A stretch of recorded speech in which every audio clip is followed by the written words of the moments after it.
guess the places that I've been. You never guess the places that I've been. 'Cause everything is like a dream, yeah, but only in that dream that I live in. I'm never gonna let the day begin. Never gonna let the day begin. 'Cause everything is like a dream, yeah, but only in that dream that I live in. Oh, don't wake me up before you go, and I'll just make this bed my home. Oh, darling, please just let me sleep. Give me my dreams.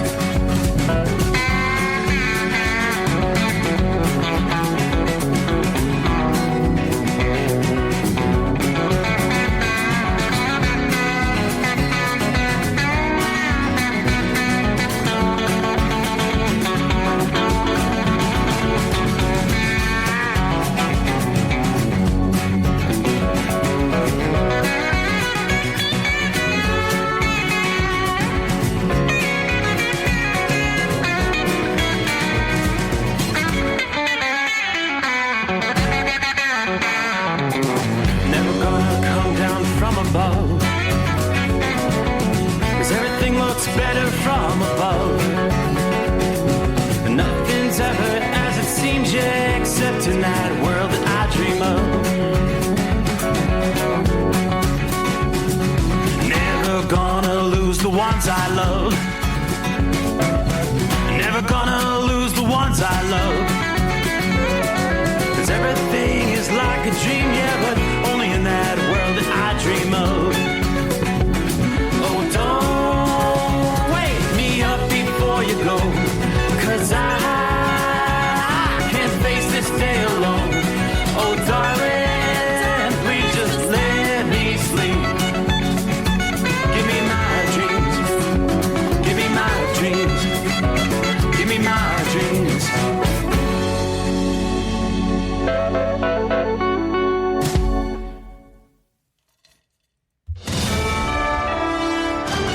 USA Radio News, I'm Anthony Lucero. Several Minnesota officials are testifying before Congress on state government fraud involving daycares and other services. Republican Representative Kristen Robbins says the probe is not about Islamophobia. It is true that the majority of the fraud in Minnesota has taken place in the Somali community. And it is also true that some of our best whistleblowers are from the Somali community. Chairman Representative James Comer has invited Governor Walz and Attorney General Keith Ellison to a future hearing.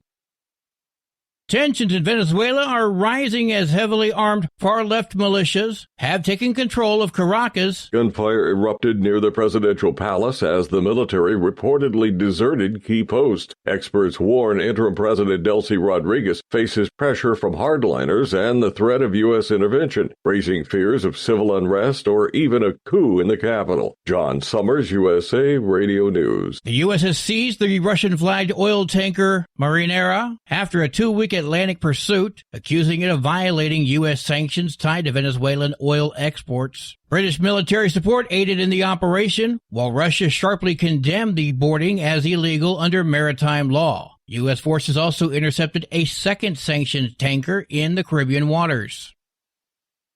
A Long Beach, California man is agreeing to plead guilty to sending money to ISIS and possessing a homemade bomb. Federal prosecutors say Mark Villanueva will enter his plea later this month. Court papers show the 29-year-old is pleading guilty to one count of attempting to provide material support to a foreign terrorist organization. He's also pleading to one count of being a felon in possession of a firearm, which is the homemade bomb. Investigators say they were able to intercept chats that he made offering support for terrorists. Villanueva is a lawful permanent resident from the Philippines and faces up to 35 years in prison when he's sentenced. I'm Mark Mayfield. From America's News Network, USA Radio News. Business owners, are you paying high phone bills for old school systems and lousy service? StrongTel cuts your phone bills in half and turns every phone you own into a feature-rich business system. Sean Roddy, CEO of Hennings Brothers Drilling, had this to say. We've been a StrongTel customer for over 10 years. It's great. It even includes an intercom with video to our equipment yard. I can watch live from anywhere with my smartphone. I'd recommend StrongTel to anyone. Never miss a customer call again with your StrongTel business system. StrongTel is a proud iTex partner and always welcomes your iTex dollars. You'll get award-winning StrongTel service, a business-class phone system, and cut your phone bill in half. Visit StrongTel.com. That's StrongTel, StrongTel.com. It's StrongTel. The Trump administration is adding 25 new nations to a list requiring travelers to post bonds before entering the U.S. The State Department says there are now 38 countries subject to the requirement. Venezuela, Cuba, and Bangladesh are among the new countries added to the updated list, which goes into effect January 21st. The majority of the countries are in Africa, including now Nigeria. Travelers from the countries on the list who are eligible for a visa could be required to post a bond of up to $15,000. I'm Tammy Trujillo. President Trump says he's looking to stop investors from buying more single-family homes. In a Truth Social post Wednesday, the president said people live in homes, not corporations. He said he'll be urging Congress to codify his plan to ban large institutional investors from buying more single-family homes. Trump called buying and owning a home the pinnacle of the American dream. He went on to blame record-high inflation caused by Joe Biden and the Democrats in Congress for letting that goal get out of reach. I'm Wendy Swanson. Desmond Ricks, wrongfully imprisoned for 25 years, received over $1 million from Michigan under the Wrongful Imprisonment Compensation Act. After a separate $7.5 million settlement from Detroit, the state is now seeking to reclaim the initial payment, although his attorney says no money can undo decades lost. At the closing bell, the Dow dropped 466 points, the S&P 500 fell 23 points, and the Nasdaq gained 37 points. I'm Sarah Lee Kessler. For USA Radio News, I'm Anthony Lucero. iLocal.net is offering a free website analysis to improve the online presence of your business. Business owners across the U.S. turn to iLocal.net to improve their search engine rankings. Search engines are constantly changing their algorithms. You need the professionals who know how to use those changes to benefit your business. Don't hope for new customers. Get found and be chosen. Visit iLocal.net/go for your free website analysis. iLocal.net/go. At Hot Shot Secret, we share the science behind common diesel problems and their solutions. For example, Hot Shot Secret Diesel Extreme. Today's ultra-low sulfur fuels leave injector deposits causing frequent DPF regens and low throttle response. Diesel Extreme is a once every 6-month treatment that will clean your entire fuel system, including the tank, lines, pump, and the injectors. Hot Shot Secret Diesel Extreme is available nationwide at truck stops, fine farm and auto stores, and online at hotshotsecret.com. Did you miss an episode of the Steve Summers Overnight Drive? Or just want to relive a little bit of the magic? Don't worry. You can download the Steve Summers Overnight Drive wherever you get your podcasts. Don't miss a single second of the show that was recently named one of the best late-night shows in America. Make sure you like and subscribe to the Steve Summers Overnight Drive so you don't miss a single episode. The Steve Summers Overnight Drive. Available wherever you get your podcasts or online at overnightdriveradio.com. Another dark night on the interstate. Another 100 miles in the pouring rain. Is it worth all the time I've spent away? Another dark night on the interstate.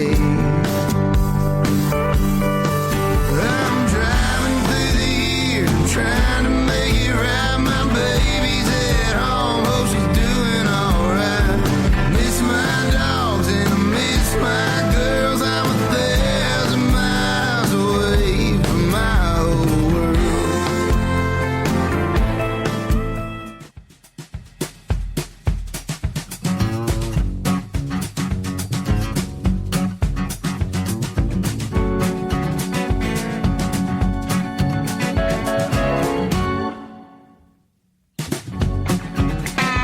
I do believe that's the point where we cue the microphone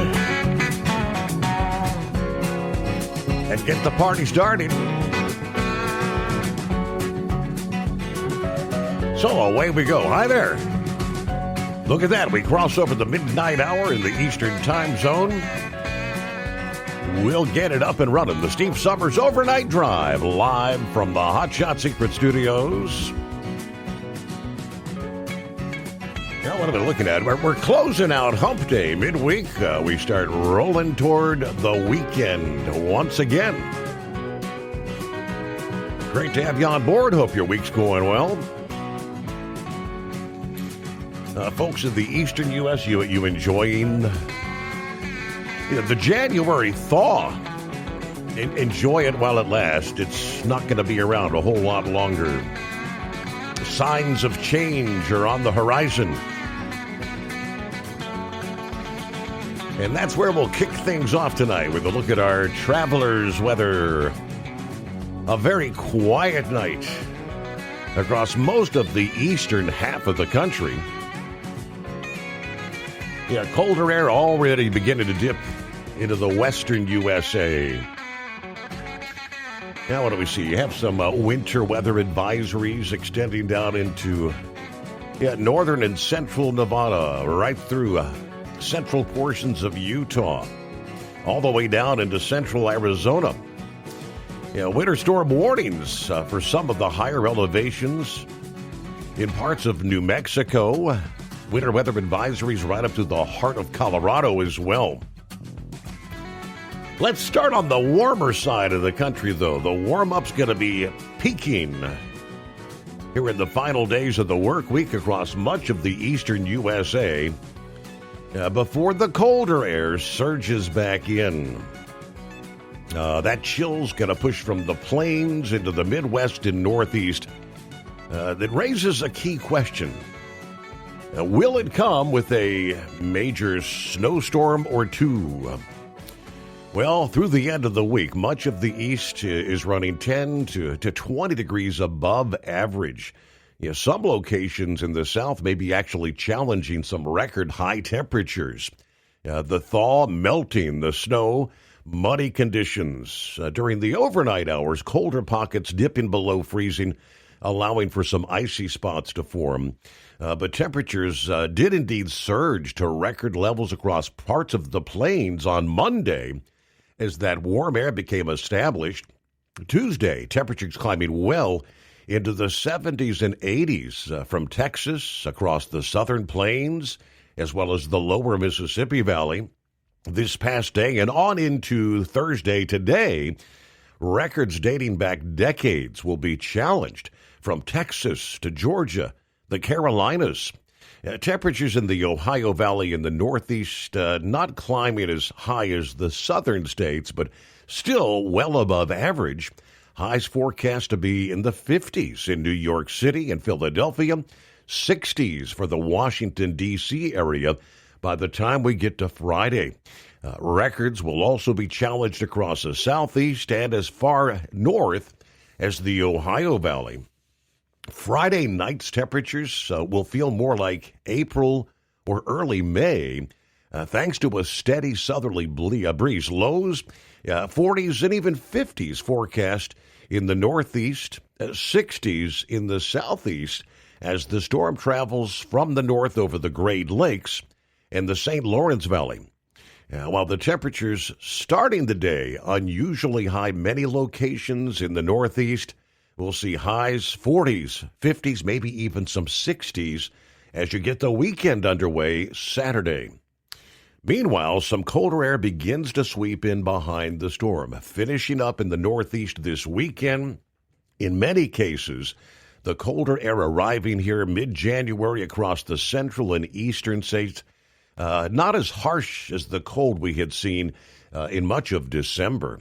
AccuWeather explained the reason for that is right now the air in central and northern Canada is not as cold as it was in December, and some Pacific air continues to be drawn to the east. By the time the air reaches the central and eastern U.S., it's not unusually cold. Meanwhile, the upcoming surge of cold air may be a bit of a shock for some in the southern U.S. right on the heels of this record warmth. For example, in Atlanta, where temperatures are going to reach the upper 60s to lower 70s for several more days, right into Saturday. High Sunday going to be a good 20 degrees lower, closer to 50 degrees. Temperature drop a little less dramatic in the upper Midwest and New England. Readings not going to rise as much this week. Chicago temperatures forecast to dip from the mid-50s here for your Thursday. Mid-40s for highs come Friday, just the upper 30s by Saturday. And you'll probably be just below freezing to wrap up the weekend Sunday. New York City, temperatures may not return to historical average, the high around 40 until sometime maybe next Monday. Yeah, the upcoming pattern looks like quick waves of cold in the Midwest and the Northeast, and the magnitude of the cold very much dependent on whether we have a storm around mid-month, which would allow another larger storm to pull some cold air in the wake. If that storm tracks up the coast, we could see some heavy snow falling across the Appalachians, northern and western suburbs of some of our major I-95 corridor cities in the Northeast. If the storm tracks a little further east, little to no snow, although some snow could brush parts of the mid-Atlantic coast. Then a next storm for the weekend of January 17 and 18 could take a track more favorable for snowfall along I-95 there in the Northeast. As far as the eastern half of the country, several nights this week we've had a lot of fog to contend with, and that appears to be the case once again tonight with dense fog advisories again for much of southern Louisiana, all along the Gulf Coast, northern Florida, a good chunk of Alabama, Georgia, on over into South Carolina, seeing those dense fog advisories through the overnight hours. Meanwhile, we'll take a look out west, where we are indeed seeing those cold storms moving inland, or heavy mountain snow from the Cascades to the Rockies. Some dangerous travel over the mountain passes and potential delays from Salt Lake City to Denver as this system pushes on to the southeast. Yes, sweeping from Washington and Oregon down into Arizona, New Mexico, Colorado, bringing rounds of snow to the mountains, along with cold rain for the lower elevations near the Pacific coast. We're going to be talking several feet of snow piling up over the Cascades through Thursday night, 6 to 10 feet possible in the highest elevations. As that fresh snow piles up, avalanche risk will increase on the steep mountain slopes. Could see a few feet of snow accumulating at pass level in the Cascades. Snowfall rates could be exceeding 2 inches per hour at times as that snow level drops in the Cascades. Now, snow will broaden into some of the lower elevations. The combination of heavy snow at a high rate will make it very difficult for road crews to keep up. We'll see some closures on the mountain passes undoubtedly. Heavy snow will pile up over the Olympics, moderate to heavy snow spreading across the Blue Mountains of northeastern Oregon and parts of Idaho, western Montana, and northwest Wyoming. It's going to be a cold rain along the I-5 corridor in Washington and much of Oregon. Slick roads, ponding of water on some of the poor drainage areas. Snow levels could dip as low as 1,000 to 1,500 feet. Some accumulation possible over the hills there. Slippery conditions over the Siskiyou Summit potentially there in southern Oregon. Yeah, winter makes a return over the interior western USA. Snow spreading further south as the snow levels drop across Nevada, Utah, Colorado, as we mentioned, even Arizona and New Mexico. We could see, obviously, some travel problems in areas that haven't really seen a whole lot of wintry weather so far this year. Between now and Friday, rain may remain just east of Las Vegas. Phoenix, you're likely to receive a soaking, leading to slick travel. Rain will become mixed and end with some snow in Albuquerque, New Mexico, especially over the higher elevations there. Very action-packed out west, pretty quiet again. in the eastern portions of the country. All right, who we have checking in? There's Philly Dan, out of the box as usual. Good morning from Philly. Nice weather coming to town, at least briefly. God bless all the ICE agents out there. Shorty, I-95 southbound Savannah, Georgia, with 59 degrees tonight. It's Orlando, turnaround number 2. All right, good morning all. Cripshot is in the house. Hello to Kevin, Marianne. Jeffrey checks in from southern Florida. Saddle up, nocturnal listeners. If you live in Minneapolis, secure them doors. The smoking lamp is out. Here in Harrison, Ohio, 35 degrees tonight. Not a protester in sight. Anti-Americans were just hoping for that spark to light another fire. Minneapolis, just having a string of bad luck. Why, you ask? Because it's run by the commies. All right, snuggle up to whomever, whatever, and watch your six. Yes, chaos, pandemonium. In Minneapolis, that's the big headline of the day. Controversy surrounding a deadly shooting involving immigrations and customs enforcement. Was it a murder or was she deserving?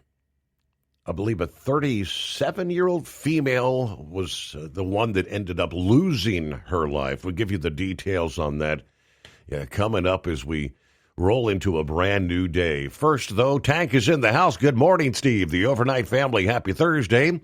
60 degrees under starry skies somewhere out in the California desert tonight, between I-10 and I-40. We got turned around, pointed back east toward western Tennessee, so heading the right direction.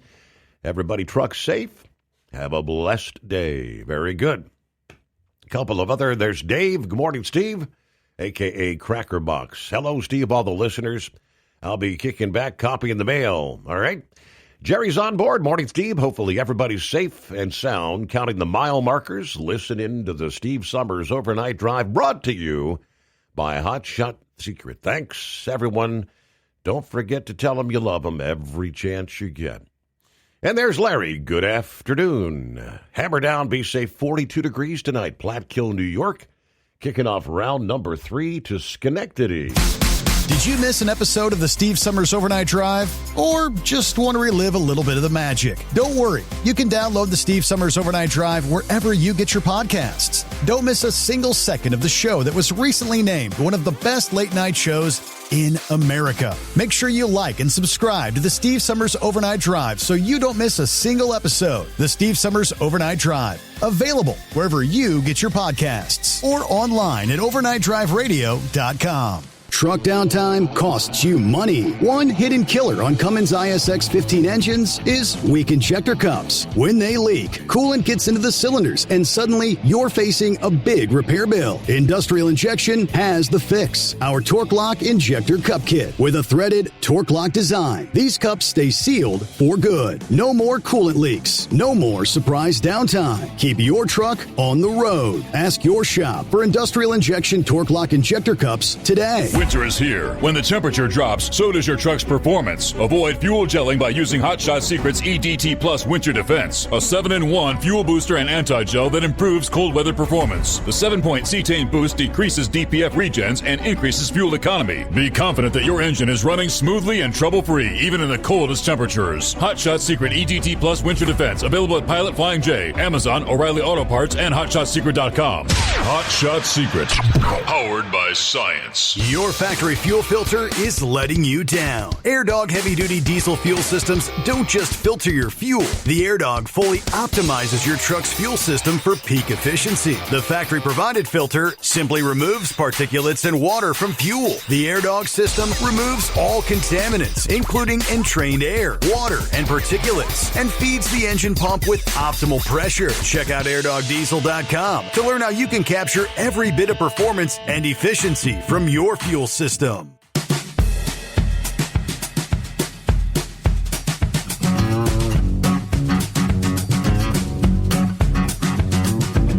Yeah, the top headline.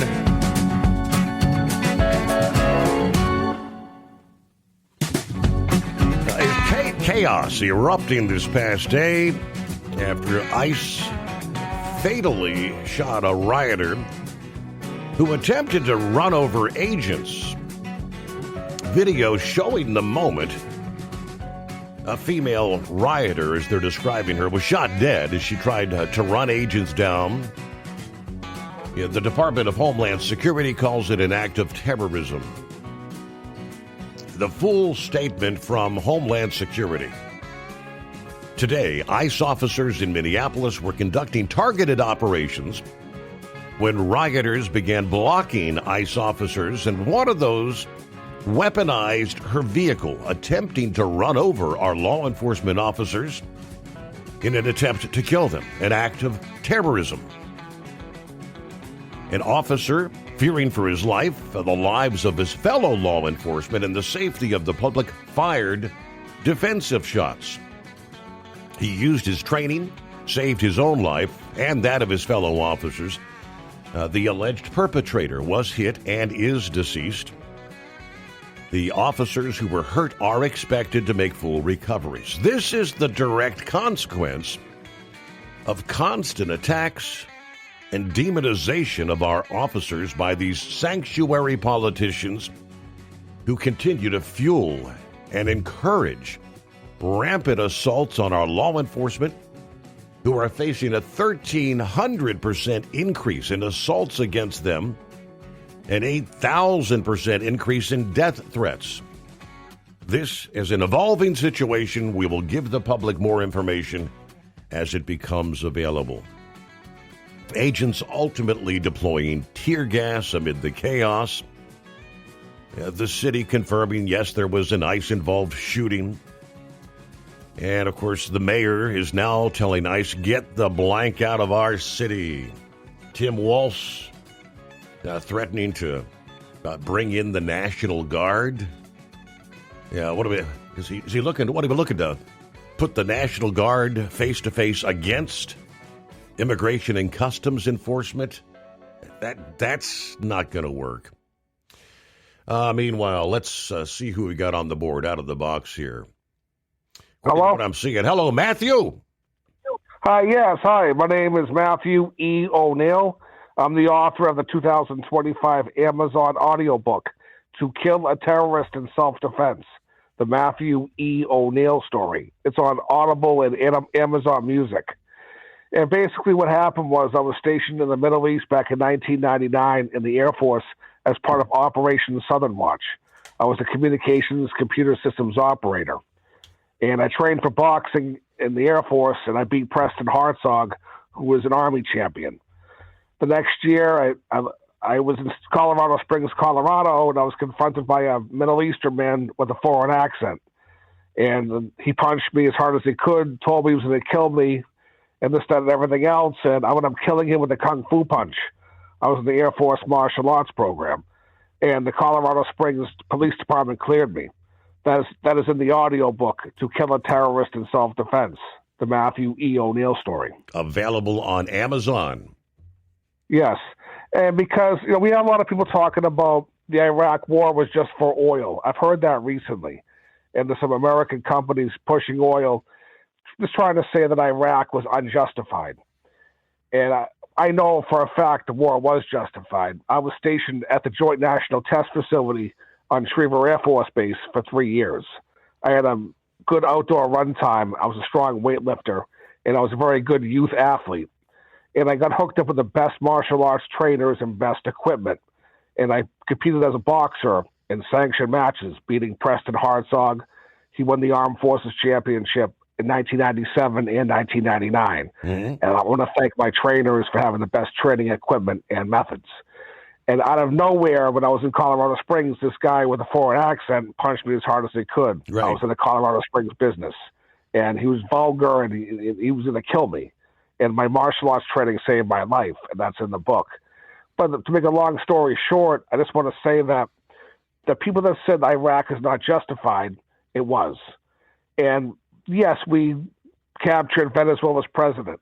I also believe that to be justified as well, because he was a narco-terrorist. Yes. People, and a lot of folks right now are saying that that's all about oil. There's much more to it than oil. in Venezuela as well. Well, we're up to the news break. Matthew O'Neill, to kill a terrorist in self-defense. Available Amazon.com. Yeah, that's one of the scenarios we're going to delve into here this Thursday morning. The actions in Venezuela. Yes, there is oil involved, but it's not all about oil. It's about limiting the influence of our adversaries in this hemisphere. It's about making sure China, Russia, Iran, again, our adversaries don't gain a foothold of influence right on our back door in South America. We'll give you more on that coming up here as well. Of course, industry headlines, and I do believe we've got to talk about some football tonight, because I guess our next playoff match, it's down to the Final Four. Tonight, it'll be Miami versus Ole Miss. And then we'll conclude things with the Peach Bowl. Technically Friday, 7:30 p.m. Eastern, Oregon versus Indiana. Who will it be, according to the prognosticator and the analyst? And I guess me as well. USA Radio News, I'm Anthony Lucero. Several Minnesota officials are testifying before Congress on state government fraud involving daycares and other services. Republican Representative Kristen Robbins says the probe is not about Islamophobia. It is true that the majority of the fraud in Minnesota has taken place in the Somali community. And it is also true that some of our best whistleblowers are from the Somali community. Chairman Representative James Comer has invited Governor Walz and Attorney General Keith Ellison to a future hearing. The U.S. has seized the Russian-flagged oil tanker Marinera after a 2-week Atlantic pursuit, accusing it of violating U.S. sanctions tied to Venezuelan oil exports. British military support aided in the operation, while Russia sharply condemned the boarding as illegal under maritime law. U.S. forces also intercepted a second sanctioned tanker in the Caribbean waters. From America's News Network, USA Radio News. Business owners, are you paying high phone bills for old school systems and lousy service? StrongTel cuts your phone bills in half and turns every phone you own into a feature-rich business system. Sean Roddy, CEO of Hennings Brothers Drilling, had this to say. We've been a StrongTel customer for over 10 years. It's great, and even includes an intercom with video to our equipment yard. I can watch live from anywhere with my smartphone. I'd recommend StrongTel to anyone. Never miss a customer call again with your StrongTel business system. StrongTel is a proud iTex partner and always welcomes your iTex dollars. You'll get award-winning StrongTel service, a business-class phone system, and cut your phone bill in half. Visit StrongTel.com. That's StrongTel, StrongTel.com. It's StrongTel.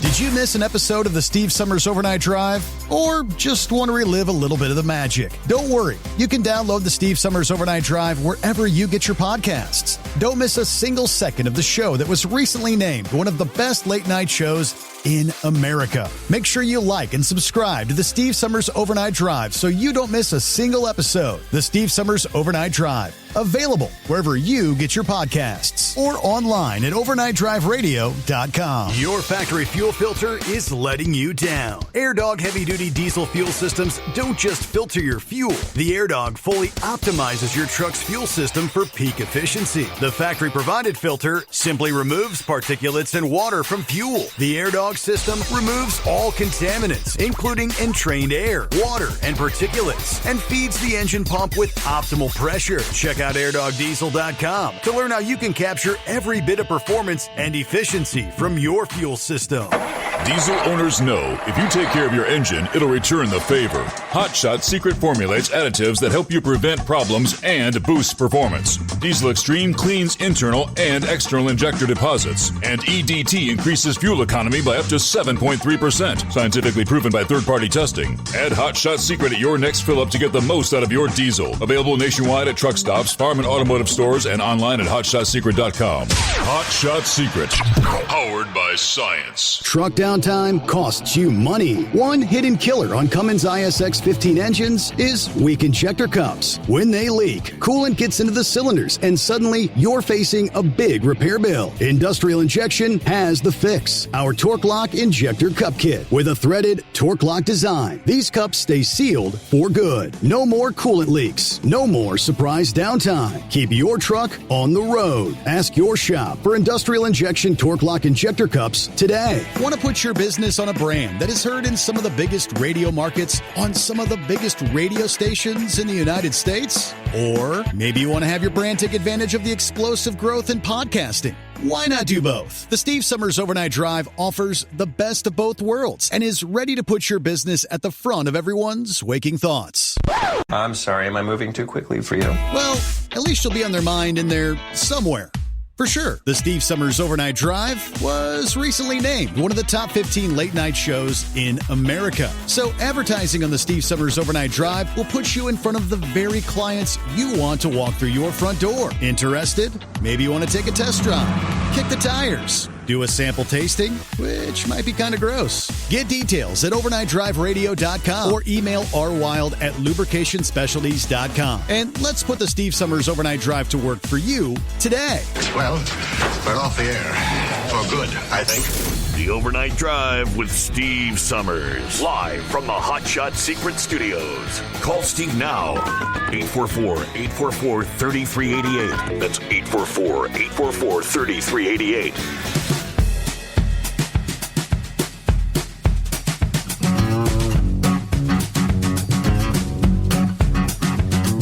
Okay, off and rolling into a Thursday.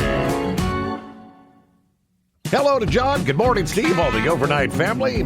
Happy Friday Eve. All right, I'm going to pick Ole Miss over Miami.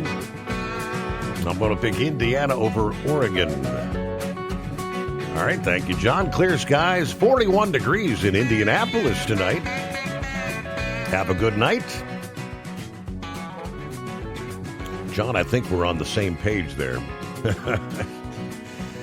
Norman checks in from north central Kansas, watching on YouTube tonight. I've been driving the Hot Shot truck. I ran up to Nebraska today for 2 large tote bags of black sand. I'll be off duty the next few days to rest up. Hey, morning, Snuffy and Granny laying around the home 20 in Massillon, Ohio. Granny's in rehab on the mend. She fell down the basement stairs. Well, at least that's what I told the doctor anyway. Hey, wait. Did you give her a little boost? Down we go. All right, get well soon, Granny. Wow, what a way to start the new year. Santa Claus, top of the morning, Steve. 52 degrees in Elk Grove, California. Hope all's well with you, your family, and the trucking family out there. Santa Claus out. Gilligan, morning, Steve, fellow listeners. I'm broke down with a blown trailer tire in Verona, Virginia. It's a cool 35 degrees, but the moon is shining. Everybody keep it shiny side up. Okay. Too Tall. Morning, Steve. The Overnight Drive family. 48 degrees, Spartanburg, South Carolina. Have a blessed day, all. Tim the Pilot. Good evening, Steve. Just checking in from Southeast Michigan. We may actually break a record temperature Friday. They're telling us close to 60. I may have to head to the beach and take a dip, right? Yeah, the waters of the Great Lakes are going to be mighty chilly there, Timothy. Good luck on that. It'd be like the polar plunge, wouldn't it? Let's see, who else we got? There's Bill. Morning, Steve. All the listeners, 35, feeling like 27, Beaver Dam, Wisconsin. Yeah, we're on the Pizza Shuttle Express. The only thing about the January thaw, you see where the dogs did their business in the driveway rather than the yard? Had the in-person interview today. I think it went well. I hope to hear back from them this week. So everybody have a great night out there. Drivers, be safe. All right, good luck on the new deal. As far as the Great Lakes, Tim says, I was watching guys out there surfing on those 20 to 30-foot waves on Lake Superior a couple weeks back. They were having a blizzard up there in Marquette at the same time. Boy, I guess you've got to have the wetsuit, the thermal wetsuit in those kind of waters. Daniel, good morning from Butte, Montana, 17 degrees. Very thankful for Inland Truck Parts in Missoula, Montana. The transmission went out. I was able to make it to the shop 10 and a half hours later, rolling down the road. Now, that's what I call service. Taking a transmission out and putting a new one in. Wow. That was a quick turnaround. You're lucky there. All right, let's see. Jeffrey, southern Florida, down near Miami. Buckeye Boy, Orlando, Florida tonight, 61 degrees. All right, picking up from a show about 18 miles from here later today. They'll start breaking it down about 4:45 in the afternoon. Not sure what time I'll get loaded, but I did go to get my driver's license renewed this past day. But after driving to the license service center, I walked in and they say, the entire computer system is down, statewide. Really? Okay.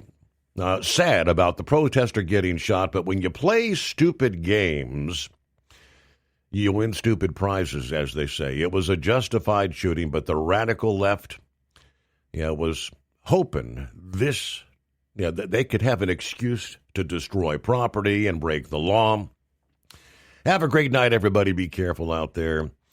All right, a couple more here. Real quick, Tony. Hello, Steve, and the entire Hotshot Nation from southern Illinois along the banks of the Ohio River with 45 degrees, clear skies.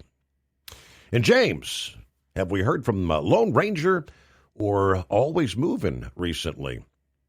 It's been a few weeks. It's been a while back since we've heard from either of those two. So maybe they'll check in one of these days. Always Moving. Shout out. Lone Ranger. Hope you're doing okay. Meanwhile, okay, here we go. The season is rapidly coming toward a conclusion, but we've got a little bit of football yet to be played. Hello, Grump. Are you with me? I'm here. Are you with me, Big Ed? Yeah, I'm with you, Steve. I'm with you. I'm ready for this season to be over, too. I feel like I've been mentally beat up. So we've only got, I guess, 3 games total to go. We're going to be down to the Final Four here, and championship game comes up. What? Nothing against Grump. I pretty well basically won it, but I want to finish it out and see how we end up. Mm-hmm. So... Grump's been an outstanding opponent to go head-to-head with and trying to figure out who's going to win and lose, and my hat's off to him, because he does analyze things gets real heavy into analytics, and, man, it's been tough. And even these final 3 games are going to be tough to try to beat him on these picks here. And Nick, you said you was going to Ole Miss in Indiana? That is affirmative. Okay. Well, Grump, my friend, I will bow down to you and let you take off with the first pick. I'm going to go with Miami. Uh-oh. On the first one. Okay. I think, Miami, right now they're heavily favored. And, just watching them play this last game, I mean, they were nothing but a powerhouse. They were impressive from the time from the time to kick off until they left the field. It was just, so I got to go with Miami on this. I think they're going to top Ole Miss. Well, I'm looking at who Miami they knocked off Ohio State. Which is a pretty good win. But also look at Ole Miss, who beat a darn good Georgia team. And to come back when they was down and beat Georgia. I just think Ole Miss has got a little bit more power to knock Miami down. And so I'm with you, Steve. I'm going with Ole Miss. And you went with Indiana, didn't you, Steve, on this? Correct. Yep. All right. Yeah, I'm with you there. I'm going to go with Indiana on that. They got a 63% favorability on winning that. They got a 3.5 point spread on it. And they're looking at game probably going over 48, 48.5 points. So I got to go with Indiana on this. I think they just played some phenomenal ball all year. They've defied all the odds all season long, right? I mean, every opponent everyone that picked someone like Ohio State to beat them. I mean, they're undefeated, right? They could go from wire to wire undefeated. Right. They just played some phenomenal ball. So you think there's going to be 48 total points scored between the two of them? I think it's probably going to be close. I mean, you think about it. It's Oregon. They've been scoring some decent points, but Oregon and the three best players that they have. Of course, Dante Moore. Quarterback and stuff. He can. He's pretty versatile. But my goodness, Mendoza and in Indiana, they just. I don't know. They're like a well-oiled machine, man. They just seem to read each other's minds and stuff like that. And I noticed Oregon gets pretty flustered, when they, when things start going wrong. And Indiana already beat them once. I mean, they, in Oregon. So, I just don't think the Ducks has it, what it takes. And when you look at like I said, the games that they played, they did not have that tough of a schedule. Everybody, a lot of people talk about Ohio State not having that tough of a schedule. Well, hell, Oregon didn't either. But, I don't know. I just think, I think, I think Oregon's going to pull it out. Here's what I think the scenario we're setting up with this game is I go back to Alabama and Oklahoma. It's hard to beat a team twice in 1 year. And, Oregon's seen what Indiana has to offer. So it's fresh in their minds. And they're going to be able to study that tape and see how Indiana beat them and what they need to do to improve, and still go back out with the game plan that they need to win. And so, with that being said, I'm going to take Oregon. Okay. Wow. So we're going apart on both games. Steve was on Indiana with me on Ole Miss, so eventually Steve will probably win one at least. Yeah. Well, since you guys started bringing me into the mix, what have I gone, like 2-10 or 2-12 or something? You are sitting at 2-11. 2-11. Okay. You're doing good though. Yeah, all right. Don't worry about it, man. You're learning. Grump's at 5-8, and I'm at 9-4. It's like I said, I've technically won it all, but it's matching wits and seeing how we can finish out this season. Yeah. So, I mean, the emotions of it, I would love to see a Miami-Indiana national championship. But studying it, it looks more like Ole Miss and Oregon. So, but really, when you get right down to these 4 teams, you're not going to be disappointed who makes it. And the national championship will be played Monday the 19th. So we'll get a good week layoff. And they were the teams will. I ain't sure where that national championship game's been played. Do you know, Grump? I'm sorry, what was that? Where is that national championship game being played? Where in the hell is it? Was it Atlanta? I can't remember. Well, the Oregon Indiana's in Atlanta, and Ole Miss and Miami's out there at Glendale, Arizona. I'm thinking L.A. I think you're right. I think it is. I didn't have it down here. I had the other two, but I didn't have that one. Well, for everybody that hates football, Steve, they ain't got to put up with too much more of me and Grump. So, hey, go ahead, Grump. Yeah, let's talk a little bit here about this lawsuit, Damon Wilson. We started talking about that the other day, and I read the court filings here in Missouri, and also the one in Georgia. Damon actually countersued over this, but this is kind of weird, man. Just reading through it all, it started back in December 21st in 2024. They basically took 4 players upstairs, and they were talking about the NIL money. The one thing that I learned on this deal here is that the NIL money has, before you can become eligible for NIL money, you have to have what's called a license and option agreement. And what that is you're basically licensing your body, yourself, how anybody else would, any movie star or anything like that, they have their own license and all that, so that they can earn.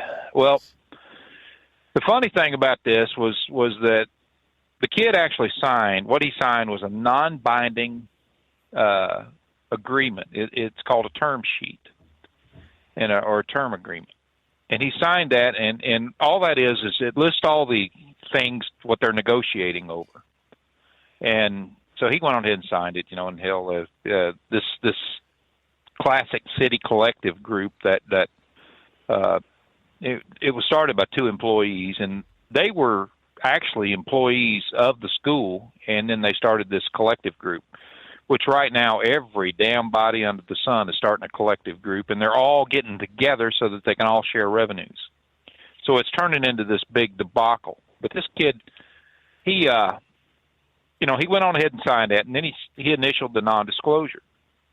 He didn't have a lawyer present or anything like that, and they told him he didn't need one, that he can just, go ahead and just basically look over the term sheet and everything. So anyway, he signed it, and there was no liquidated damages clause or anything like that. Things like that are usually written into a contract, not into a term sheet, So it wasn't there. It wasn't present. So after he signed this damn thing, Georgia played their last game.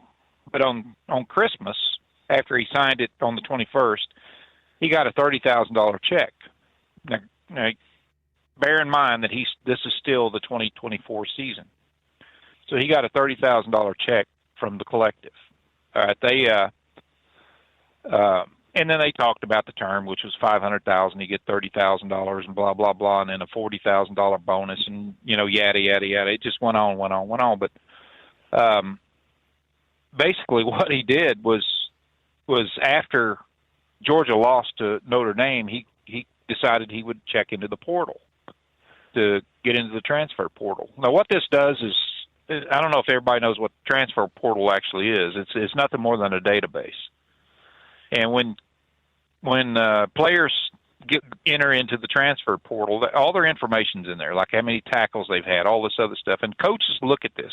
Coaches in schools will look at it, this information. They'll, if they're looking for a certain tackle or they're looking for a running back or something like that, then they'll kind of bring these people in. They'll set up interviews with them that entered into the portal and see if they can't get them into the school. Well, what was weird about this was there was no kind of a clause whatsoever, no kind of anything, any kind of a non-negotiable provisions or anything on this. And part of his lawsuit is also a defamation suit against Georgia. They, as soon as he entered the portal, he's signed up and everything for the portal, and schools started looking at him. One of them was Ohio State. And he was going to go to Ohio State and, go through an interview process and talk to him and everything like that. But someone at Georgia school, and they still don't know who in the hell it was, called Ohio State and said that if you want this guy, he has a $1.2 million contract buyout. Now, one thing the kid never had was a contract. All he had was a term sheet that was non-binding. So he never had any kind of a contract, never signed a contract or anything. So this kind of throwed a monkey wrench in there. And so he he got on their butts about it and finally got a lawyer after Missouri picked him up. Well, they called Missouri and said, school there and, the Tigers, and said, he's got a $1.2 million buyout. Missouri says, malarkey. He don't have any kind of a buyout. He has no contract. Show me the contract. Well, they couldn't produce a contract. They said, what we have is a term sheet. That was an agreement. I said, it doesn't matter. It does not matter that he has a term sheet. Number one, in Missouri, it's non-negotiable. It's non-binding. In Georgia, it's non-binding. The only place that they are binding at is Pennsylvania and California, and there's one other goofy-ass state that believes in this. But anyway, all this collective stuff, from every school right now is getting together with these collectives. And this is going to drive sports, college sports, into the gutter as far as I'm concerned, because after that Supreme Court decision back in July, well, it was actually in June, but they got everything in July of last year. That's what stems from all this. When the Supreme Court decided that schools or players can be compensated for their NIL, for their name, their image, and their likeness. And it can come from schools. Now, schools don't have to go through any of these collectives right now, but they're doing it. They're having them write all the contracts and stuff like that, and they're kind of playing stupid. But schools are also profiting off these players. I mean, a lot of money. A lot of them are right now. The school's getting, some of them are getting 30-40% of whatever the player's getting. So it's, it turned out to be this money grab, and I listened to a lot of people on YouTube, and a lot of them talking that didn't read any of the court filings or anything like that. They just automatically went to this kid and started, bashing on him, saying, he's just screwing Georgia and all this. He didn't. All right, he didn't. He entered into the portal like he could. There was nothing in any kind of a contract. There was not a damn thing that said he could not enter into that portal. But where everything went south was when Georgia, the University of Georgia, started calling around to different schools and saying, hey, you don't want to pick him up because he's got you're going to have to pay for his buyout, his contract buyout. He didn't even have a damn contract. So right now, the Missouri filing was 42 pages long, and it goes into depth about everything. And Georgia was just about the same, but it admitted that, that it was just a term sheet. So I think in the end, he's going to win. Number one, it's going to be dismissed. If any judge was to hold that up, I don't know who the hell it would be, and say, well, he entered in this term sheet agreement and all this other crap, that let's go with that. I don't see it happening. At most, I don't even think he's going to have to pay back $30,000 because that's all he got. And they're wanting $347,000 right now off of him, and then they're claiming their defamation. They're claiming that he was obligated for a $1.2 million buyout. It's just sour grapes on the school's part the way it looks, and in both filings it looked the same. So I don't know. I just think that if it's a non-enforceable agreement, then that's just the way it is. But they keep talking about the liquidated damages, and all these are is a penalty that's usually written into a contract. It's a provision in that contract that keeps individuals from breaking the terms of the contract. But it wasn't a contract. They can put it in there, liquidated damages into the agreement and say these are going to be written into the contract. If you break the contract, well, they can put whatever they want into that term sheet or that term agreement because it's all negotiable. I mean, they're still in the process of figuring out what they're gonna pay or what they're gonna get. So he was never under contract, and this is just the way it is. I'm kind of anxious to see how this is going to turn out, and it'll probably be in the spring before they ever go to court on this, and unless it's just dismissed, on the merits that he had no contract and he was eligible for the portal. So anyway, you get your view on that, Ed. Well, you said that it's non-binding contract, so therefore Georgia ain't got no leg to stand on as far as liquidated damages. There is none. But when it goes to what that to me is going to change, it's like when they're hiring these head coaches. If they're going to put, they have to guarantee. They didn't guarantee no money. Right. And that's something else. He's not an employee of the school. he was not an employee like a coach. A lot of the binding agreements with a coach, is number one, that they have liquidated damages, that they will pay off a certain amount or have a buyout of a certain amount. But these college students are not employees of the school, regardless. Right. It's going to be interesting. Which says when they go to doing these contracts, they're going to have to do them like they do the pros. Because you get a pro player under contract, if another team picks him up when they put him in the pool, whatever they put him in to play for another team, they have to the portal.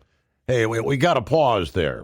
Want to put your business on a brand that is heard in some of the biggest radio markets on some of the biggest radio stations in the United States? Or maybe you want to have your brand take advantage of the explosive growth in podcasting. Why not do both? The Steve Summers Overnight Drive offers the best of both worlds and is ready to put your business at the front of everyone's waking thoughts.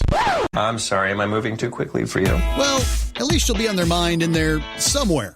For sure, the Steve Summers Overnight Drive was recently named one of the top 15 late-night shows in America. So advertising on the Steve Summers Overnight Drive will put you in front of the very clients you want to walk through your front door. Interested? Maybe you want to take a test drive, kick the tires, do a sample tasting, which might be kind of gross. Get details at overnightdriveradio.com or email rwild@lubricationspecialties.com. And let's put the Steve Summers Overnight Drive to work for you today. Well, we're off the air. For good, I think. Your factory fuel filter is letting you down. AirDog heavy-duty diesel fuel systems don't just filter your fuel. The AirDog fully optimizes your truck's fuel system for peak efficiency. The factory-provided filter simply removes particulates and water from fuel. The AirDog system removes all contaminants, including entrained air, water, and particulates, and feeds the engine pump with optimal pressure. Check out airdogdiesel.com to learn how you can capture every bit of performance and efficiency from your fuel system. Did you miss an episode of the Steve Summers Overnight Drive? Or just want to relive a little bit of the magic? Don't worry. You can download the Steve Summers Overnight Drive wherever you get your podcasts. Don't miss a single second of the show that was recently named one of the best late-night shows in America. Make sure you like and subscribe to the Steve Summers Overnight Drive so you don't miss a single episode. The Steve Summers Overnight Drive. Available wherever you get your podcasts or online at overnightdriveradio.com. USA Radio News, I'm Anthony Lucero. Senate Minority Leader Chuck Schumer says video of an ICE agent fatally shooting a woman in Minneapolis turned your stomach. Well, I've never been for ICE going into our cities, period. Doesn't belong there. He's calling for a quick and full investigation. Political reaction to the shooting remains sharply divided along party lines. Kentucky Senator Rand Paul says he opposes any U.S. military action to seize Greenland, pledging to do everything to stop a military takeover, as the White House considers a range of options, including force, for acquiring the Danish territory. Paul stressed Congress must retain war-making authority. President Trump says Venezuela is turning over 30 to 50 million barrels of oil to the United States. Trump took to Truth Social to say the oil will be sold at market value, with the money controlled by the U.S. He added he asked Energy Secretary Chris Wright to get things going immediately. Trump has said he's effectively running Venezuela and focused on boosting oil production in the South American country. John Summers, USA Radio News. A deadly fungus is spreading across the nation. The CDC says Candida auris infected people in 27 states in 2025. It's a type of yeast infection, most often acquired in healthcare settings. It's highly contagious. It can cause severe infection, which is tough to treat because most antibiotics are ineffective against Candida auris. This superbug has turned up on bed rails, hospital equipment, windows, sinks, and floors. The CDC says if infected, the mortality rate ranges from 30 to 60%. I'm Jim Root. Wall Street closed mixed. At the closing bell, the Dow dropped 466 points, the S&P 500 fell 23 points, and the Nasdaq gained 37 points. I'm Sarah Lee Kessler. From America's News Network USA, Radio News. No matter who we are or where we come from, we all experience difficulties in life. Military veterans know that sometimes it takes strength and determination to make it through. Whether it's obvious physical challenges or struggles on the inside, it takes strength to ask for help when you need it. I knew that I had to get support, not just for me, but for the sake of my wife and kids. Talking about it has helped me feel more like myself again. Honestly, it was hard to open up at first, but it's changed my life for the better. Learn how veterans like us have reached out for help. And hear stories of strength and recovery at MakeTheConnection.net. Hilton has dissolved its relationship with a Minnesota hotel that's been accused of denying federal immigration agents from booking accommodations. According to the Department of Homeland Security, Hilton hotels maliciously canceled their reservations when officers attempted to book rooms using their government emails. Hilton issued a statement on X explaining that the independent hotel owner assured the company the problem was fixed, but cited new video that clearly raises concerns over the location's ability to meet its operating standards. The hotel chain said it would reach out to other owners to reinforce the standards to help ensure something like this doesn't happen again. I'm Tammy Trujillo. New York Governor Kathy Hochul is laying out initiatives to crack down on ghost guns ahead of her State of the State address next Tuesday. Hochul says the bill would create criminal penalties for those who make and sell untraceable guns, which can typically be made or altered using a 3D printer. The measure would also require manufacturers to design guns so that they can't be easily modified into machine guns. We will not allow do-it-yourself gun traffickers to convert their homes into unsanctioned firearm factories. Governor Hochul is touting her commitment to getting guns off the streets, saying shootings dropped 60% last year from when she first got into office in 2021. I'm Natalie Migliori. A 29-year-old man in Berlin has been charged after allegedly attempting to stab a 60-year-old man wearing a Star of David necklace. The suspect reportedly shouted anti-Semitic statements before police intervened. Authorities are treating the attack as motivated by anti-Semitism. For USA Radio News, I'm Anthony Lucero. Would you know where to turn if you or a loved one became paralyzed? For thousands of families, the National Paralysis Resource Center has been that lifeline. But now federal funding's at risk. Sherman Gillums Jr., a partially paralyzed Marine veteran with the Christopher and Dana Reeve Foundation, explains why. This is about more than just a budget line. It's about veterans, caregivers, and families, real people who need these resources to live more productive and independent lives. Learn more at ChristopherReeve.org. Want to put your business on a brand that is heard in some of the biggest radio markets on some of the biggest radio stations in the United States? Or maybe you want to have your brand take advantage of the explosive growth in podcasting. Why not do both? The Steve Summers Overnight Drive offers the best of both worlds and is ready to put your business at the front of everyone's waking thoughts. I'm sorry, am I moving too quickly for you? Well, at least you'll be on their mind in there somewhere. For sure, the Steve Summers Overnight Drive was recently named one of the top 15 late-night shows in America. So advertising on the Steve Summers Overnight Drive will put you in front of the very clients you want to walk through your front door. Interested? Maybe you want to take a test drive, kick the tires, do a sample tasting, which might be kind of gross. Get details at overnightdriveradio.com or email rwild@lubricationspecialties.com. And let's put the Steve Summers Overnight Drive to work for you today. Well, we're off the air. For good, I think.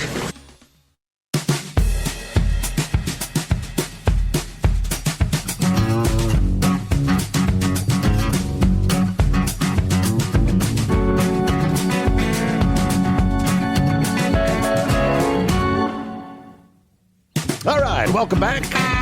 Welcome aboard. Those just joining us as we kick off a brand new day. Yeah, closing out Hump Day Thursday, or you like to call it Friday Eve, is upon us, 8th day of January. Hope your week's going well. Enjoying those warmer temperatures in the east next couple of days. Record highs potentially. Yeah, it looks like the warmer air continues here in our region, the Ohio Valley, probably till about Sunday. Then the bottom falls out. Temperatures drop like a brick. We will have a couple of clipper systems. traversing the east. Actually, a pair of storms sweeping from Texas to the Great Lakes over the weekend. But the first of two storms will be bringing some drenching rain, some thunderstorms, flash flooding. Ponding of water on the roadways, slick highways stretching from northern Texas to much of Michigan from later today into Thursday night. Starting later this afternoon into the evening, thunderstorms from central Oklahoma and northeastern Texas, stretching to central Illinois and western Kentucky. Could be strong enough to produce some damaging winds, hail, even a brief tornado or two. On the colder side, the northwest side, will see some accumulated snow unfold later Thursday into Thursday night. We could see enough snow from parts of eastern Nebraska to the UP of Michigan. That first storm finishes up in the northeast on Friday with mostly areas of rain and fog. And we'll delve into our second system as we progress here into the new day. First, we'll get back to, we were talking college football, the whole NIL scenario, the portal, and how things are really screwing up college football. Welcome back, gentlemen. Yeah, right quick, Steve, on them storms here where I'm living, we're supposed to start getting hammered about 5, 6 o'clock in the morning. Really? Yeah, and I was looking at the radar, and we're going to get a real nasty storm in there about 5 in the morning, and there's potential for tornado. Wow. And I'm going to be honest with you, I'd rather deal with that than snow and ice. So I'm not dropping. Uh-huh. I mean, the weather's been nice. We ain't had much of a winter, and I'm not dropping. Hell, that maybe we're the new Florida in the central United States, So I don't know if it's global warming or what, but I'm not dropping. But anyway, back to Grump's question. I just don't see, unless they put these players in more of a binding contract or a contract itself, like they do the pros, I don't see they're ever going to get control of this NIL. I just don't see it. What do you think, Grump? I think that the one thing that they're going to have to do is make sure that these contracts and everything is that these guys have counsel before they sign anything, because I think these schools have they're just ripe to take advantage of these young players that's coming up. That it's more money than they'll ever see in their because the chances of them making pros is just slim to none. It's such a wide field. I mean, they can enter the pros, but enter the draft, but that doesn't mean a damn thing. So I think they're just going to have to really look at this and make sure that nobody's taking advantage of them. And it's I don't know. I wish they'd just take the damn money out of it, to be honest with you. I wish they'd just take the money out and just have the school compensate these guys for whatever they sell. They get a portion of the jerseys, or they get a portion of the, whatever it is that they're selling, instead of hiring these damn collectives that go out and solicit companies to come in and sponsor these guys, because the school is getting a ton of money off of it. The collective's getting a ton of money off of it. And it's where's it going to end at?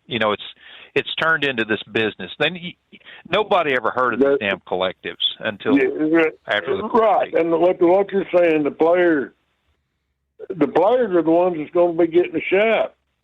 They're not going to get the education they need to be getting, and everybody else is going to be getting the darn money. Does that make sense? Yep, and they're not even trying to sell that education. They're not even trying to sell an education. They're trying to sell them on the fact that they're going to be rich, college athletes, and they should be trying to sell them that they're going to be, compensated, maybe, for their stuff, but they're going to get a hell of a good education, because the life expectancy of football. I mean, they got a shelf life of 5 to 7 years in football, and that's it. And then they're stumbling around, punch drunk, with concussions and every damn thing else, wondering where in the hell the next dollar is going to come from. It's look at all the programs. Did that collective group negotiate on this kid's behalf? Yeah. What they're negotiating on is they're writing the contracts and saying this is what the school wants to offer you. And at first they're acting like a third party when in reality they're part of the damn school. When the school when they opened it up for the school to start compensating, these individuals, and said, they can pay them because of their name, image, and likeness. I think it kind of stepped on these young players. I think because they don't know what the hell to do. It's like Damon Wilson, when they take 4 of them upstairs, into this negotiation, which they said was a negotiation, which it wasn't. All the term sheets were already pre-signed by the collective.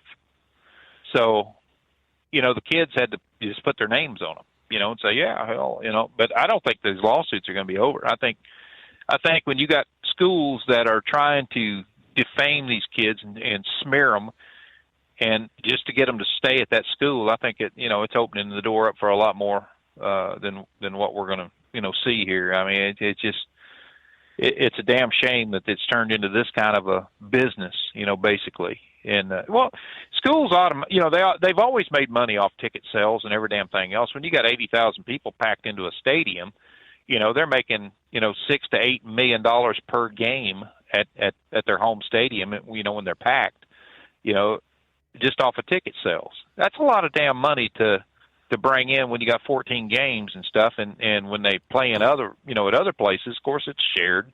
They share the money because of the ticket sales. Hell, if Missouri wants to see Oklahoma, or Oklahoma comes to Missouri, they're not going to do it unless they're compensated.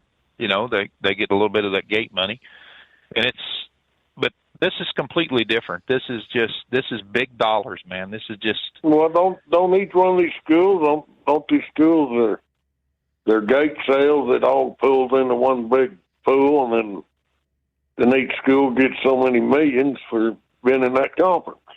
Right. Yeah. And that's the thing. It's so divided up, and for the conference and everything. It's like, Missouri's getting they're getting like a $300 million makeover there at Faurot Field. And they count on donations and gate and money that's made off the football games and things to pay for all that. And then when you get to looking at it, that's all minor compared to all the players and the compensation and everything from the sponsorships that these players are bringing in, and these damn collectives are stepping up and writing these contracts and everything else where these guys are getting this tons of money. And, you just kind of wonder where in the hell the end of it is. I mean, it's, like I say, there is no education involved in it. It's no longer about an education. All it's about is how fast can you compensate somebody and how much, what happens when they, when they're done, when they tear an ACL or something like that and they're done playing football, period. How much of that compensation money are they going to get? They got any kind of written guarantees into that? No, they don't. Not on some. I know on his term sheet and stuff like that. I didn't see a damn thing in there that said if he's injured, that he's going to be compensated for it. It's like, it's like hell. If the horse shows up to race, then he gets compensated. But if the horse ain't there, then all he's doing is eating hay. He's just a liability at that point in time. So I hate it, man. I feel sorry for some of these kids because they don't know what the hell they're doing, and the school fills them full of crap, like like this guy, and they're talking all this garbage and everything, saying, hey, you don't need a lawyer, we're going to step upstairs and, this is just a term sheet and everything. We're just going to go over what we're going to discuss and stuff like that. And then he initials a damn NDA that says he can't even talk to a lawyer about it.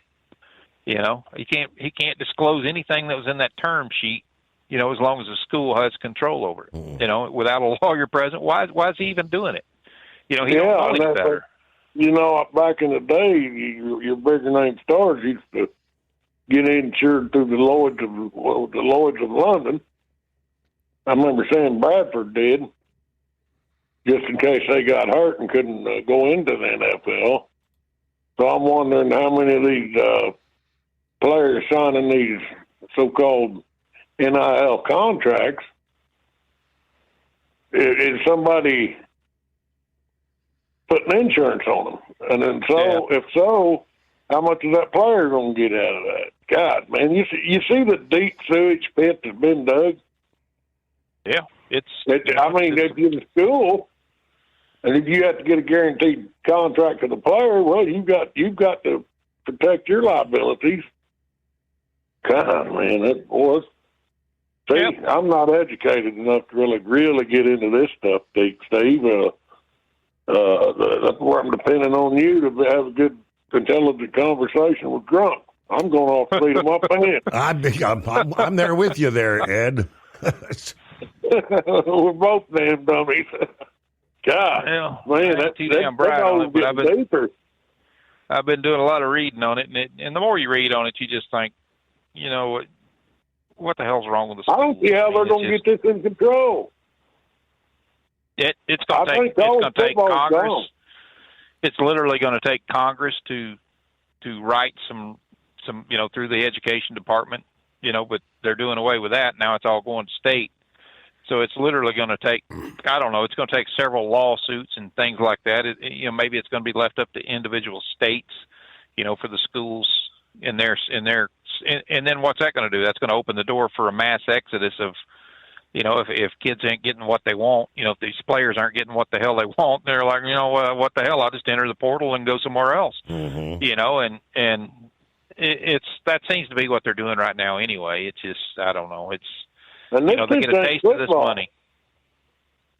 This takes football. It's in basketball and baseball. No, it's everything. It's everything, even damn hockey, man.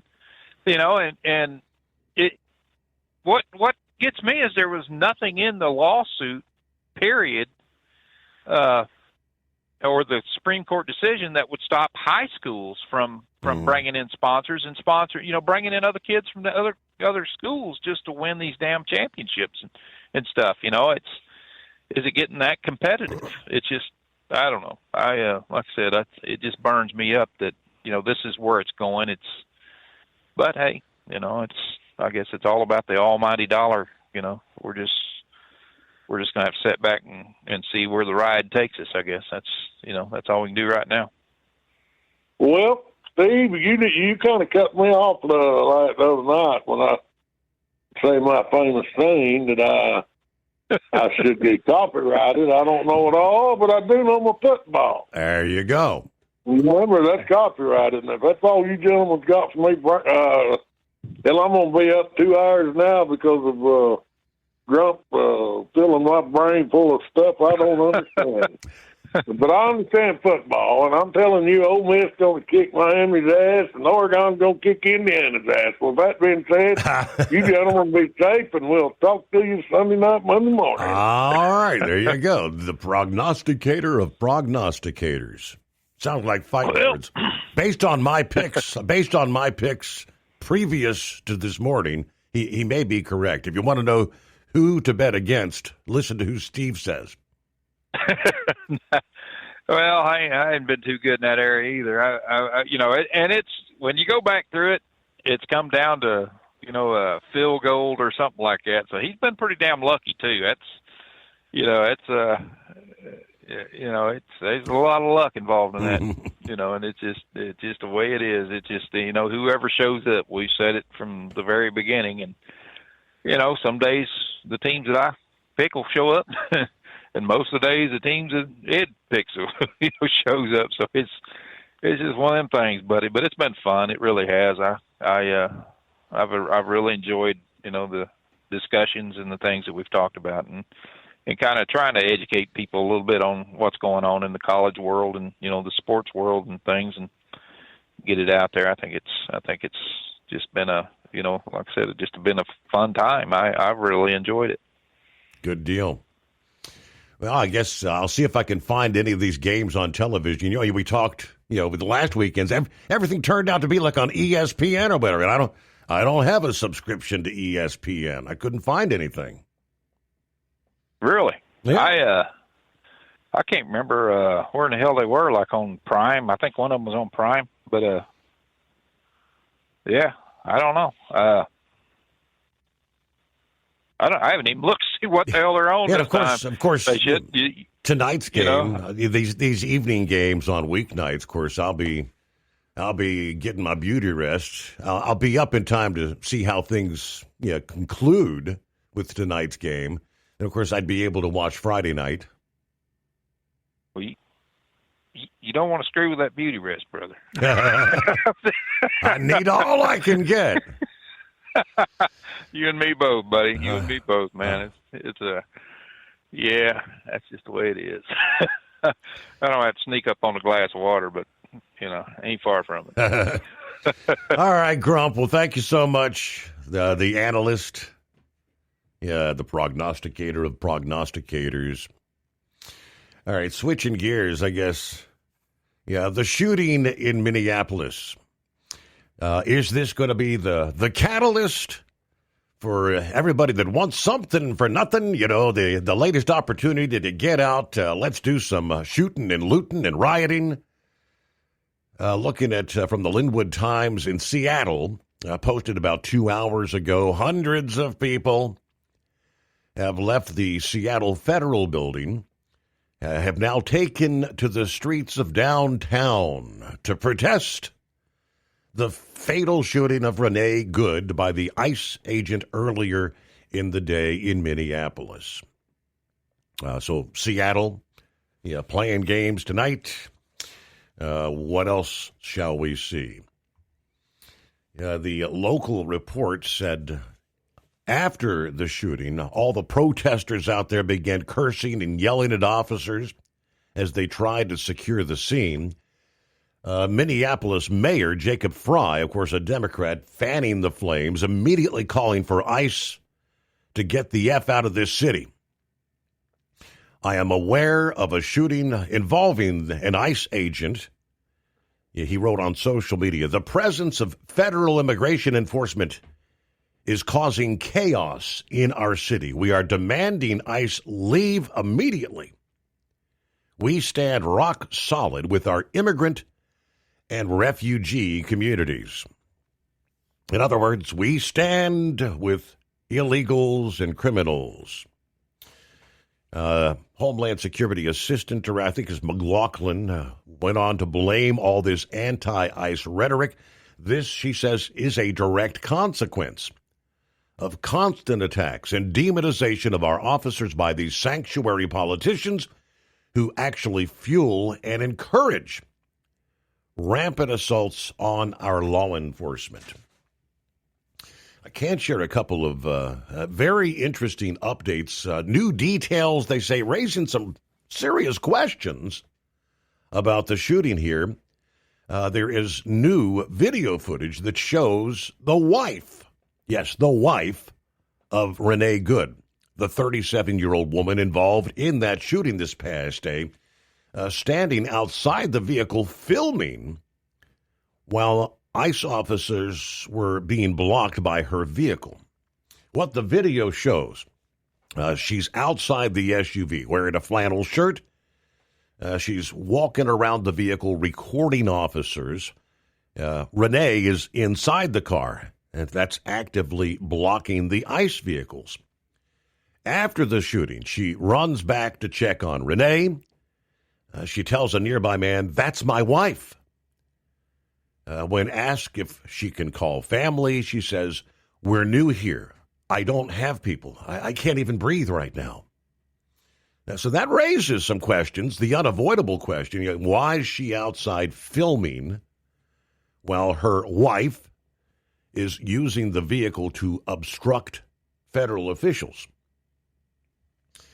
We'll dissect. There's numerous other details here. What really happened? There's a lot of misleading information circulating out there.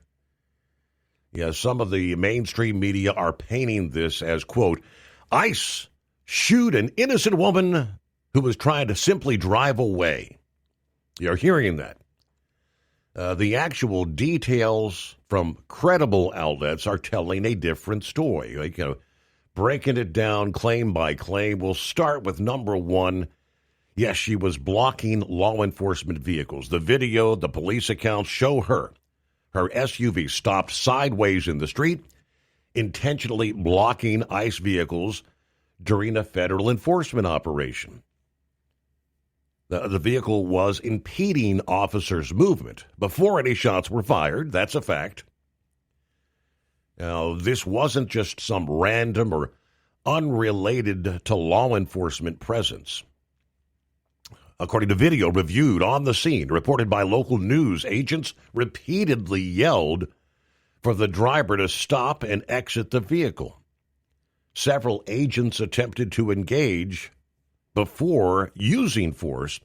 One agent was behind the vehicle. One was attempting to open the driver's door. Another was standing in front of the vehicle where she had a clear view of that officer. That's important. The whole narrative that she was just trying to drive away, she panicked, that is not supported by multiple cameras showing attempts to stop the vehicle.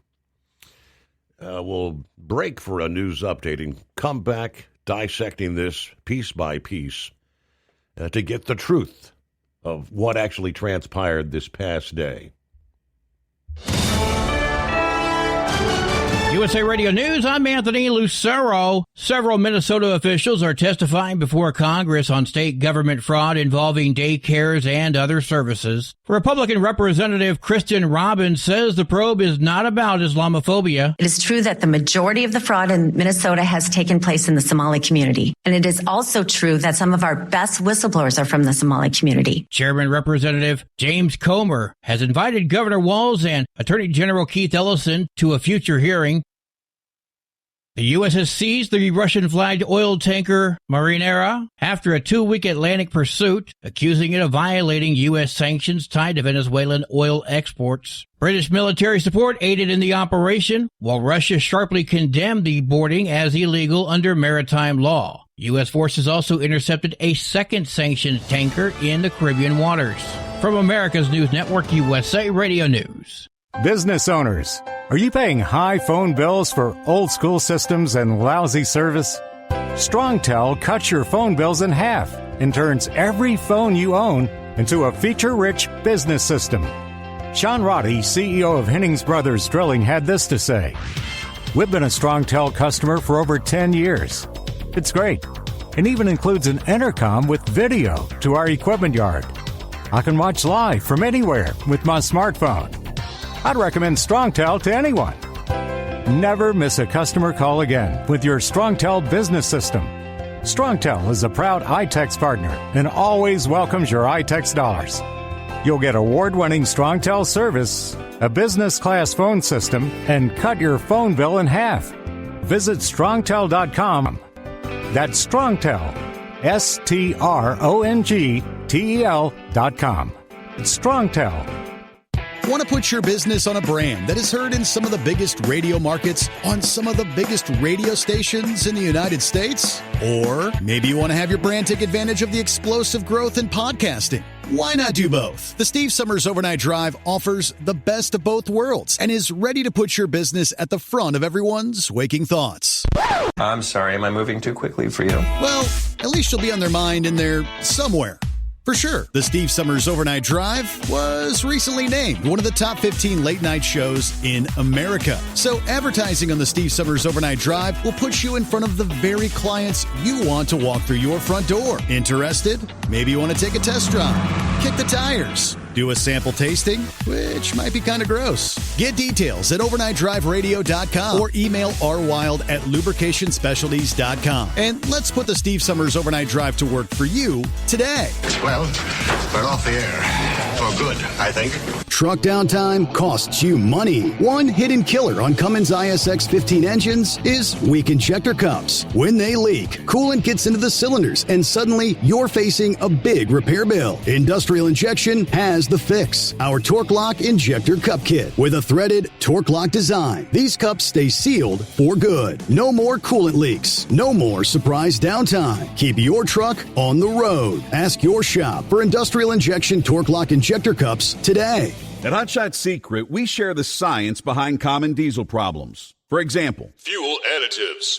Most fuel additives either impact performance or provide protection. Hot Shot Secret Everyday Diesel Treatment provides both performance enhancement and fuel system protection. Everyday Diesel Treatment delivers a 6-in-1 premium fuel treatment for every fill-up, every time. Everyday Diesel Treatment is available at truck stops, Tractor Supply, O'Reilly's Auto Parts, and online at HotShotSecret.com. Your factory fuel filter is letting you down. AirDog heavy-duty diesel fuel systems don't just filter your fuel. The AirDog fully optimizes your truck's fuel system for peak efficiency. The factory-provided filter simply removes particulates and water from fuel. The AirDog system removes all contaminants, including entrained air, water, and particulates, and feeds the engine pump with optimal pressure. Check out airdogdiesel.com to learn how you can capture every bit of performance and efficiency from your fuel system.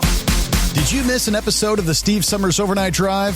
Or just want to relive a little bit of the magic? Don't worry. You can download the Steve Summers Overnight Drive wherever you get your podcasts. Don't miss a single second of the show that was recently named one of the best late night shows in America. Make sure you like and subscribe to the Steve Summers Overnight Drive so you don't miss a single episode. The Steve Summers Overnight Drive. Available wherever you get your podcasts or online at overnightdriveradio.com.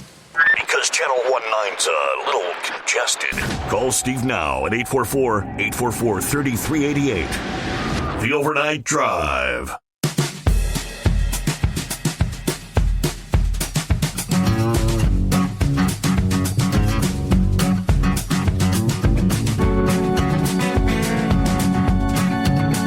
Alrighty, welcome back. Picking up where we left off.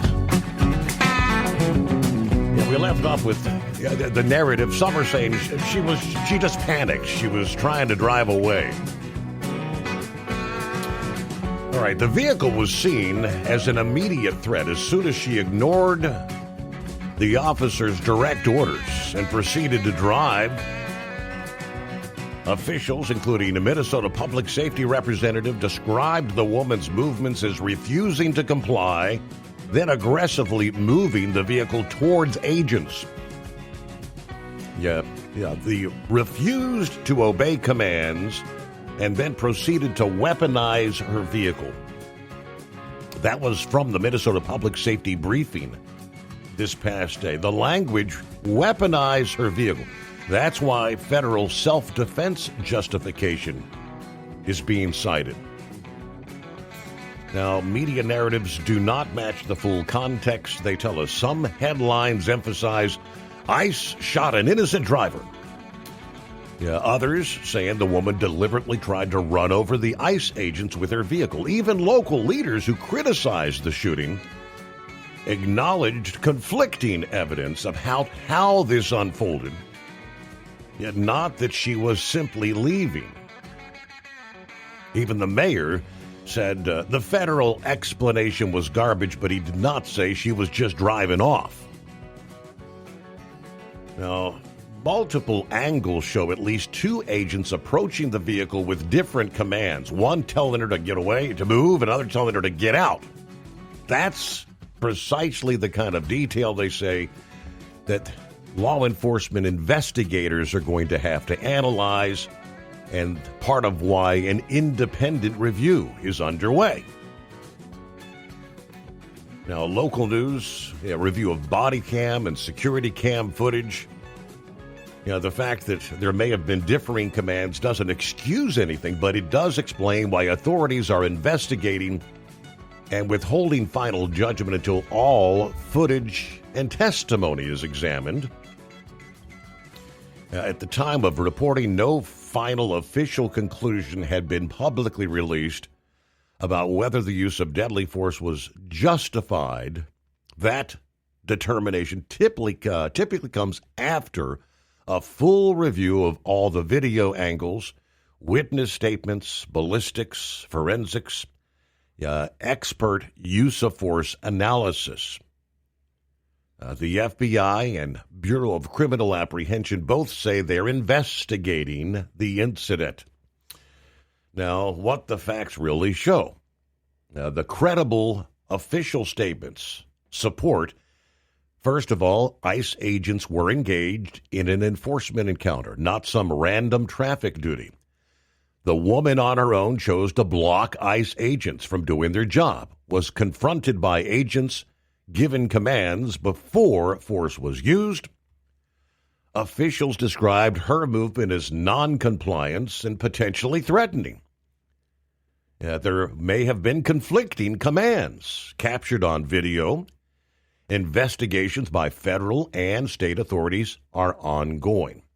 Now, this coming from someone who I believe maybe has some law enforcement experience, stating, if we're going to be honest, you have to slow the video down and look at what actually happened, not what people wanted to show. When the vehicle begins to move, it does not immediately turn away from the officer like you would typically see if you wanted to avoid hitting something. Frame by frame, you can see the officer's positioned directly in front of the vehicle in an attempt to stop her. The driver presses the gas while the officer is still in that path. The turn to the right occurs after the officer draws his weapon. If the intent had been simply to flee without endangering anyone, the vehicle would have immediately turned away from the officer. It did not. That is a distinction that matters. This was not some random shooting of a person who was just walking up or doing nothing. This was a violent encounter involving a vehicle which under U.S. law is considered a potentially deadly weapon. There are additional video angles that clarify. Another angle circulated shows the incident from the front of the vehicle, that is important context. From that angle, you can see that an agent originally approached from behind the vehicle, then moved along the right side of the car. The agent walked directly across the front of the vehicle to reposition himself in front of the vehicle. At the moment the agent crossed in front of the car, the vehicle lunged forward, making contact with and forcing the agent to immediately pull to his right to avoid being struck down and knocked down by the vehicle. It was after that forward movement the agent perceived an immediate threat, drew his weapon. Only then does the vehicle turn right, consistent with an attempt to flee after the use of force decision had already been triggered.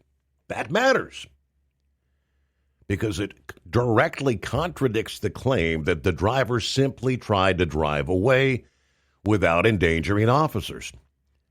A vehicle that accelerates while an officer is positioned in front of it is legally considered a potential deadly threat, regardless of intent. So that sequence, movement toward the officer first, evasive turn second, is visible when the video is slowed down frame by frame. That's why it's being evaluated as a use of force encounter involving a vehicle, not some random, unprovoked shooting.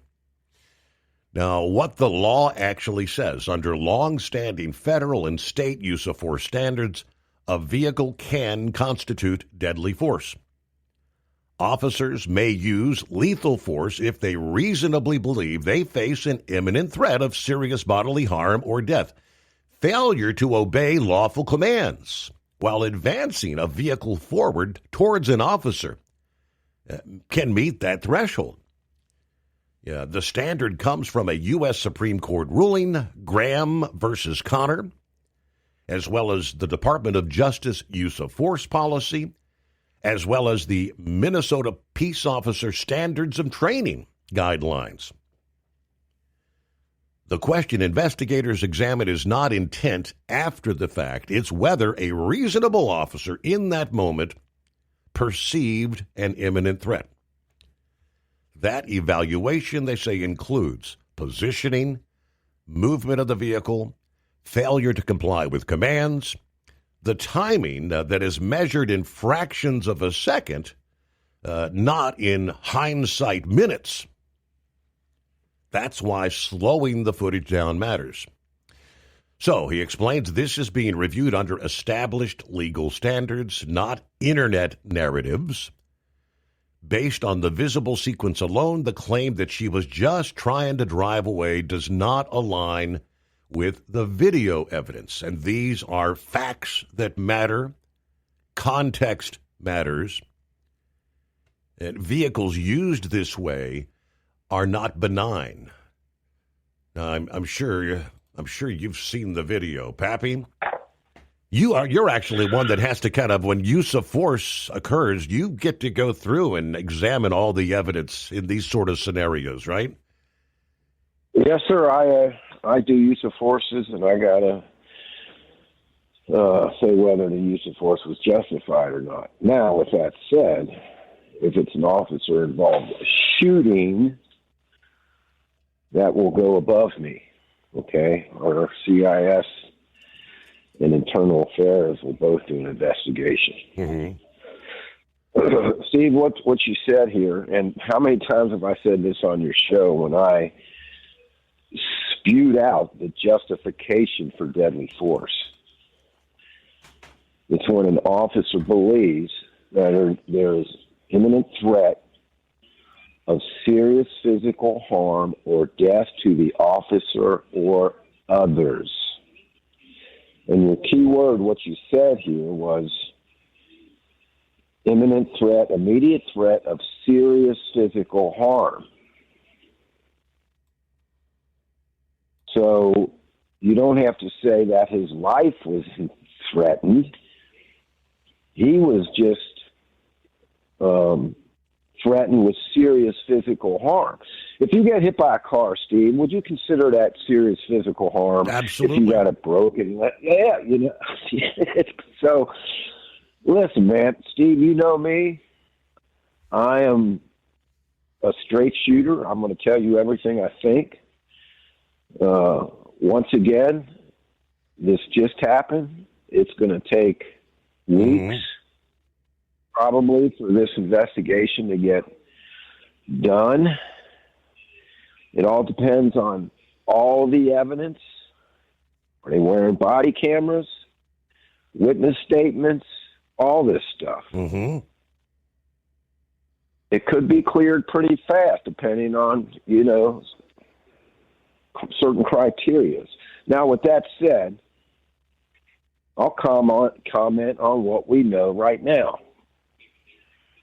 First of all, we know from witness testimony that this lady was there to block ICE with her vehicle. She was obstructing official business, committing a crime. When the officers went out to arrest her, she resisted arrest. That bumped up the criminal offense right there. And then when she put the vehicle in drive, and the roads were wet. I get it, not wet, but they were snow covered. When you slow it down, when she put that car in drive, then front wheels are starting to spin.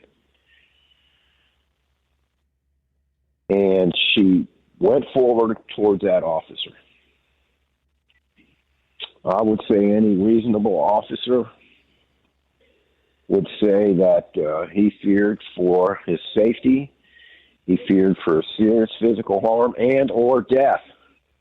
And with that said, he might have been feared for his fellow officer that was standing by the door when she pulled off. Mm-hmm. He could have got knocked over and ran over.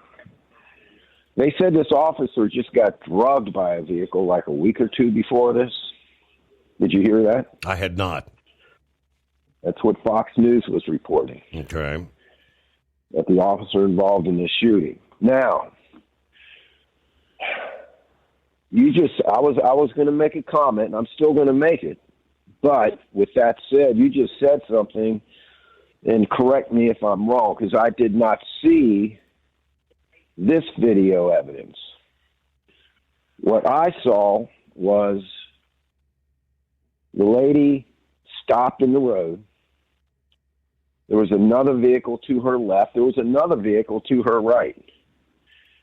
The vehicle to the left was just a passerby, right? And the lady kind of like waved her on, right? And as that other passenger vehicle went by, she inched up farther in the roadway to block ice. You see two officers get out of their vehicle and approach her. Mm-hmm. Now, you didn't see the officer actually firing the shot. Now, what you just said, did I hear you correctly, that the officer that fired the shot got out of their vehicle, walked behind the suspect vehicle, out of view of the camera, and then walked back around in front of the vehicle? Is that what you just said? That's what the breakdowns, frame by frame, they're describing, yes. All right. Well, I didn't see that. I didn't see the officer that fired the shots in this video. I didn't see him walk behind the vehicle. I thought he was already out when the two officers got out and walked over towards her car. That car to the right of her, I thought maybe was involved. Also, that officer that fired the shot was already out of his vehicle and maybe addressing that driver, right? And was walking back towards the other officers when he saw there was a problem going on there.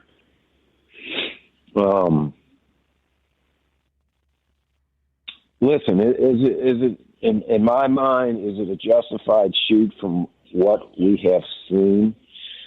Absolutely. Could the officer have made some better tactical decisions without seeing all the video and not knowing exactly why he was in front of that vehicle? What possessed him to walk in front of this vehicle? That's my only question.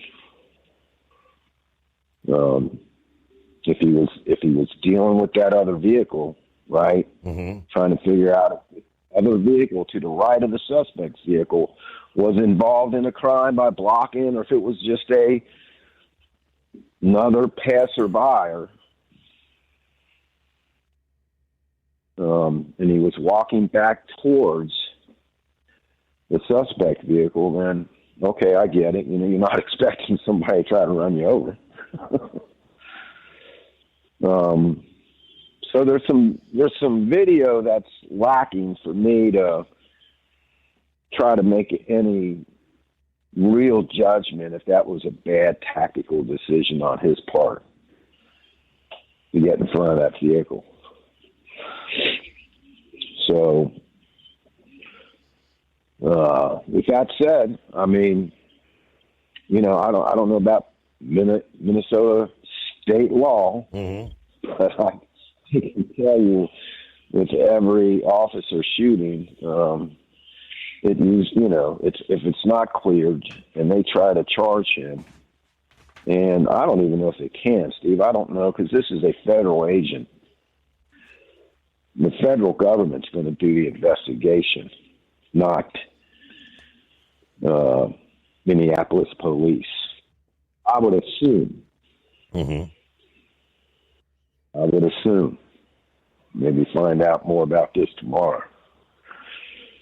But the simple fact is, Steve, that these government officials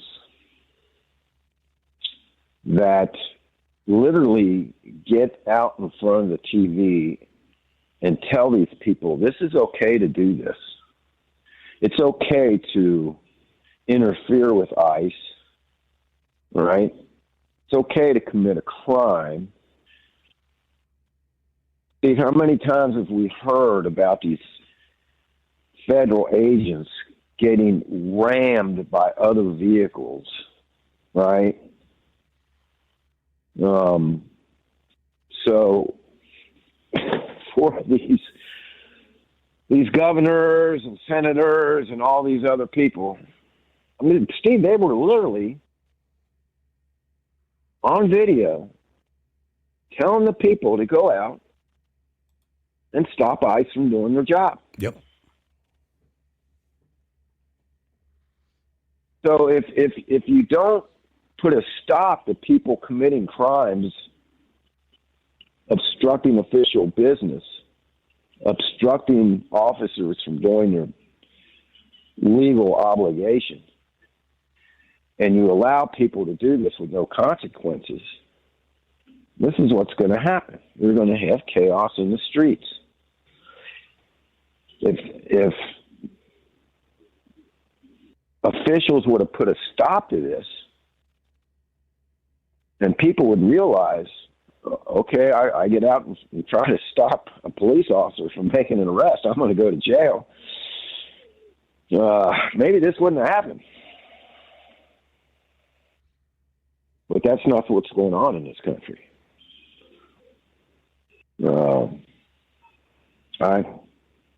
Be honest, I haven't watched the news. I got it on, but I was in the other room. So I don't know what's going on tonight. I don't know if they're burning the place down right now or not. I don't either. I saw the video out of Seattle, which I wasn't seeing violence, but hundreds of people in the streets. You know, you just wait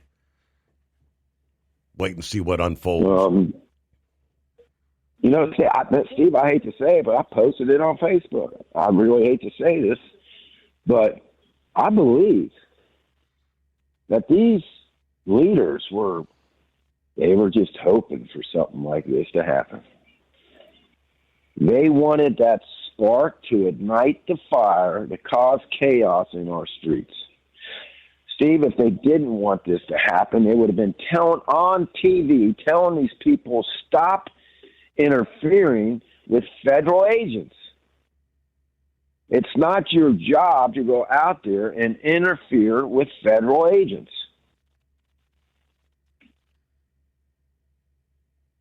But that's not what's happening. You made a comment I didn't hear. He's going to bring in the National Guard. That's what Walsh is threatening. Threatening to bring in the National Guard to stop ICE from doing their job. Yes, but he said this is going to be Minnesota National Guard. This is going to be our National Guard. Yeah, we'll see how that goes if he does something like this. Steve, here's the bottom line: is they're putting this false narrative out there, right? That ICE is just going into elementary schools, yanking children out of the classroom, right? Kicking doors in on illegal immigrants that have committed no crime. They're just here illegally. Steve, they are going after the criminals. Violent criminals is who they are targeting. If an illegal immigrant that does not have a warrant out for his arrest happens to get caught up because they're hanging around the wrong illegal immigrant, they're still an illegal immigrant. They're still in this country unlawfully. But for the government officials, these leftists who go out and spread these false rumors about ICE, literally, Steve, I heard one. They're going into schools and ripping kids out of school. Yeah, Steve, that's totally false. Lie. BS. When they went into Chicago, Steve, they went into that Chicago apartment building. They had probable cause to believe that there was human trafficking. There was kids in there that were children being human trafficked, held as slaves, forced to do unspeakable sexual acts to other people. And what does CNN, what does OC, they're in there removing children from their apartments. They just flat out lie to cause chaos because they're anti-Americans. They want this country to fall. They want chaos in the streets. And when this happened today, I guarantee you there was some leftists just giggling in the background. We finally got a nice agent to shoot somebody. Well, and I mean that was definitely an FAFO moment. Sadly. But we'll pause. News update, the Steve Summers Overnight Drive. Want to put your business on a brand that is heard in some of the biggest radio markets on some of the biggest radio stations in the United States? Or maybe you want to have your brand take advantage of the explosive growth in podcasting. Why not do both? The Steve Summers Overnight Drive offers the best of both worlds and is ready to put your business at the front of everyone's waking thoughts. I'm sorry, am I moving too quickly for you? Well, at least you'll be on their mind in there somewhere.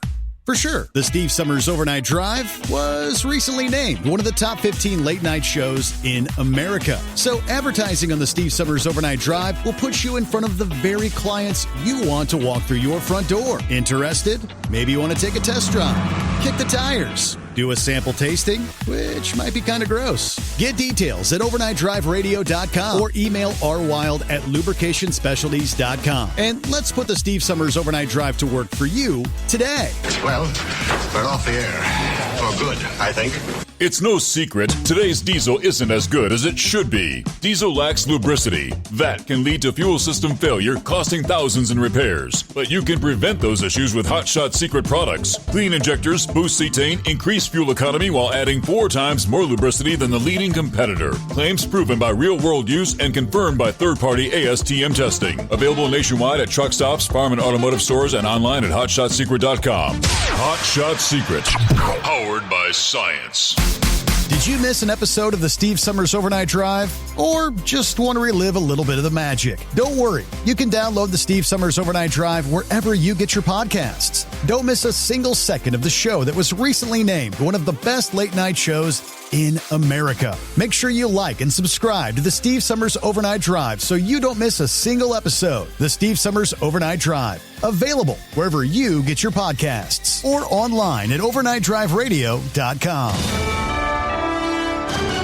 USA Radio News, I'm Anthony Lucero. Several Minnesota officials are testifying before Congress on state government fraud involving daycares and other services. Republican Representative Kristen Robbins says the probe is not about Islamophobia. It is true that the majority of the fraud in Minnesota has taken place in the Somali community. And it is also true that some of our best whistleblowers are from the Somali community. Chairman Representative James Comer has invited Governor Walz and Attorney General Keith Ellison to a future hearing.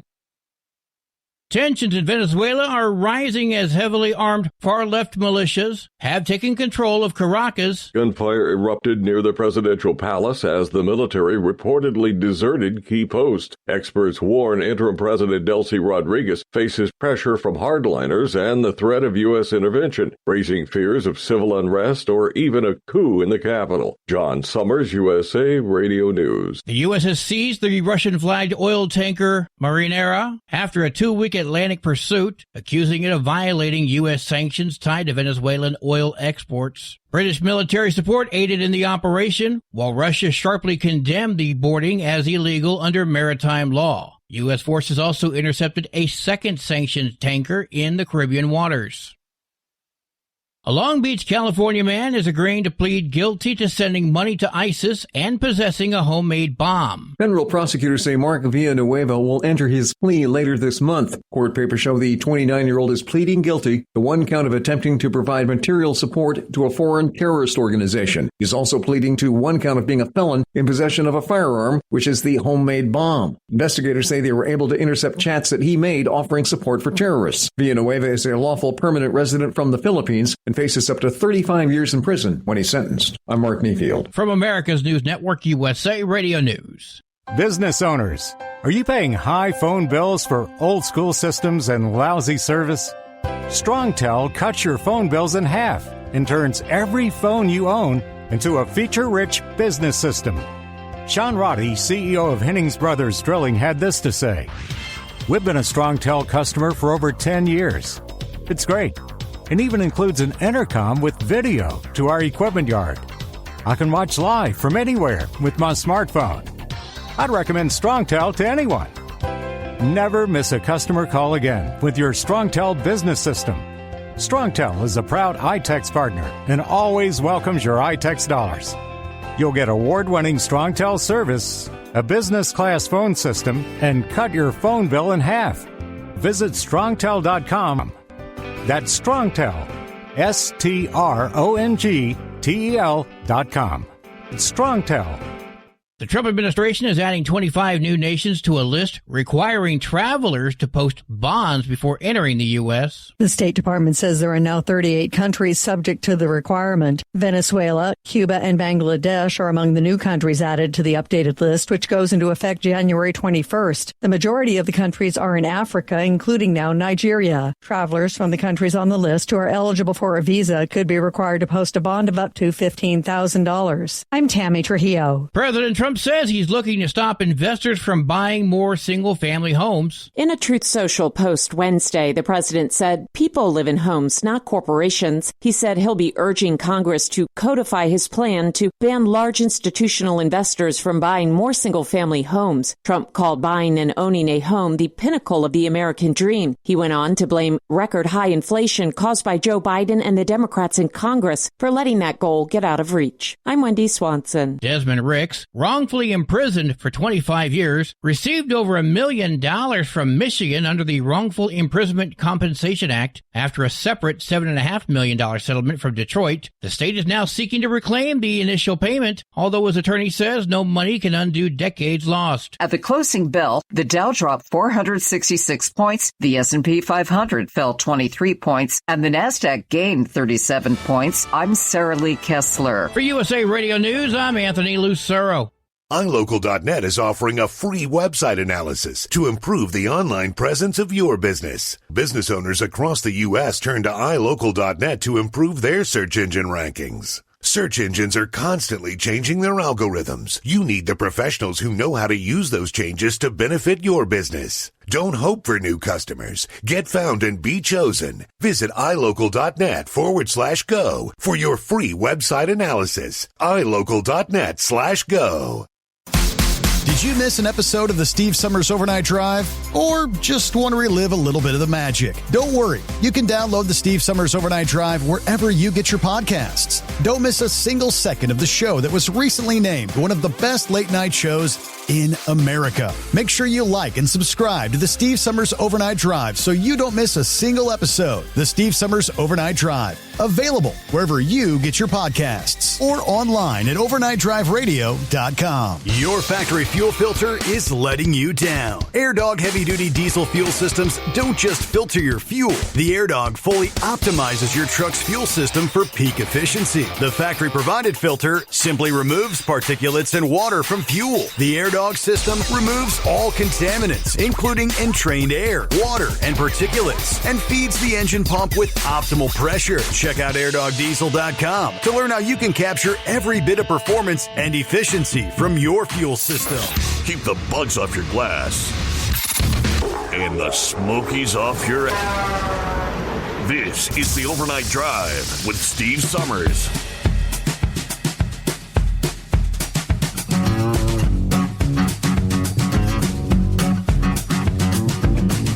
All right, another hour off and rolling. From time zone to time zone, we turn the page on the calendar, 8th day of January. So, got a Thursday coming on. We'll start looking toward the weekend. Yes, indeed. Now, let me get back and finish up. Pappy, thanks for hanging in there. Thanks for holding me over, Steve. Real quick, Fox News was just showing this, and I actually saw the video that you were talking about. Yeah, okay. A lot of it they cut out, they cut off, but they did show where the officer that fired the shots, he was walking behind her car. He had his cell phone out, right? Because there was a threat on the other side of the car. I think that lady that was standing on the other side of the car was in the car with this lady, the one that went running, screaming towards the van after the shooting. That was her wife. That was her wife. She, at some point, was in that car with that lady. Okay. She got out of the car, right? She could have posed a threat. So she's on the other side of the car. The officers can't see her. They can't see her hands. They don't know what she's doing. So that officer walked behind the car to videotape this lady for maybe possible identification. Maybe we'll charge and come after her later rather than do it right now. And just to make sure she wasn't armed, because you just don't know, Steve. Mm-hmm. You don't know who you're dealing with. And then he did walk, and I think he told that other car, that car on the right, he probably told them to get out of there, which they did, when he started to walk around towards the front of the car. Looks to me like he got hit. Yes. He was limping after the fact. You could tell he was kind of limping a little bit. So the car definitely hit him. You can at least say it brushed up against him. Right. Right? So, just a bad situation.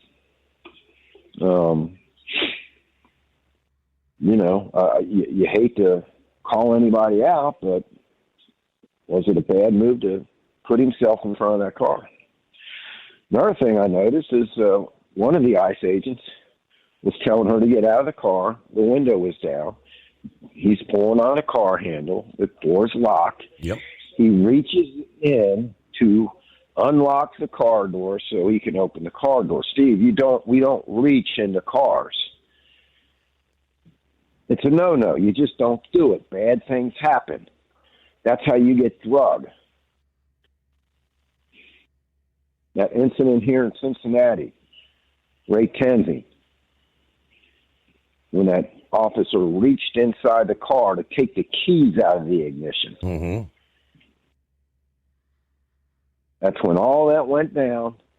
He reached in to take the keys out of the ignition. The guy put it in drive and started to take off, and he shot and killed the dude. That's how you get hurt. I train my guy. We don't reach into cars no more. Maybe back in the day, right? But you learn from your mistakes. You just don't do it anymore.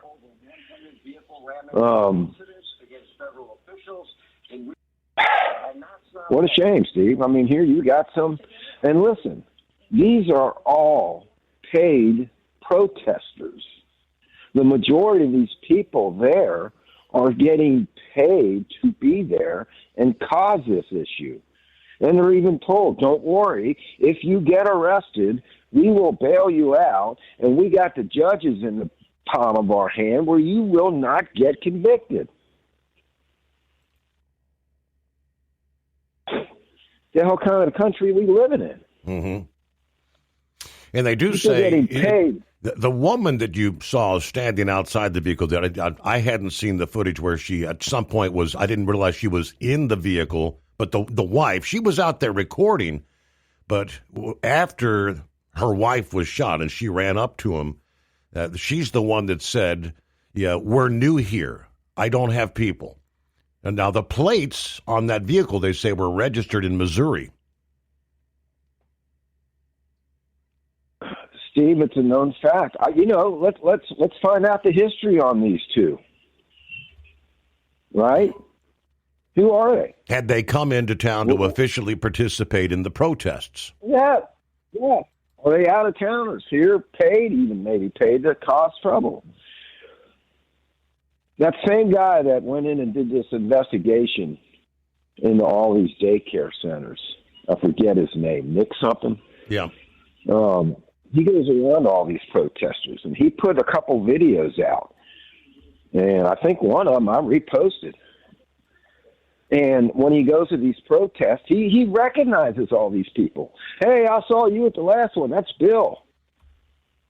Hey, Bill, you're getting a lot of money. I think he said there was like $2 million that this guy received. And when he takes that money and then he farms it out to the lower people to make sure they show up. Mm-hmm. Every time he goes to different protests, there's this one lady. He knows her by name. He said, she's at every protest I go to. She's here.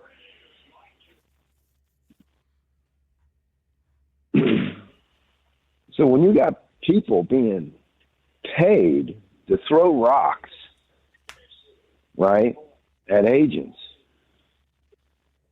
to disrupt things, to cause chaos, who's behind it? Why are they doing it? And it's just common sense answers, Steve. Common sense answers. Thanks for taking the call, man. I appreciate it. We'll see what comes. And undoubtedly, Minneapolis, they better vote some new people in and get some new government in there, because that city's a hurting puppy right now. And you hate to see it for all the good people that live there. You know what I mean? Steve, I hate to say it, if you live in these daggone cities, if you got the ability to pack up and go, I would suggest doing it. Thanks, babe. Watch your six. Watch your six. Thank you, Pappy. All right. I guess breaking news out of Salt Lake City just several hours ago, as of just before the midnight hour Eastern time. Yeah, Salt Lake City police say they have taken a suspect into custody. This reports of a shooting occurring at a church, Jesus Christ of Latter-day Saints. Salt Lake City Police Department, Glenn Mills, confirming it was about a little after 7:30. That would be Mountain Time. A call coming in about a shooting at a church of the Church of Jesus Christ of Latter-day Saints meeting house. There was a funeral taking place at the meeting house. Reports of an altercation broke out, leading to shots being fired. According to Mills, there are at least 8 victims, 2 of whom have died, 3 individuals in critical condition, 3 individuals in unknown condition. Some of the victims were taken via private vehicle to the hospital, which the chief says has complicated the situation. In addition to the victims who were transported, Mills said there were dozens of people attending the event and inside the church at the time of the shooting. Law enforcement has been interviewing those in person for additional information. They do say that all victims are adults. Now, the initial report said police were actively looking for at least one suspect who fled the scene. And a little, as of 9:50 p.m., that would be Mountain Time, the update from ABC4 there in Salt Lake City says it appears police have taken someone into custody, confirming they have detained individuals, but could not confirm how many were detained at this point in time, and specified they're currently considered suspects. ABC4 has acquired footage from a neighbor in the area in which you can hear gunshots shortly before law enforcement responded to the church for a shooting. Salt Lake City. Keep those folks in your prayers. Want to put your business on a brand that is heard in some of the biggest radio markets on some of the biggest radio stations in the United States? Or maybe you want to have your brand take advantage of the explosive growth in podcasting. Why not do both? The Steve Summers Overnight Drive offers the best of both worlds and is ready to put your business at the front of everyone's waking thoughts. I'm sorry, am I moving too quickly for you? Well, at least you'll be on their mind in there somewhere. For sure, the Steve Summers Overnight Drive was recently named one of the top 15 late-night shows in America. So advertising on the Steve Summers Overnight Drive will put you in front of the very clients you want to walk through your front door. Interested? Maybe you want to take a test drive, kick the tires, Do a sample tasting, which might be kind of gross. Get details at overnightdriveradio.com or email rwild@lubricationspecialties.com. And let's put the Steve Summers Overnight Drive to work for you today.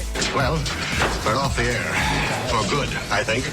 Your factory fuel filter is letting you down. AirDog heavy-duty diesel fuel systems don't just filter your fuel. The AirDog fully optimizes your truck's fuel system for peak efficiency. The factory-provided filter simply removes particulates and water from fuel. The AirDog system removes all contaminants, including entrained air, water, and particulates, and feeds the engine pump with optimal pressure. Check out airdogdiesel.com to learn how you can capture every bit of performance and efficiency from your fuel system.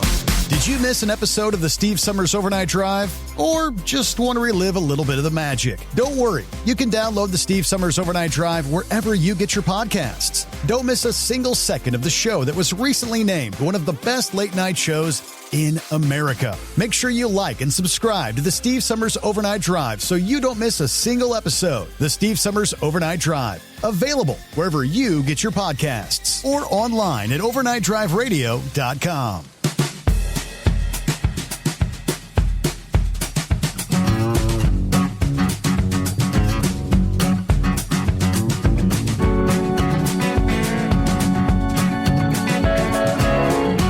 Hello to Rick in Columbus joining us this Thursday morning. There's 5-7 on board. Copy in the mail. Go Navy. Hey, hello to Billy. Morning, Steve. The Overnight Drive, folks. 46 degrees. Eulahville, North Carolina. Have a great Friday Eve.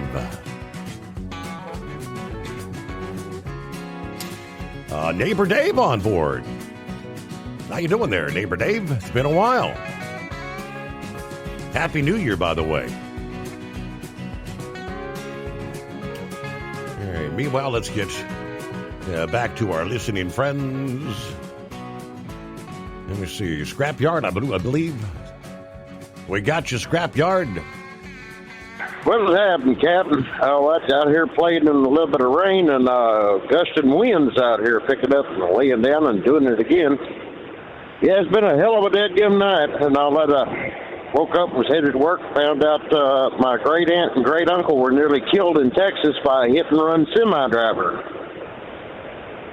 that drug them 450 yards, apparently, rear-ended them, got their pickup truck hung in the front, hit him like in the rear on the left-hand side, and got tangled up in the brush guard, drug him 450 yards, and hit him not once but twice, and the driver was shaking the truck back and forth from what witnesses said, trying to dislodge him, never slowed down.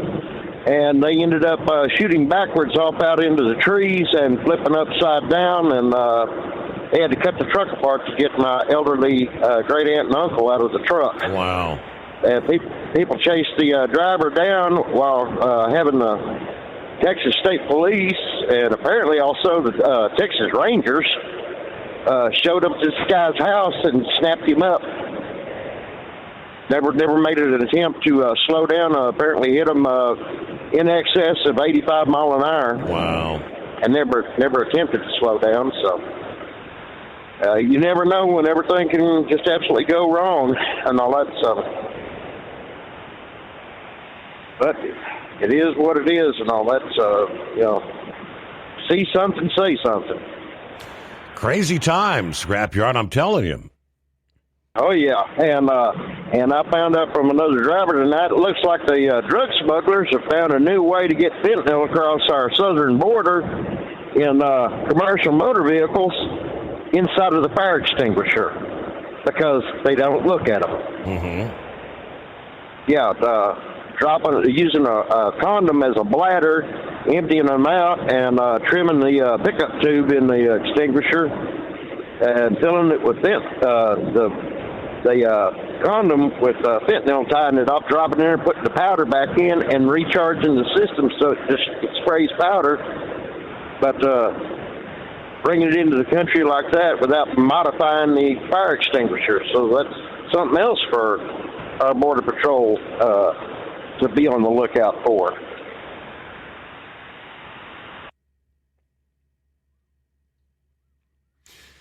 Well, Scrapyard, it's good to hear from you. I'm glad. I guess your family relatives are okay. All is said and done. Correct? Yeah, they finally got out of the hospital yesterday, this previous evening, and I finally got out of the hospital and back home. And my great aunt, God bless her, when the truck was on the driver's side, she fell on top of my great uncle, and he's a veteran, apparently a war hero from the Korean War, decorated veteran, and she ended up on top of him. Mm-hmm. Excuse me, didn't mean to cough at you there. But they finally got him home, and they're doing all right. Banged up pretty badly, but alive. And out here making this run and get this thing back to the house and all that. So I got to work again this coming evening and all that. It's a hell of a thing to have to work on your birthday, but it is what it is. Mm-hmm. All that, we're out here doing this thing, so there's going to be some pretty serious storms moving in across here from the way that they're talking over during the day and up into the evening Thursday and all that. Look like some serious thunderstorms with high wind potential, so y'all be careful out there. And you're probably going to see some tornado watches at some point today as well. 23 past the hour. Meanwhile, in Texas, Harris County, Wednesday morning, a teenager facing charges in connection with a shooting that left a truck driver with critical injuries, according to police. Again, this was January 7th. This past morning, near the Sam Houston Parkway in northeast Harris County, Texas, the incident involved the male driver of a semi-truck and two occupants of a sedan. The sedan occupants, 23-year-old driver and her 15-year-old brother, told the Harris County Sheriff's Office that the truck driver clipped their side mirror with her trailer, and they were trying to get him to stop. The teen apparently fired once towards the truck in an effort to get him to stop. The teen sat on the front passenger's window ledge and fired over the top of the vehicle, which a bullet then went through the truck door, striking the driver. The sedan occupants were detained at the scene. According to CDL Life, the truck driver is listed in critical but stable condition, having undergone surgery this past day. That's a brilliant way to get another vehicle to stop, right? Let's shoot them. Good golly. Eagle, what's happening this morning? Yeah, okay, yeah. Can you hear me now? Yes, sir. Okay, yeah. Look like we're getting close to the bottom. Yeah, I may have to finish up, but I'll get started. Hey, Steve, over the years, we've talked, about these different deals that goes on in America. And didn't I tell you just last night, I said that it seems like Democrats and losers go good together. Well, look like I was right again. Because you see what the mayor can make a complete jerk of himself. I almost ran off the road today, Steve, when I was driving, when I was listening to the news conference by the mayor when he was using profanity. I've never heard a so-called mayor of a major city use such language on a public broadcast, a live broadcast, when he told the ICE to get the F out of town. He should be, as far as I'm concerned, but like I said, they don't have no government. They don't have nobody that's doing the right thing in no way. But if they had the right people in charge, he would be out of a job right now, as far as I'm concerned, for the way he conducted himself. Because there was women and kids that was looking at that broadcast. And I don't care how upset you are, how mad you are, you have to conduct yourself with some type of dignity, and he didn't have any, even before this incident. So it's disgusting the way he conducted himself.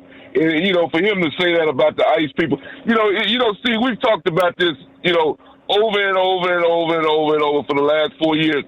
First of all, it's what needs, before I even get started on what I'm about to say. Remember, all these losers out there, these people are protesting for people that are in the country illegally. They've already broken a law when they cross the border in America illegally. That goes for the Somalis, the Haitians, the Guatemalans, in Mexico, wherever you come from. If you came in the U.S. illegally, you've broken the law no matter what you think. So when you say that the ICE unit people are picking people up unauthorized, they're not unauthorized picking nobody up, picking you up because you're here illegally. Am I right or am I wrong, Steve? That's 100% correct, Eagle. Because I'm fed up with these guys, the governor and the mayor. These guys, somebody's going to get killed. Luckily today, it wasn't an ICE man that got killed. But it's going to happen because of the rhetoric of these people. You can't call these people Nazis and Gestapos and all these other names that these people are calling these individuals. That woman, Steve, that got killed today, if she would have been at home watching television, or she'd have been at work like she was supposed to be, and not a paid agitator, because Pappy talked about it. That woman wasn't even from Minnesota. She was an individual that came in from out of town to cause out of state. Yeah. And I'm seeing videos coming in over the evening. There's been protests. San Diego, people in the streets. New York, looks like hundreds in the streets there in New York. Now let's get a news break. USA Radio News, I'm Anthony Lucero. Several Minnesota officials are testifying before Congress on state government fraud involving daycares and other services. Republican Representative Kristen Robbins says the probe is not about Islamophobia. It is true that the majority of the fraud in Minnesota has taken place in the Somali community. And it is also true that some of our best whistleblowers are from the Somali community. Chairman Representative James Comer has invited Governor Walz and Attorney General Keith Ellison to a future hearing. The U.S. has seized the Russian-flagged oil tanker Marinera after a 2-week Atlantic pursuit, accusing it of violating U.S. sanctions tied to Venezuelan oil exports. British military support aided in the operation, while Russia sharply condemned the boarding as illegal under maritime law. U.S. forces also intercepted a second sanctioned tanker in the Caribbean waters. From America's News Network, USA Radio News. So right now may be the perfect time for you to rethink how you pay for health care. And here's why. This time of year is decision time for a lot of people, but it's also when you can join Medi-Share and save even more than usual. For many families, joining Medi-Share means saving about $500 a month, which is a game changer for a lot of people. More than 1 million people are now part of healthcare sharing because it just makes so much sense, especially right now. And Medi-Share is the gold standard. Members like it a lot. We know this from member surveys. Medi-Share has been around for over 30 years. It is a proven thing. And if you join before January 15th and you mention the promo code SHARE, they'll waive your application fee, so you save $100 right off the bat. I'll give you the number here in a second, but just call. You'll get a price within 2 minutes. And again, the deadline is January 15th, so call now. You'll save even more. Call 855-SHARE-40. That's 855-SHARE-40. 855-SHARE-40. Want to put your business on a brand that is heard in some of the biggest radio markets, on some of the biggest radio stations in the United States? Or maybe you want to have your brand take advantage of the explosive growth in podcasting. Why not do both? The Steve Summers Overnight Drive offers the best of both worlds and is ready to put your business at the front of everyone's waking thoughts. I'm sorry, am I moving too quickly for you? Well, at least you'll be on their mind in there somewhere. For sure, the Steve Summers Overnight Drive was recently named one of the top 15 late-night shows in America. So advertising on the Steve Summers Overnight Drive will put you in front of the very clients you want to walk through your front door. Interested? Maybe you want to take a test drive, kick the tires, do a sample tasting, which might be kind of gross. Get details at overnightdriveradio.com or email rwild@lubricationspecialties.com. And let's put the Steve Summers Overnight Drive to work for you today. Well, we're off the air. For good, I think. Like the men and women who power America, the people at Hot Shot Secret work hard and play harder.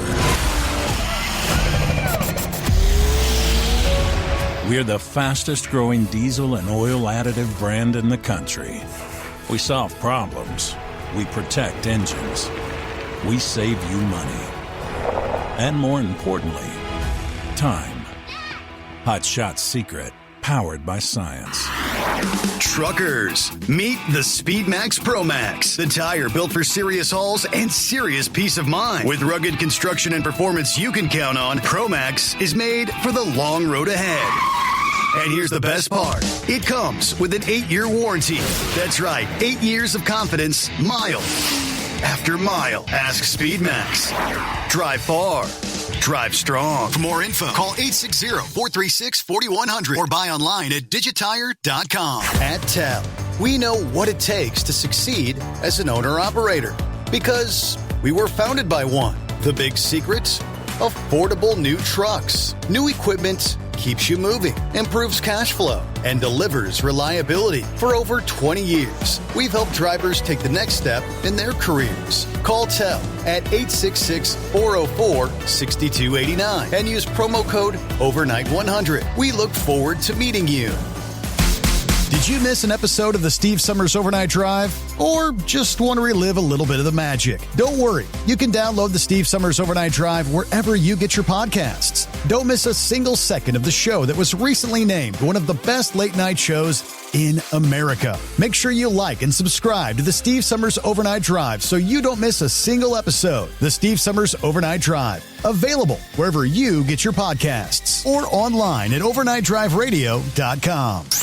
The Overnight Drive with Steve Summers. Live from the Hot Shot Secret Studios. Call Steve now.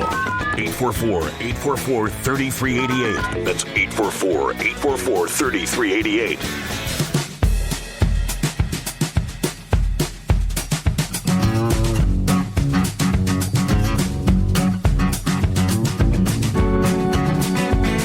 All right, we just roll on the late night, early morning hours as we get a new day underway.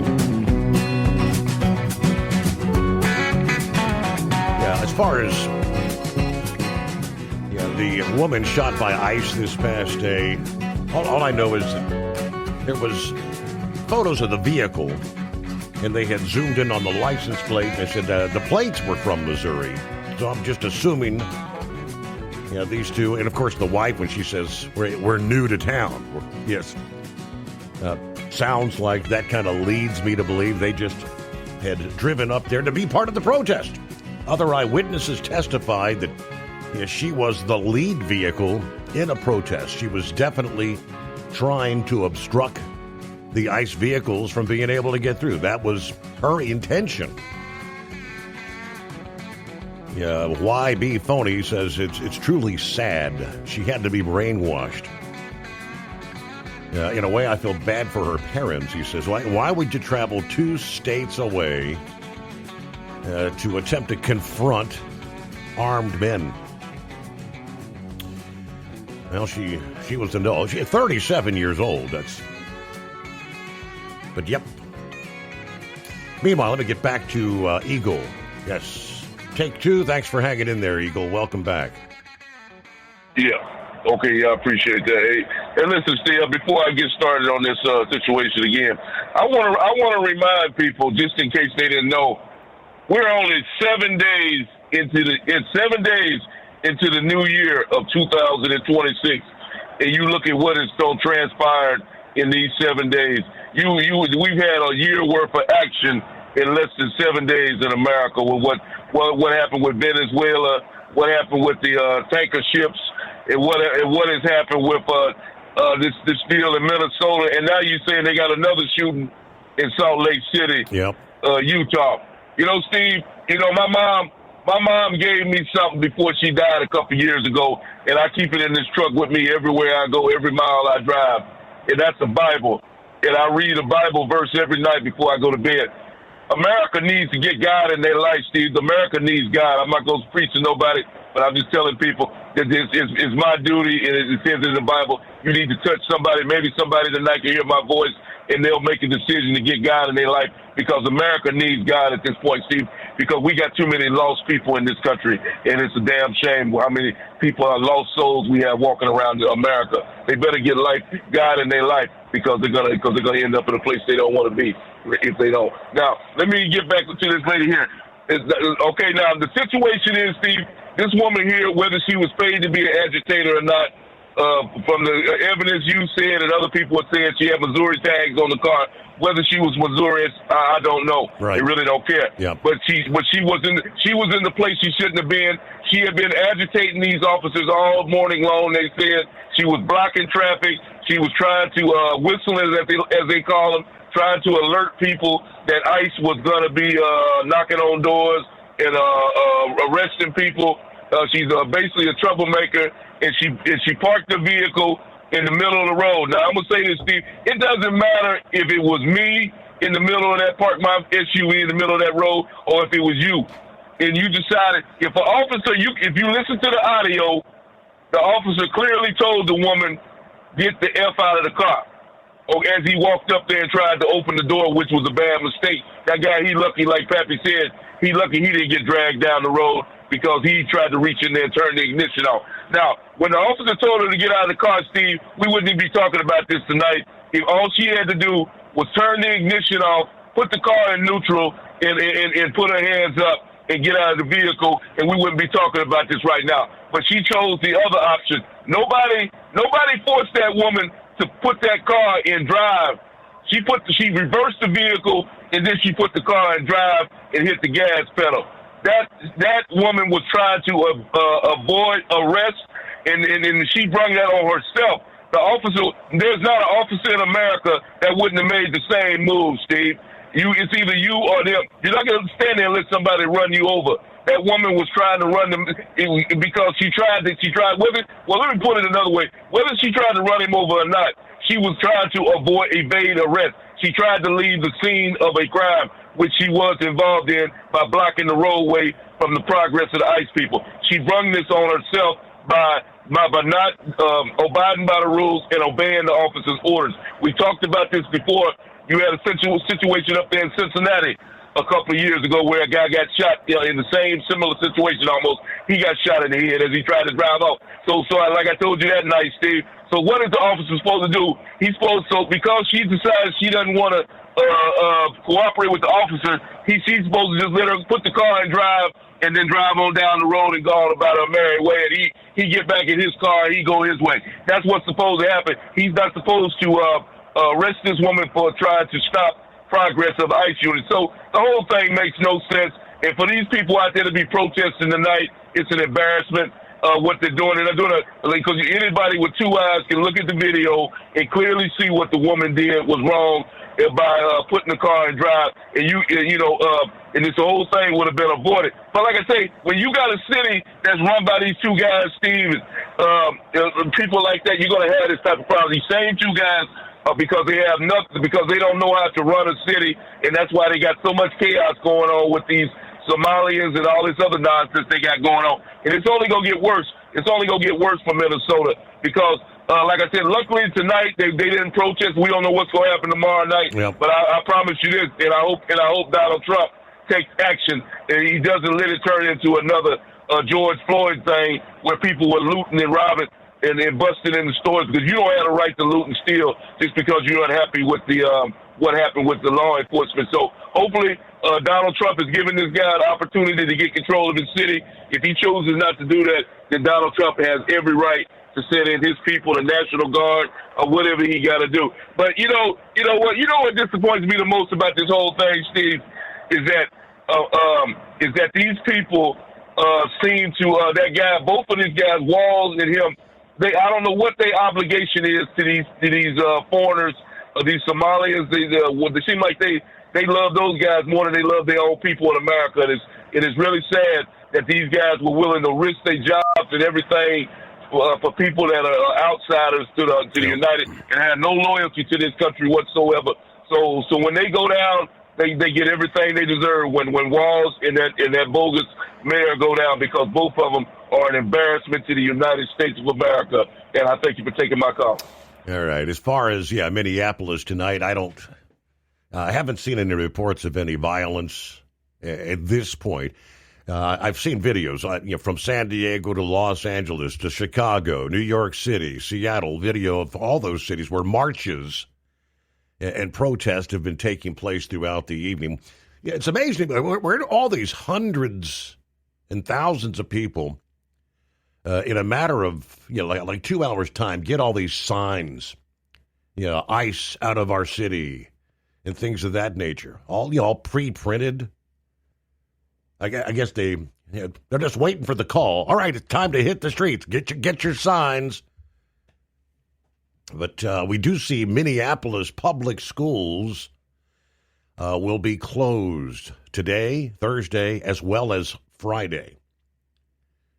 According to the New York Times, the city is on edge. All Minneapolis public schools shut down for 2 days following the ICE shooting and growing safety concerns.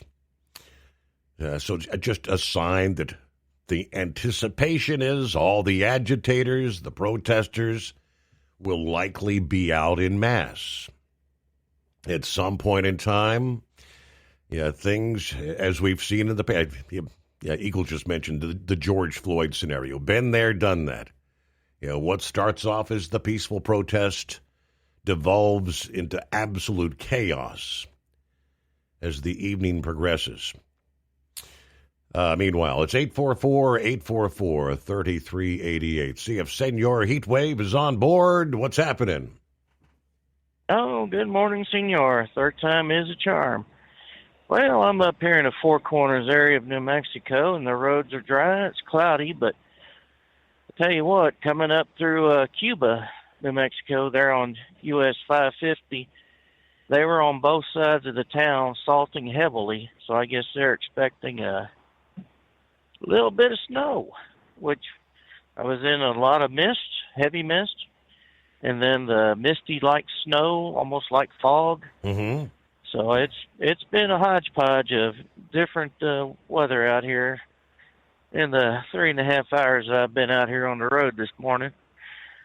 So I just got a call from Central saying, hey, go ahead and go past Salt Lake City, head on up to the Tri-Cities area there in Washington State. Said if it's getting a little rough, just stop off in Boise and drop off the load, give us a call. I said, you got it. I ain't going to argue with them. So I just don't want to play in the snow as much as some other folks like to do. But, all I could say about that, well, I guess I'll just call her a woman. Because if I say lesbian, I might get flagged. Right. But, there you go. Oh, well, she was startled. Right. I'm sure they were trained. Like you said, what they need to do is they need to get one of them damn posters and see if they can find whoever it was that made them. But then again, they probably don't do that because they know if they do, then they'd be complicit. And after all, everyone's trying to get that almighty buck, so they may disagree with these people, but they'll do it for the money. One thing I would like to ask Pappy is there a weapon in the arsenal of law enforcement that can be carried that would disable a vehicle by blowing out the engine block? Or is it just that there's not a handheld weapon out there that can do that to instantaneous knock out that engine? I'm not saying that they shouldn't have shot the woman. I think they did an absolute correct job of eliminating a potential issue. But I mean, would it be not better to try to knock the engine out, or is there just not enough firepower in a handheld weapon that would actually, disable that engine immediately? Yeah, just asking. So, other than that, man, I know I had something else on my mind, and kind of like Swiss cheese, it kind of went right through it. Football. Diego Pavia, the Albuquerque product, playing for Vanderbilt. I mean, that guy's an embarrassment. What he told everybody after he finished second, it's like, well, everybody, I got 2 words for you, F-Y, or in some instances, F-U. But anyways, you know, why would anybody want to have him on their professional football team, even though I guess he got his 7th year of eligibility? If I understood it right, he did win the case. Then he's going to get another year of eligibility. I mean, the guy is a good player. He just made bad decisions. Right. And I think the reason why he's doing this, you know, getting paid to play, because he may not be good enough for the NFL, or he may be good enough, but no one's going to want him on their team with that kind of attitude. Like he doesn't like the thing on the 50-yard line of a college team that did not get him, so he urinates on it. He doesn't like the result of the votes where he finishes second, so he tells everybody, you know what, F off or F you. Why would you want to have that kind of person on your team? You know, it's kind of like Colin Scamperdick, or whatever the hell his last name is. Nobody wanted him. Indianapolis went and got Phillip Rivers out of retirement to play for him for the last 3 games. Why doesn't anyone want whatever his name is? Because he is disruptive. You don't want to have the toxic in the locker room, right? Right. I mean, would you want to have somebody on your radio team that's going to be undercutting and undermining everything that you're trying to do that's positive for their own benefit? Right. You know, you're not going to have that. You're going to let them go. Hot Shot Secrets is going to let them go. So he got what he deserved. That woman obviously got what she deserved if she was actually trying to run these people over. You know, and I don't know if they can say it was racism involved there. I don't know what persuasion she was. Well, we know what persuasion she was. Maybe the alphabet community may get on there and start screaming, she was shot because she was one of us. No, that's not going to happen. No, nobody would have known that at that point in time. Yeah, a white lesbian female that's what it comes down to be. I do see some aerial photographs out of Minneapolis from earlier this past evening. Yeah, it almost reminds us of 2020, how things initially got started. Aerial street-level footage showing that there were massive crowds that had poured in the streets of downtown Minneapolis this past evening following the ICE shooting. Yeah, streets were packed wall to wall, traffic shut down, tensions very high. At the time, they cited what's clear from the video. The demonstrators are blocking major roadways, fires and disturbances appearing in isolated pockets. Law enforcement stretched thin, trying to hold the lines. The atmosphere volatile and rapidly changing. City leaders, they say, are urging calm. But memories of 2020 are front of mind for residents watching this in real time. When protests spill into traffic blockades and confrontation, things spiral fast and innocent people end up paying the price. We know, peaceful protest, okay.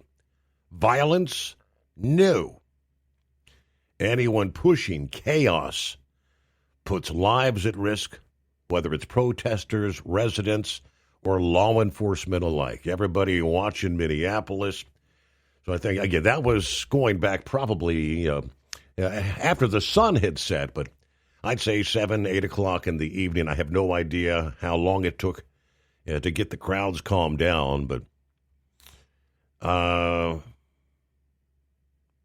in some cases make it sound like the protests are continuing. I don't know. At this time of the morning, coming up on 2 a.m. in the Central Time Zone.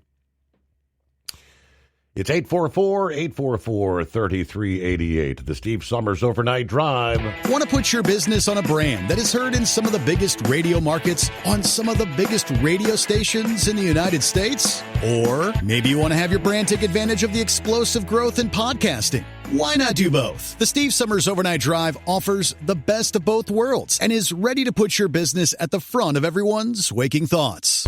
I'm sorry, am I moving too quickly for you? Well, at least you'll be on their mind in there somewhere.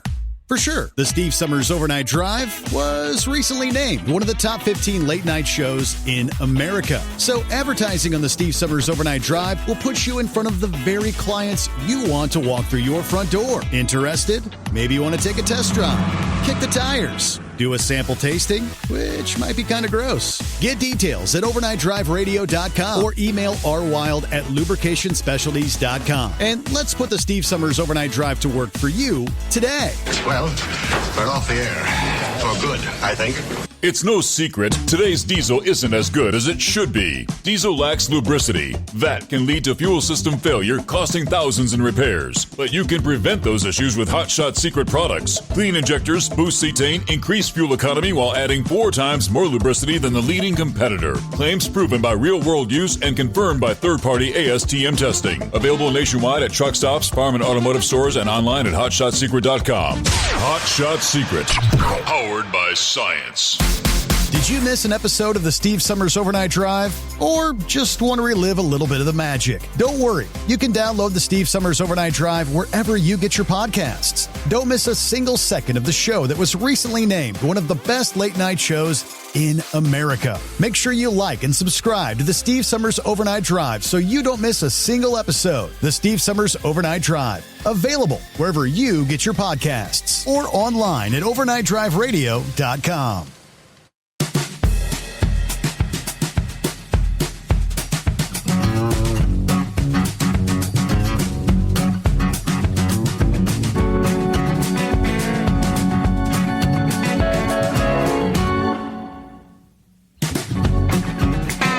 At some of the highlights, hour by hour, some of the updates in the last several hours.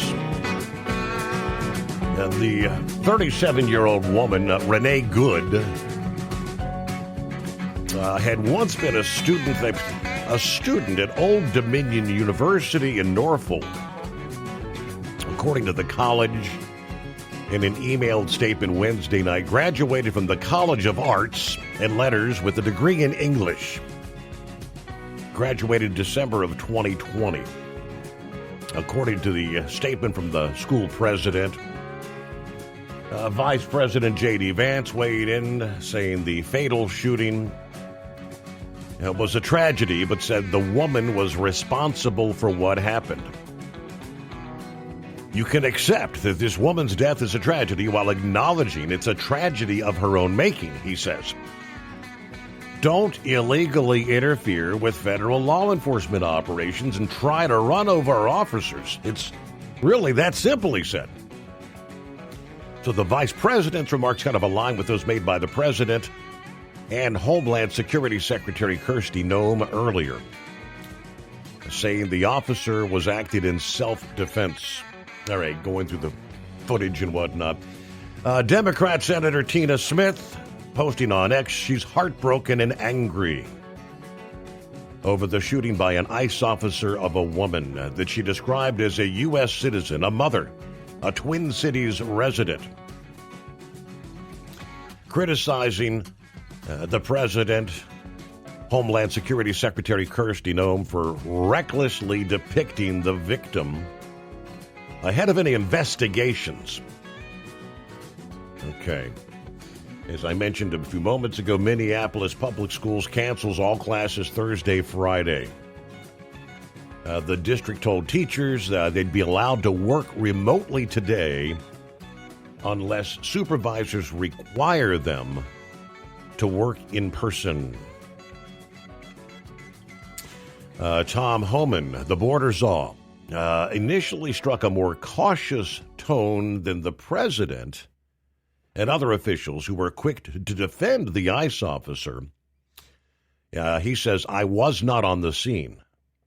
I would be unprofessional to comment at this point in time. Writing later on, Homan said that the interview was taped before he had a chance to view the footage, adding that ICE officers do have a right to self-defense. But, the comments continue to pour in. Coming up, we'll see what we have. Carl's on board. We'll get to Vic. And on down the line, rolling into a brand new day. All right, crazy times we live in. No doubt about it. Hello to Gary checking in this morning. Good to have you with us. So we'll get a news break as we roll up on the midnight hour, as a matter of fact, on the West Coast. 844-844-3388. The Steve Summers Overnight Drive. Want to put your business on a brand that is heard in some of the biggest radio markets on some of the biggest radio stations in the United States? Or maybe you want to have your brand take advantage of the explosive growth in podcasting. Why not do both? The Steve Summers Overnight Drive offers the best of both worlds and is ready to put your business at the front of everyone's waking thoughts. I'm sorry, am I moving too quickly for you? Well, at least you'll be on their mind in there somewhere.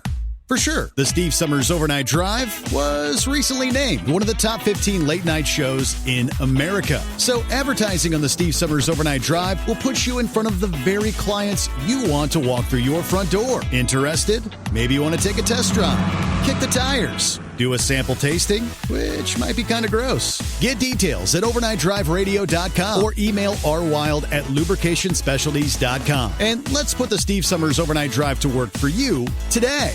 Well, we're off the air. For good, I think. Your factory fuel filter is letting you down. AirDog heavy-duty diesel fuel systems don't just filter your fuel. The AirDog fully optimizes your truck's fuel system for peak efficiency. The factory-provided filter simply removes particulates and water from fuel. The AirDog system removes all contaminants, including entrained air, water, and particulates, and feeds the engine pump with optimal pressure. Check out airdogdiesel.com to learn how you can capture every bit of performance and efficiency from your fuel system. Did you miss an episode of the Steve Summers Overnight Drive? Or just want to relive a little bit of the magic? Don't worry. You can download the Steve Summers Overnight Drive wherever you get your podcasts. Don't miss a single second of the show that was recently named one of the best late-night shows in America. Make sure you like and subscribe to the Steve Summers Overnight Drive so you don't miss a single episode. The Steve Summers Overnight Drive. Available wherever you get your podcasts or online at overnightdriveradio.com. USA Radio News, I'm Anthony Lucero. Senate Minority Leader Chuck Schumer says video of an ICE agent fatally shooting a woman in Minneapolis turned your stomach. Well, I've never been for ICE going into our cities, period. Doesn't belong there. He's calling for a quick and full investigation. Political reaction to the shooting remains sharply divided along party lines. Kentucky Senator Rand Paul says he opposes any U.S. military action to seize Greenland, pledging to do everything to stop a military takeover, as the White House considers a range of options, including force, for acquiring the Danish territory. Paul stressed Congress must retain war-making authority. President Trump says Venezuela is turning over 30 to 50 million barrels of oil to the United States. Trump took to Truth Social to say the oil will be sold at market value, with the money controlled by the U.S. He added he asked Energy Secretary Chris Wright to get things going immediately. Trump has said he's effectively running Venezuela and focused on boosting oil production in the South American country. John Summers, USA Radio News. A deadly fungus is spreading across the nation. The CDC says Candida auris infected people in 27 states in 2025. It's a type of yeast infection, most often acquired in healthcare settings. It's highly contagious. It can cause severe infection, which is tough to treat because most antibiotics are ineffective against Candida auris. This superbug has turned up on bed rails, hospital equipment, windows, sinks, and floors. The CDC says if infected, the mortality rate ranges from 30 to 60%. I'm Jim Root. Wall Street closed mixed. At the closing bell, the Dow dropped 466 points, the S&P 500 fell 23 points, and the Nasdaq gained 37 points. I'm Sarah Lee Kessler. From America's News Network USA, Radio News. No matter who we are or where we come from, we all experience difficulties in life. Military veterans know that sometimes it takes strength and determination to make it through. Whether it's obvious physical challenges or struggles on the inside, it takes strength to ask for help when you need it. I knew that I had to get support, not just for me, but for the sake of my wife and kids. Talking about it has helped me feel more like myself again. Honestly, it was hard to open up at first, but it's changed my life for the better. Learn how veterans like us have reached out for help. And hear stories of strength and recovery at MakeTheConnection.net. Hilton has dissolved its relationship with a Minnesota hotel that's been accused of denying federal immigration agents from booking accommodations. According to the Department of Homeland Security, Hilton hotels maliciously canceled their reservations when officers attempted to book rooms using their government emails. Hilton issued a statement on X explaining that the independent hotel owner assured the company the problem was fixed, but cited new video that clearly raises concerns over the location's ability to meet its operating standards. The hotel chain said it would reach out to other owners to reinforce the standards to help ensure something like this doesn't happen again. I'm Tammy Trujillo. New York Governor Kathy Hochul is laying out initiatives to crack down on ghost guns ahead of her State of the State address next Tuesday. Hochul says the bill would create criminal penalties for those who make and sell untraceable guns, which can typically be made or altered using a 3D printer. The measure would also require manufacturers to design guns so that they can't be easily modified into machine guns. We will not allow do-it-yourself gun traffickers to convert their homes into unsanctioned firearm factories. Governor Hochul is touting her commitment to getting guns off the streets, saying shootings dropped 60% last year from when she first got into office in 2021. I'm Natalie Migliori. A 29-year-old man in Berlin has been charged after allegedly attempting to stab a 60-year-old man wearing a Star of David necklace. The suspect reportedly shouted anti-Semitic statements before police intervened. Authorities are treating the attack as motivated by anti-Semitism. For USA Radio News, I'm Anthony Lucero. Would you know where to turn if you or a loved one became paralyzed? For thousands of families, the National Paralysis Resource Center has been that lifeline. But now federal funding's at risk. Sherman Gillums Jr., a partially paralyzed Marine veteran with the Christopher and Dana Reeve Foundation, explains why. This is about more than just a budget line. It's about veterans, caregivers, and families, real people who need these resources to live more productive and independent lives. Learn more at ChristopherReeve.org. Did you miss an episode of the Steve Summers Overnight Drive? Or just want to relive a little bit of the magic? Don't worry. You can download the Steve Summers Overnight Drive wherever you get your podcasts. Don't miss a single second of the show that was recently named one of the best late-night shows in America. Make sure you like and subscribe to the Steve Summers Overnight Drive so you don't miss a single episode. The Steve Summers Overnight Drive. Available wherever you get your podcasts or online at overnightdriveradio.com. Truck downtime costs you money. One hidden killer on Cummins ISX 15 engines is weak injector cups. When they leak, coolant gets into the cylinders and suddenly you're facing a big repair bill. Industrial Injection has the fix. Our Torque Lock Injector Cup Kit with a threaded Torque Lock design. These cups stay sealed for good. No more coolant leaks. No more surprise downtime. Keep your truck on the road. Ask your shop for Industrial Injection Torque Lock Injector Cups today. Because Channel 19's a little congested. Call Steve now at 844-844-3388. The Overnight Drive.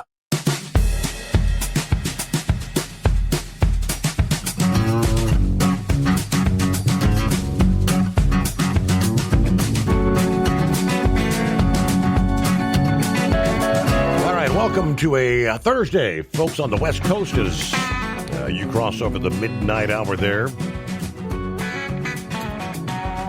And as we continue to follow the chaos, Minneapolis, what the next several days hold, a big question mark. Meanwhile, some industry headlines, starting with Colorado. Civil penalties will soon be issued for speeding along a stretch of highway between Boulder and Longmont, Colorado. $165 million being spent on approximately 10 miles of State Highway 119 in Boulder County, where a 25% increase in vehicular traffic's expected over the next 15 years. Colorado DOT said that the CO 119 Safety, Mobility, and Bikeway project will make improvements to the corridor, resulting in safer, faster, more reliable travel for all modes of transportation. Since July of last year, there's been a warning period for speed limit violators that's been in effect to give motorists time to adjust. Colorado DOT said they had issued some 34,000 plus warning notice for the first-time speed violators. These notices do not include a monetary penalty, but served as notice of the new enforcement zone starting next Monday, January 12. It'll be a $75 civil penalty issued to drivers speeding by 10 miles per hour or more in the work zone there. Ahead of the new penalties, state transportation officials noted that average speeds in the area have dropped by more than 80%. Speeds starkly decreasing, which means the speed enforcement program is already doing its job to increase safety. The civil penalties are meant to curb the behavior of speeding drivers. Moderating speed, we can save lives. Looks like State Highway 119 was selected as the first corridor to launch the state's speed enforcement program based on a variety of factors when it comes to safety. But this project is going to be ongoing, not concluding till sometime in 2027, according to the Colorado DOT. A congressman who helped form the first trucking caucus, who's been a longtime member of the House Transportation and Infrastructure Committee, passing away day before yesterday at the age of 65. We mentioned last evening, Representative Doug LaMalfa of California passed away in the early morning hours of Tuesday.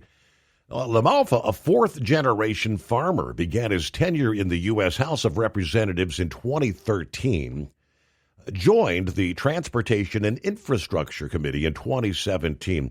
Representative Sam Graves of Missouri, who served as the chair of the committee, offering condolences to the LaMalfa family. Deeply saddened to learn of the passing of my colleague. Doug was a valued, thoughtful member of the Transportation and Infrastructure Committee for nearly a decade, and a fellow farmer who always strongly championed conservative values and the rights of rural Americans. He will be missed in the House. Thoughts and prayers with his fellow Californians, friends, and family, especially his wife, Jill, and their children. But during his time on that committee, he made repeated attempts to eliminate the federal excise tax on heavy-duty trucks and trailers.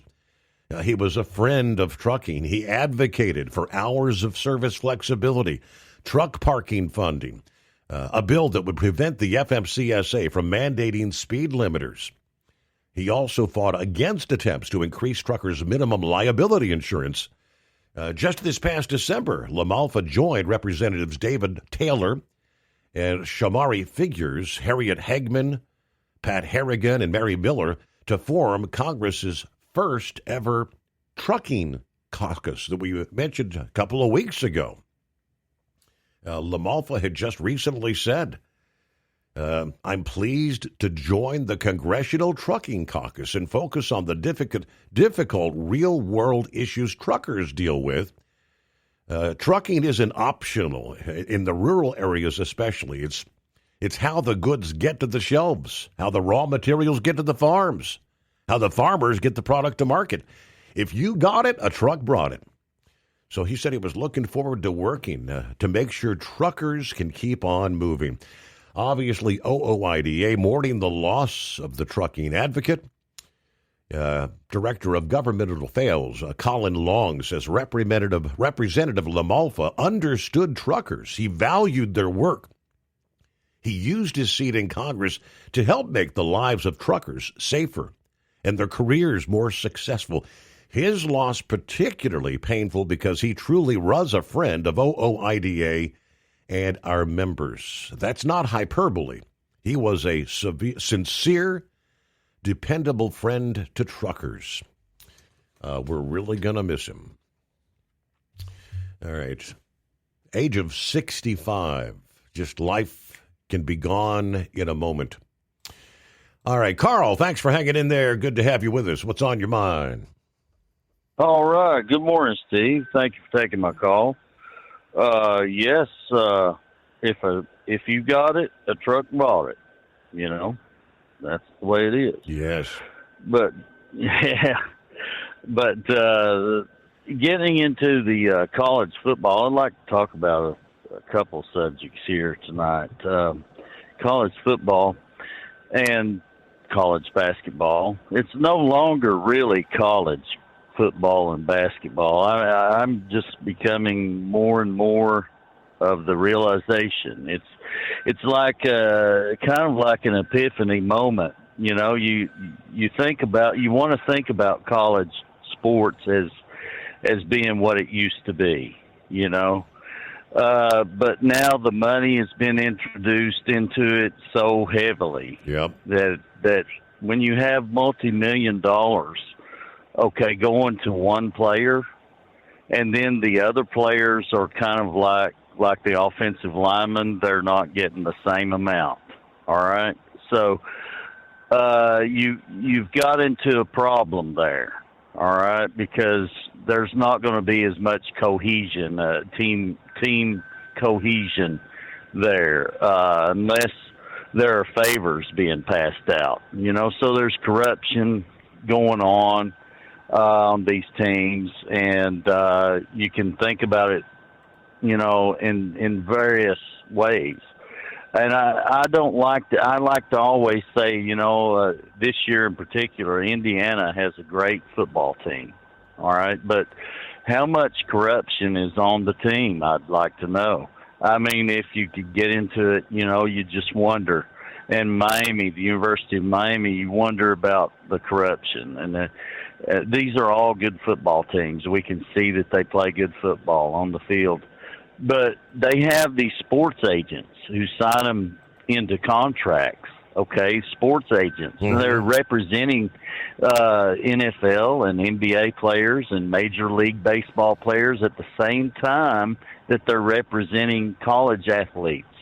You know, that you can investigate it and you can find out that these sports agents are signing these players to contracts with the university.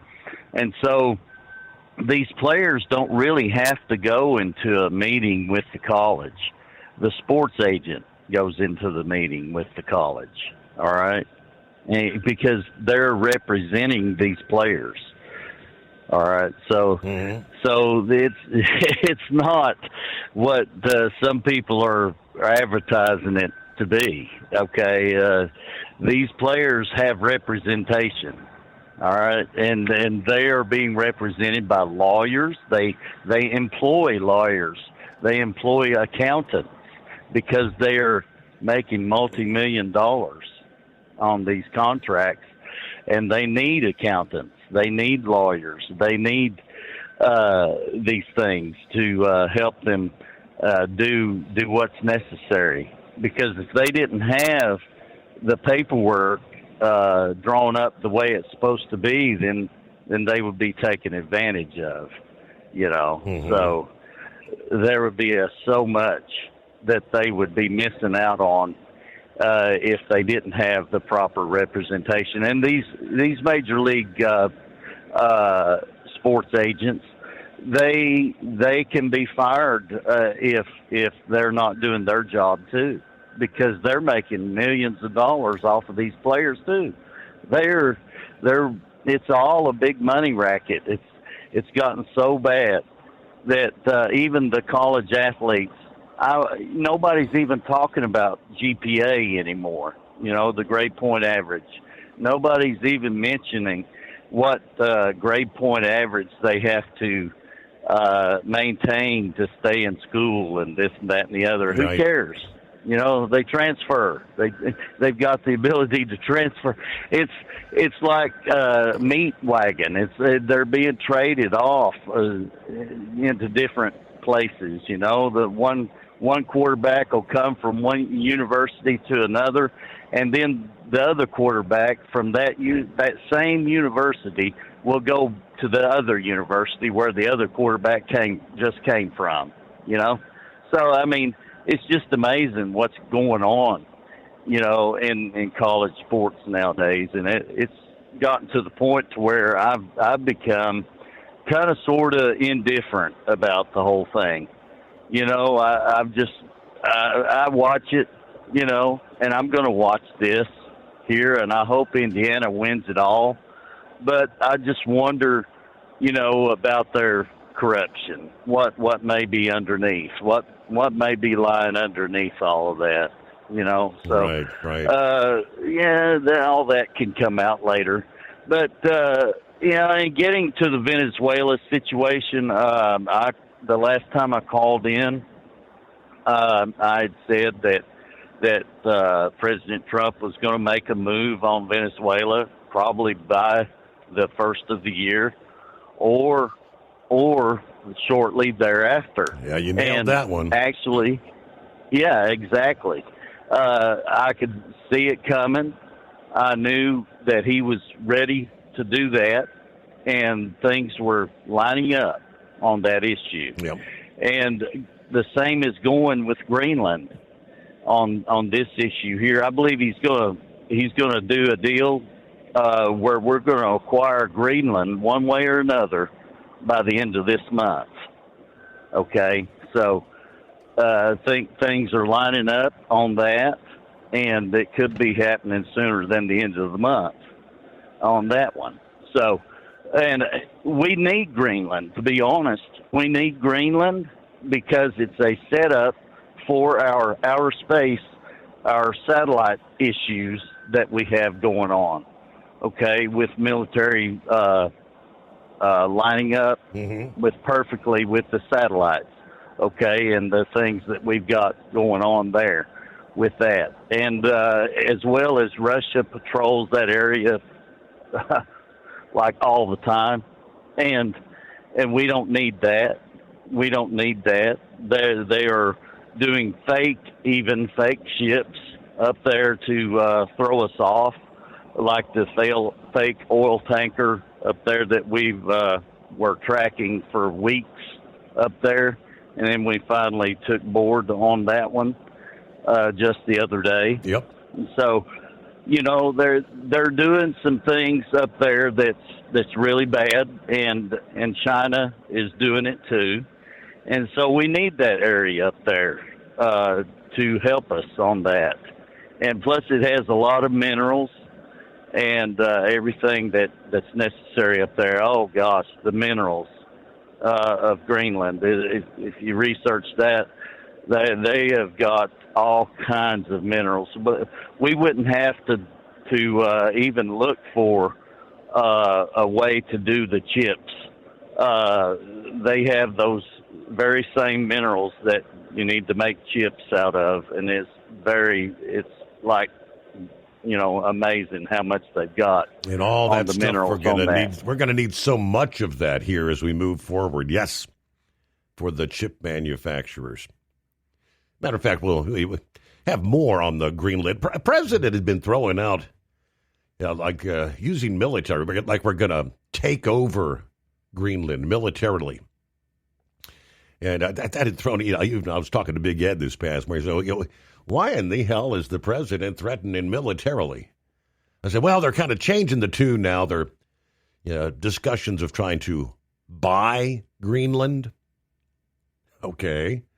Yeah, that's the direction Secretary Marco Rubio this past day kind of, again, walking the president's rhetoric back a bit, saying, yeah, we will be looking to maybe purchase. What would the purchase price be? I kind of wonder. So we'll give you more on that here momentarily. First, I was looking some of the video footage from WWJ News Radio 950. Remember the good old days when they had gas wars back in the 70s?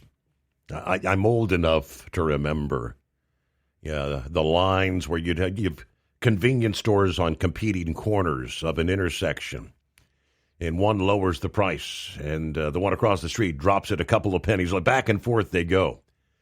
Now, I'm going all the way back when, during the gas war, some of the prices were down to 39 cents a gallon. Oh, boy. In this day and age, it looks like yesterday, I guess they actually had a good old-fashioned gas war going on in Warren County, Ohio, where you have a Sheetz location with a Speedway on the opposing corner, trying to lure in the customers with prices well under $2 a gallon. Yeah, looking here, some of the footage had one at down to $1.79 per gallon for the unleaded. Diesel there was all the way down to $2.69, but. And vehicles actually lining up at the pumps. Some of the pumps running out of fuel. Good old $1.79. How about that? We'll return into. Did you miss an episode of the Steve Summers Overnight Drive? Or just want to relive a little bit of the magic? Don't worry. You can download the Steve Summers Overnight Drive wherever you get your podcasts. Don't miss a single second of the show that was recently named one of the best late night shows in America. Make sure you like and subscribe to the Steve Summers Overnight Drive so you don't miss a single episode. The Steve Summers Overnight Drive. Available wherever you get your podcasts or online at overnightdriveradio.com. Truck downtime costs you money. One hidden killer on Cummins ISX 15 engines is weak injector cups. When they leak, coolant gets into the cylinders and suddenly you're facing a big repair bill. Industrial Injection has the fix. Our Torque Lock Injector Cup Kit with a threaded Torque Lock design. These cups stay sealed for good. No more coolant leaks. No more surprise downtime. Keep your truck on the road. Ask your shop for Industrial Injection Torque Lock Injector Cups today. Want to put your business on a brand that is heard in some of the biggest radio markets on some of the biggest radio stations in the United States? Or maybe you want to have your brand take advantage of the explosive growth in podcasting. Why not do both? The Steve Summers Overnight Drive offers the best of both worlds and is ready to put your business at the front of everyone's waking thoughts. I'm sorry, am I moving too quickly for you? Well, at least you'll be on their mind in there somewhere.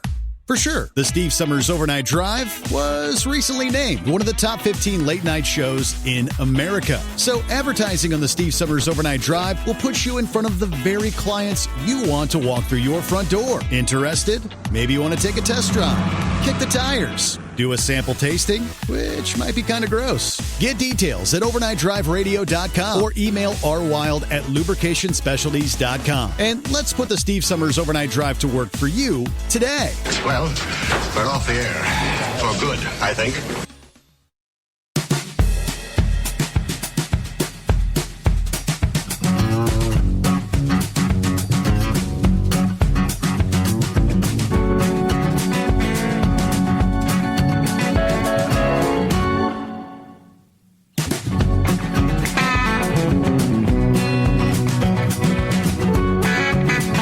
Pappy sent me a screenshot. I actually saw a similar post here just a few minutes ago.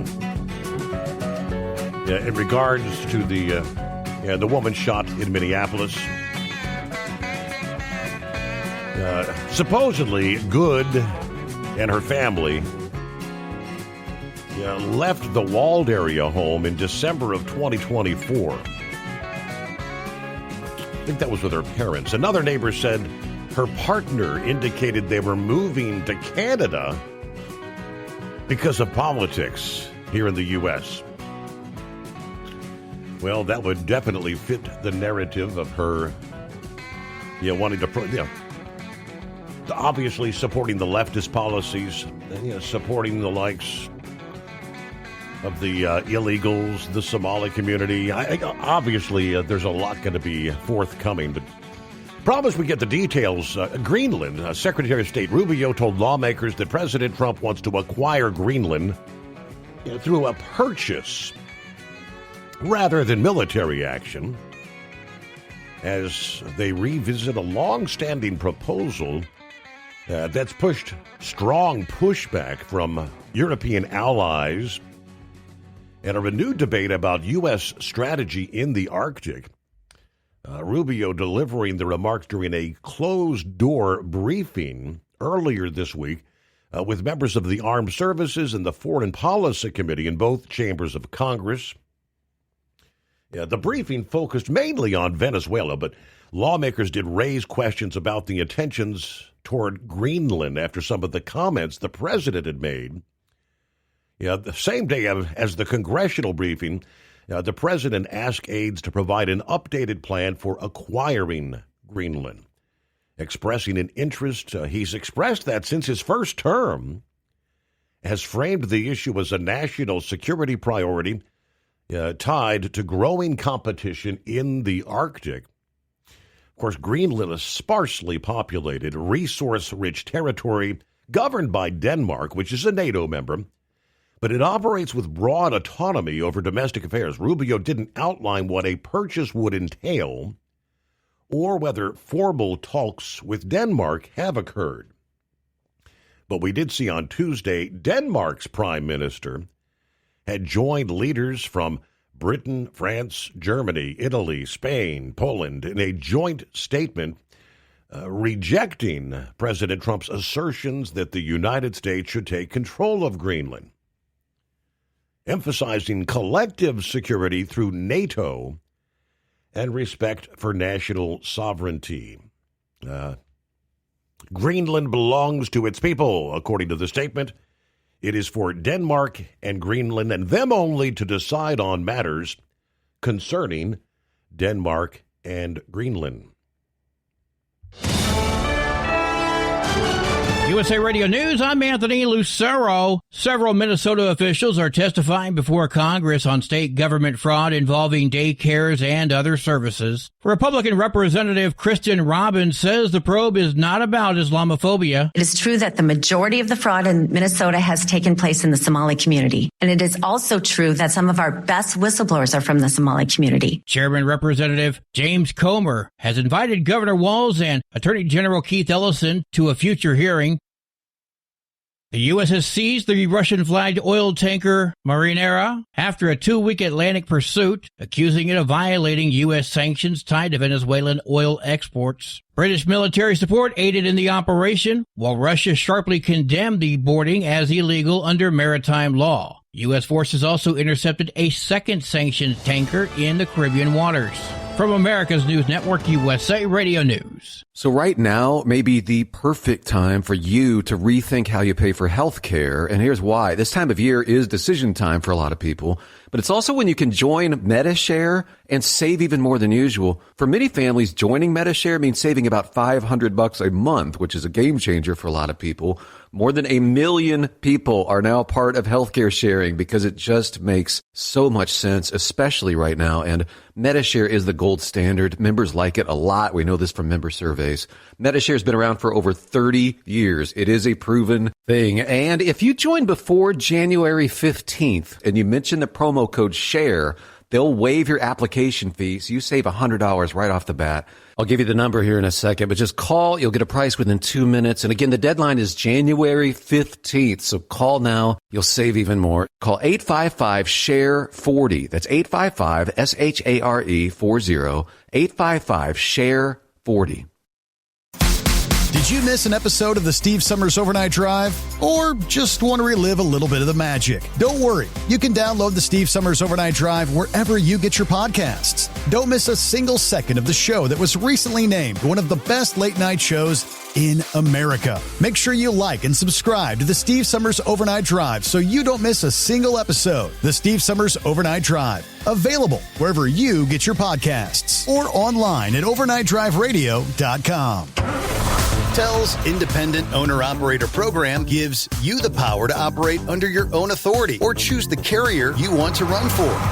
Drive a new truck with full factory warranties, solo or team. TEL has a lease that fits your business. Call us at 866-404-6289 or visit tel360.com and use promo code OVERNIGHT100. Like the men and women who power America, the people at Hot Shot Secret work hard and play harder. We're the fastest growing diesel and oil additive brand in the country. We solve problems. We protect engines. We save you money. And more importantly, time. Hot Shot Secret, powered by science. Looking to stretch every mile and every dollar? Go with Speedmax tires. Designed specifically for U.S. roads and built tough for long hauls. With a best-in-class mileage-to-cost ratio, you'll get more miles, fewer swaps, and more money in your pocket. Built strong, priced smart. That's Speedmax. Speedmax, built for the long haul, priced for the smart hauler. For more info, call 860-436-4100 or buy online at digitire.com. Want to put your business on a brand that is heard in some of the biggest radio markets on some of the biggest radio stations in the United States? Or maybe you want to have your brand take advantage of the explosive growth in podcasting. Why not do both? The Steve Summers Overnight Drive offers the best of both worlds and is ready to put your business at the front of everyone's waking thoughts. I'm sorry, am I moving too quickly for you? Well, at least you'll be on their mind in there somewhere. For sure, the Steve Summers Overnight Drive was recently named one of the top 15 late-night shows in America. So advertising on the Steve Summers Overnight Drive will put you in front of the very clients you want to walk through your front door. Interested? Maybe you want to take a test drive, kick the tires, do a sample tasting, which might be kind of gross. Get details at overnightdriveradio.com or email rwild@lubricationspecialties.com. And let's put the Steve Summers Overnight Drive to work for you today. Well, we're off the air. For good, I think. And now, back to the Steve Summers Overnight Drive, live from the Hot Shot Secret Studios.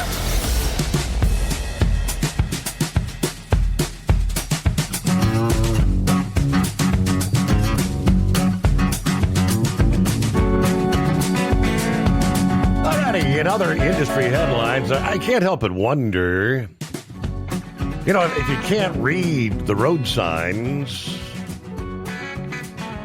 you don't realize what the signs are advising you not to do, right?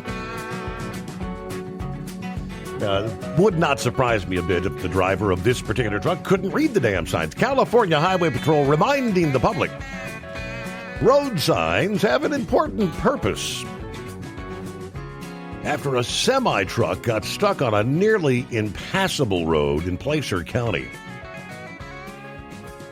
January 4th, a gravel road known as Yankee Jim's, which they say is a nearly impassable roadway between Forest Hill Road and Interstate 80 in Placer County, California. In a Facebook post, the Highway Patrol says a semi sharing the photograph with his trailer snagged on a pile of gravel. A driver appears to have been attempting a hairpin turn on the gravel road when he got stuck. The Highway Patrol said this route is almost impassable in a pickup truck, let alone a big rig. Most routes with length and weight restrictions have signs posted warning against driving on them with larger vehicles. Please pay attention to them. The signs are there to protect you and the public, we promise. If you drive a commercial vehicle, or any vehicle for that matter, please confirm your route that your GPS or phone map provides you, especially if you're in a larger vehicle or towing a trailer. Nobody injured, but the tow bill was not as kind. Now, they also made sure to mention that the company name on the trailer, which in this case was Dollar General, has nothing to do with the driver of the truck or the carrier contracted to pull it, but I don't know. It cost somebody hauling for Dollar General a pretty penny to get that truck out of there. All right, Vic, what's happening? Oh, a whole lot of everything. But when you mentioned Dollar General there, Dollar General, they quit having their own trucks years ago. And they had a terminal down there in Tennessee. And we've delivered some of their stuff, and we had to go into there with a 53-foot conventional to their yard that was set up for a 48-foot cab over. And if you think dropping trailers in there was an exercise in aggravation, you'd be right. I mean, it was, you had to really watch everything that was going. And I don't know who's actually delivering their product now. Werner was at one time, so who knows? But because Warner used to be pretty good on their people, but the drivers that they hired and everything. So I don't know who would be delivering their stuff, but it seems like everybody hiring other companies to pull their trailers now. And I think they had one with I was trying to think who it was pulling that trailer. It was a small company, and they were pulling for a dairy up here, pretty well known dairy, Prairie Farms. And I think they ran over a deputy or something here about a month or so ago. I really didn't keep up that much on it. But anyway, back to what you were talking about there with these people in these different states not supporting ICE and allowing people to challenge the ICE officers and everything else. I don't know why they were causing so much anger over it, for sure. But I do know that when Tim Walz comes out and says there's no fraud in the community, Somali community, and you're being racist, and, I didn't do anything wrong, I don't think you have a governor that's given the right support to ICE to get in there and get rid of these people for whatever reason, because in most states and jurisdictions, if you attempt to run over somebody with a vehicle, I thought that was considered attempted vehicular homicide, and it's illegal. So I don't know why this person, her name was Good, and she went to Old Dominion. The Good family is the family out of Virginia that is named Good, and I think there's even a representative in Congress that is Good. They're strong supporters of the law, I guess is the easiest way to put it. But I don't know if she was part of that family or not. Maybe she was.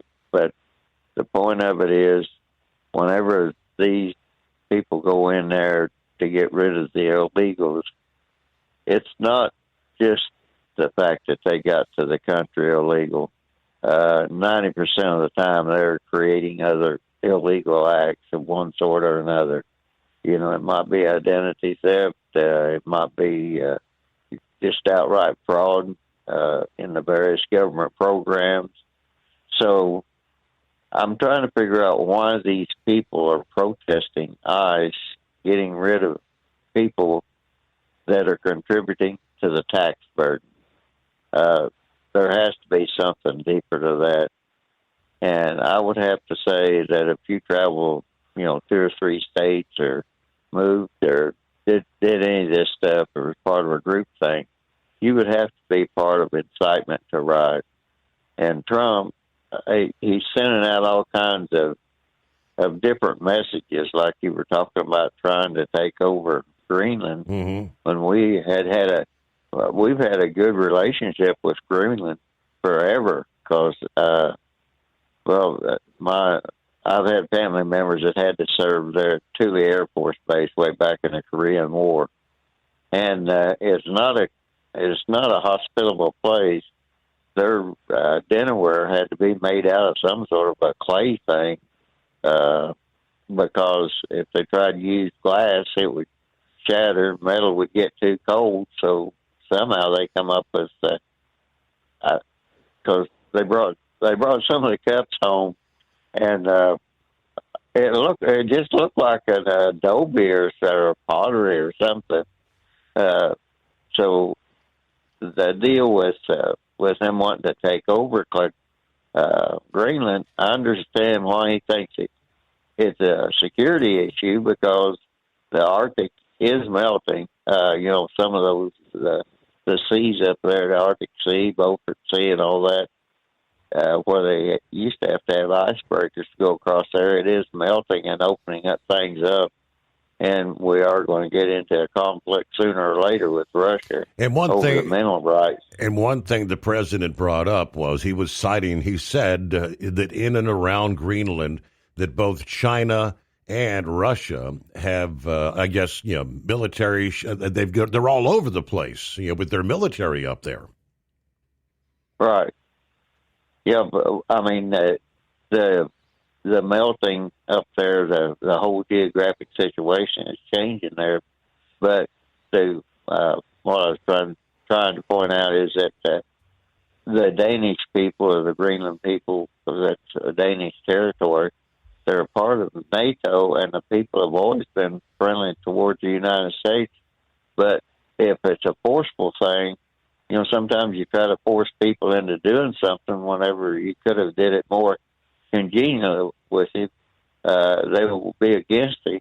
Where if you've done it congenially, they've been with you. But one of the marks on Trump is that people that knew him said if he could do it congenially, or he could do it and create a lot of fear and everything, he would always select the more disruptive path. So hopefully they'll get it all worked out, because see, that's our base for our Space Force now, that old Thule Air Force Base.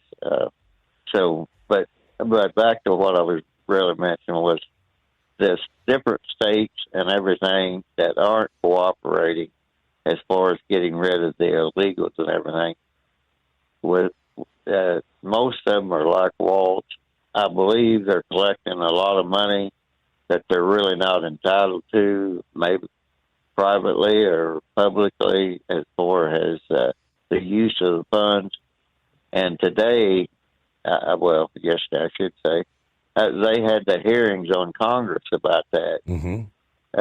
And so I just have to wonder if maybe whenever that ICE officer shot that woman that's about ready to run over him, if maybe Walsh and some others around that had been committing a lot of that fraud, well, maybe this might kind of take the eye off the ball there. Even at that hearing, there were some people in there at that hearing today. I watched a little bit of it, and they wanted to talk about the fraud that Trump was doing because somebody had contributed to his inauguration committee, and that person had been under some sort of an indictment. They're rattling on and on and on about that. And I said, well, and I'm thinking to myself, well, if we want to talk about fraud in general rather than just specific, does anybody remember the Clinton Foundation and Pay to Play?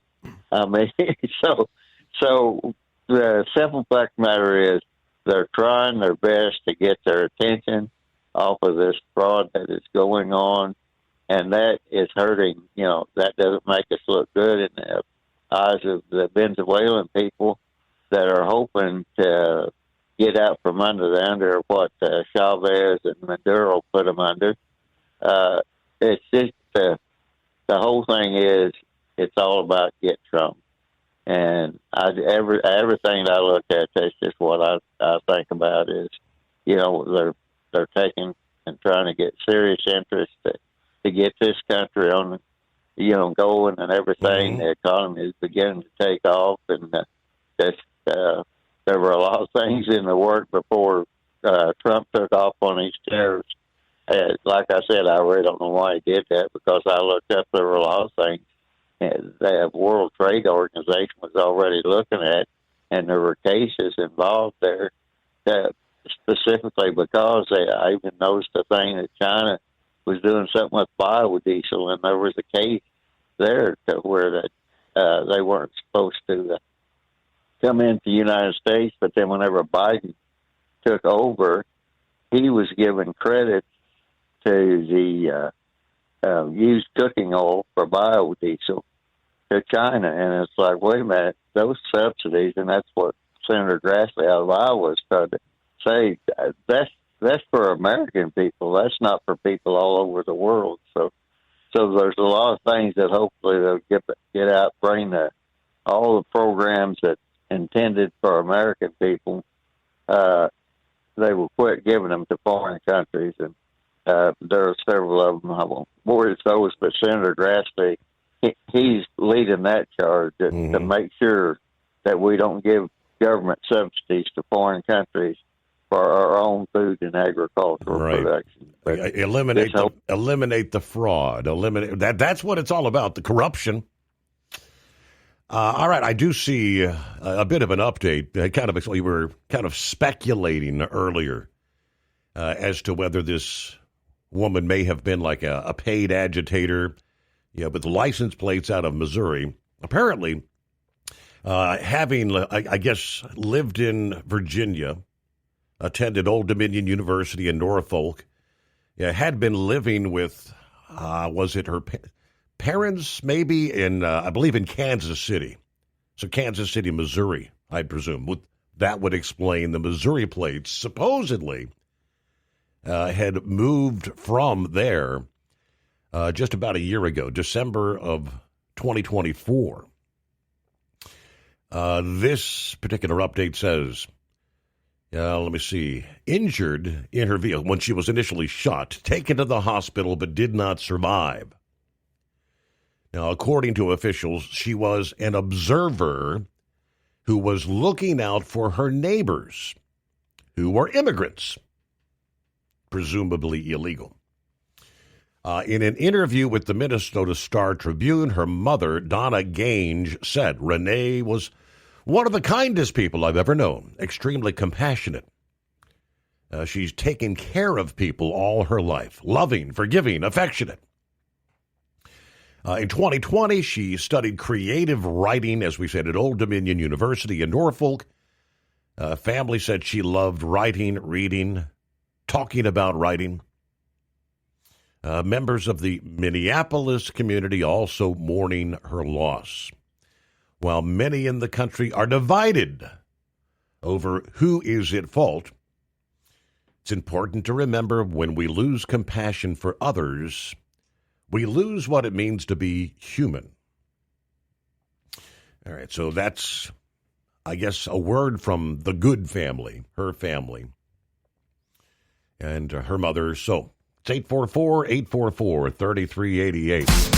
Did you miss an episode of the Steve Summers Overnight Drive? Or just want to relive a little bit of the magic? Don't worry. You can download the Steve Summers Overnight Drive wherever you get your podcasts. Don't miss a single second of the show that was recently named one of the best late-night shows in America. Make sure you like and subscribe to the Steve Summers Overnight Drive so you don't miss a single episode. The Steve Summers Overnight Drive. Available wherever you get your podcasts or online at overnightdriveradio.com. Truck downtime costs you money. One hidden killer on Cummins ISX 15 engines is weak injector cups. When they leak, coolant gets into the cylinders and suddenly you're facing a big repair bill. Industrial Injection has the fix. Our Torque Lock Injector Cup Kit with a threaded Torque Lock design. These cups stay sealed for good. No more coolant leaks. No more surprise downtime. Keep your truck on the road. Ask your shop for Industrial Injection Torque Lock Injector Cups today. Winter is here. When the temperature drops, so does your truck's performance. Avoid fuel gelling by using Hot Shot Secret's EDT Plus Winter Defense, a 7-in-1 fuel booster and anti-gel that improves cold weather performance. The 7-point cetane boost decreases DPF regens and increases fuel economy. Be confident that your engine is running smoothly and trouble-free, even in the coldest temperatures. Hot Shot Secret EDT Plus Winter Defense, available at Pilot Flying J, Amazon, O'Reilly Auto Parts, and HotShotSecret.com. Hot Shot Secret,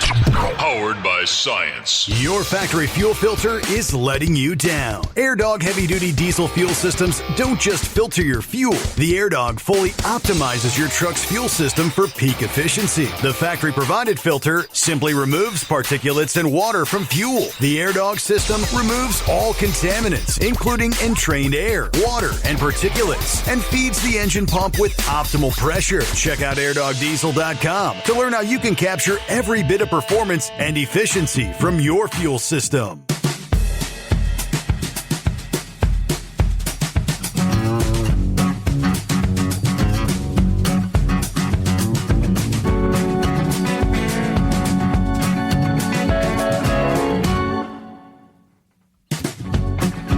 All right, back at it here on a Thursday, and hey, it's been a while.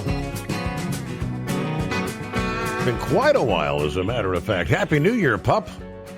Hey, Happy New Year, Steve. How you getting along? Doing all right. Did you have a good Christmas, New Year, all that good? I don't think we've talked in over a month. Yeah, we had a good Christmas. Spent time with the grandkids, and we didn't do anything for New Year's. We just kind of laid around the house and watched the ball drop. Mm-hmm. But, hey, you know what? What Pappy was saying earlier is correct.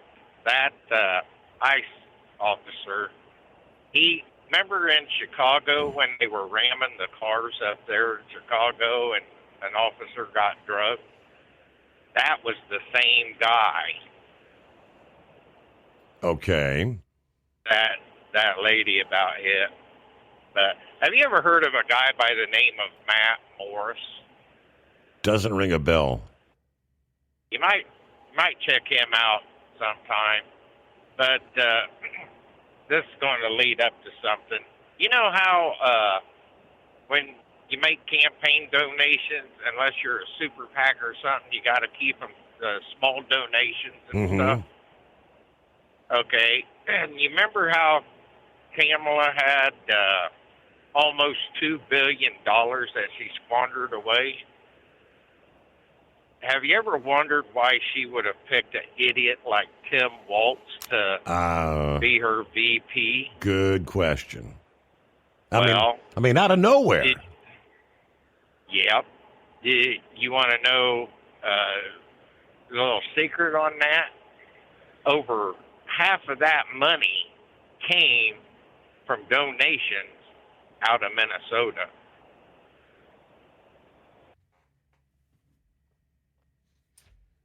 Why does that not surprise me, pup? Well, you know where some of that money went, them Somalians took, but I found that real interesting. And then with what Pappy said the other night, and everybody knows that there in Venezuela, those voting machines have been corrupted.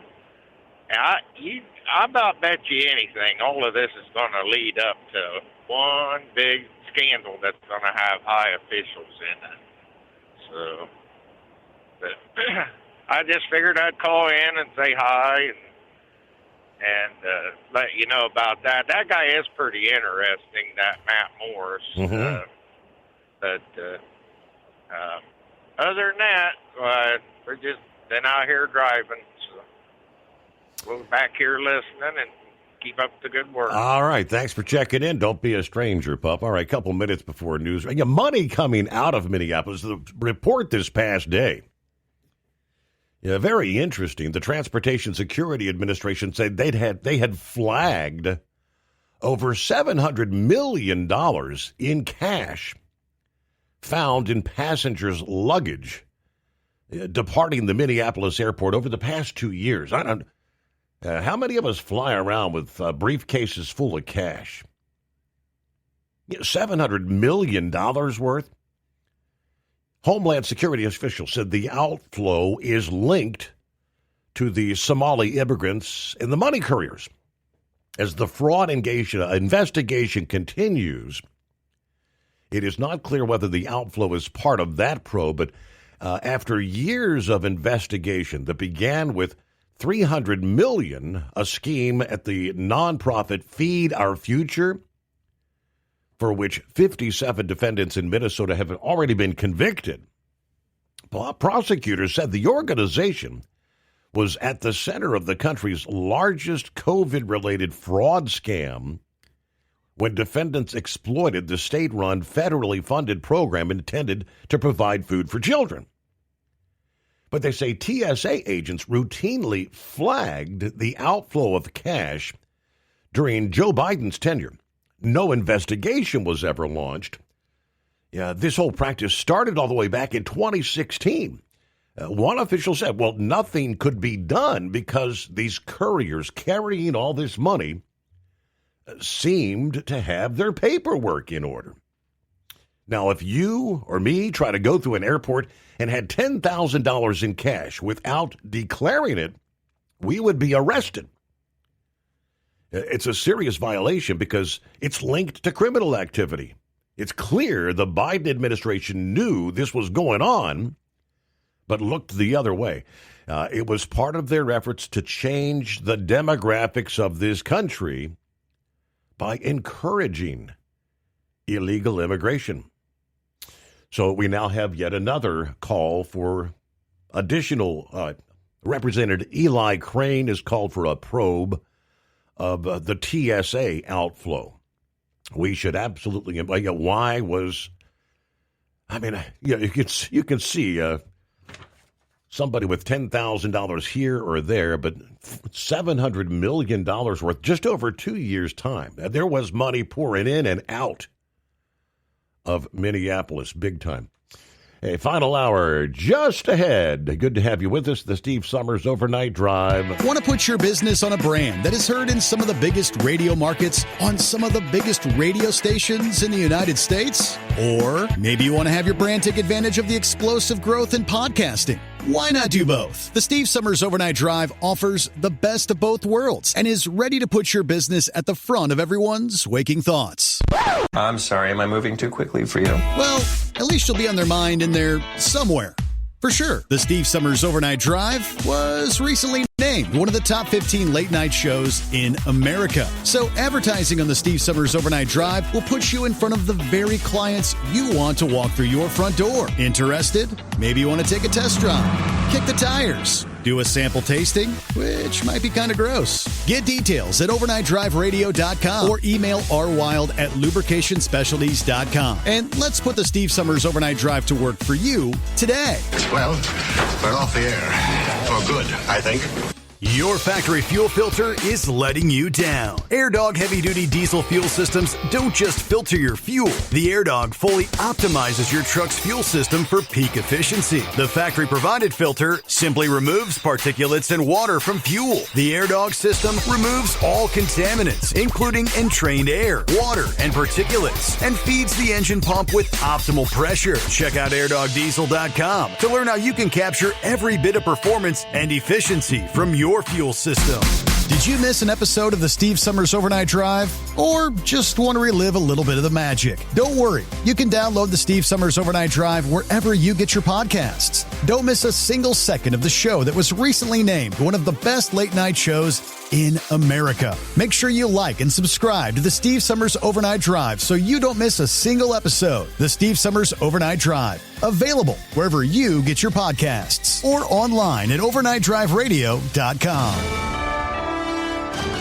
USA Radio News, I'm Anthony Lucero. Homeland Security says a woman is dead after being shot by ICE agents in Minneapolis. DHS Secretary Kristi Noem addressed the incident while she was speaking in Texas. The act like we saw today of using a vehicle to try to kill an officer and his colleagues and the other people around him is something that every politician, every elected official, everyone in this country should be able to rally around and say that it is wrong. Officials say she allegedly rammed her car into agents during protests, although the city's mayor disputes that. Residents have clashed with officers. DHS recently sent over 2,000 agents to the area in its largest operation ever.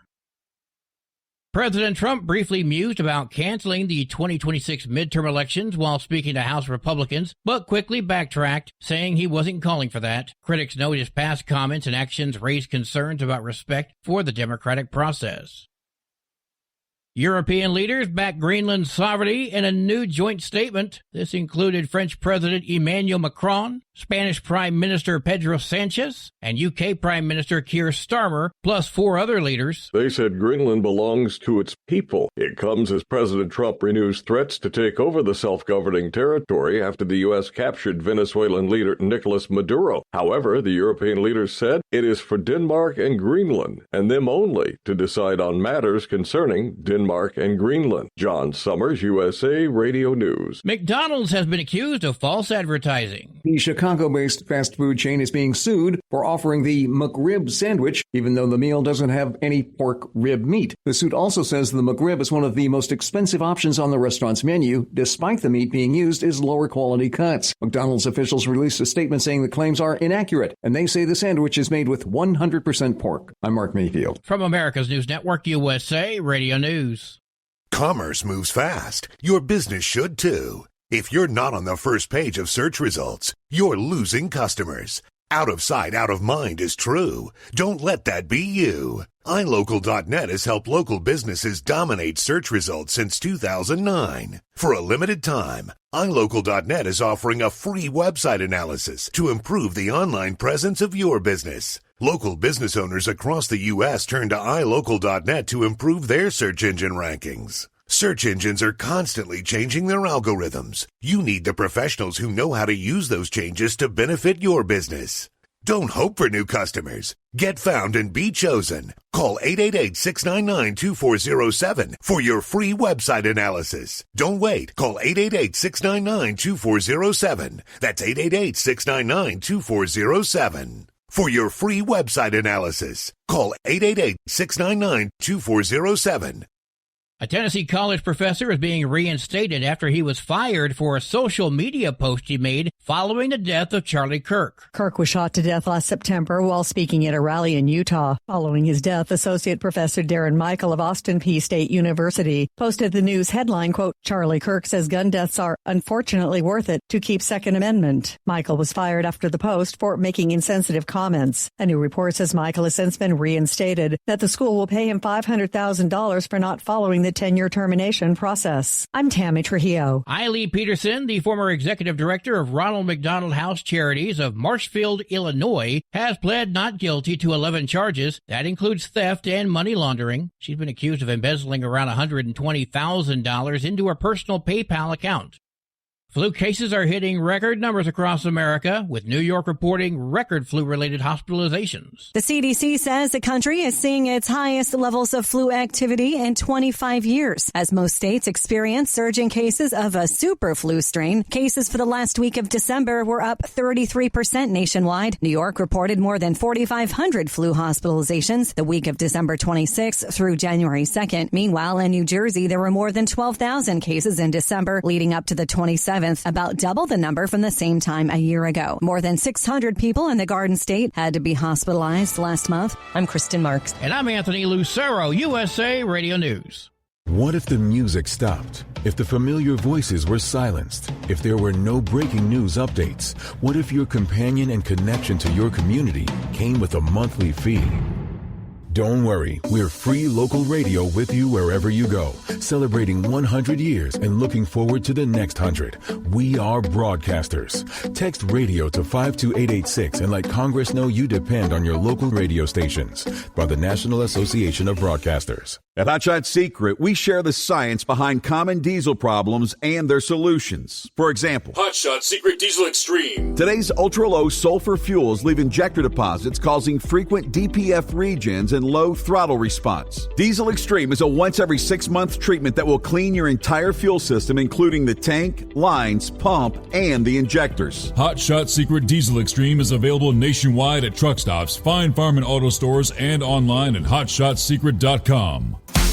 Did you miss an episode of the Steve Summers Overnight Drive? Or just want to relive a little bit of the magic? Don't worry. You can download the Steve Summers Overnight Drive wherever you get your podcasts. Don't miss a single second of the show that was recently named one of the best late night shows in America. Make sure you like and subscribe to the Steve Summers Overnight Drive so you don't miss a single episode. The Steve Summers Overnight Drive, available wherever you get your podcasts or online at overnightdriveradio.com. We know you'd like to be cuddled up real tight with a sweet little thing all night.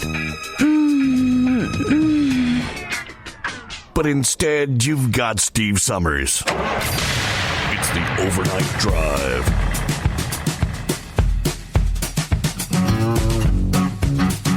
All right, as we get our final hour underway here, I have a scam alert to advise you. Coming from the Metro Nashville Police Department, sharing, and if it's happening in Nashville, it's probably happening elsewhere, right? Yeah, these things tend to spread all around the country. Beware, Nashville.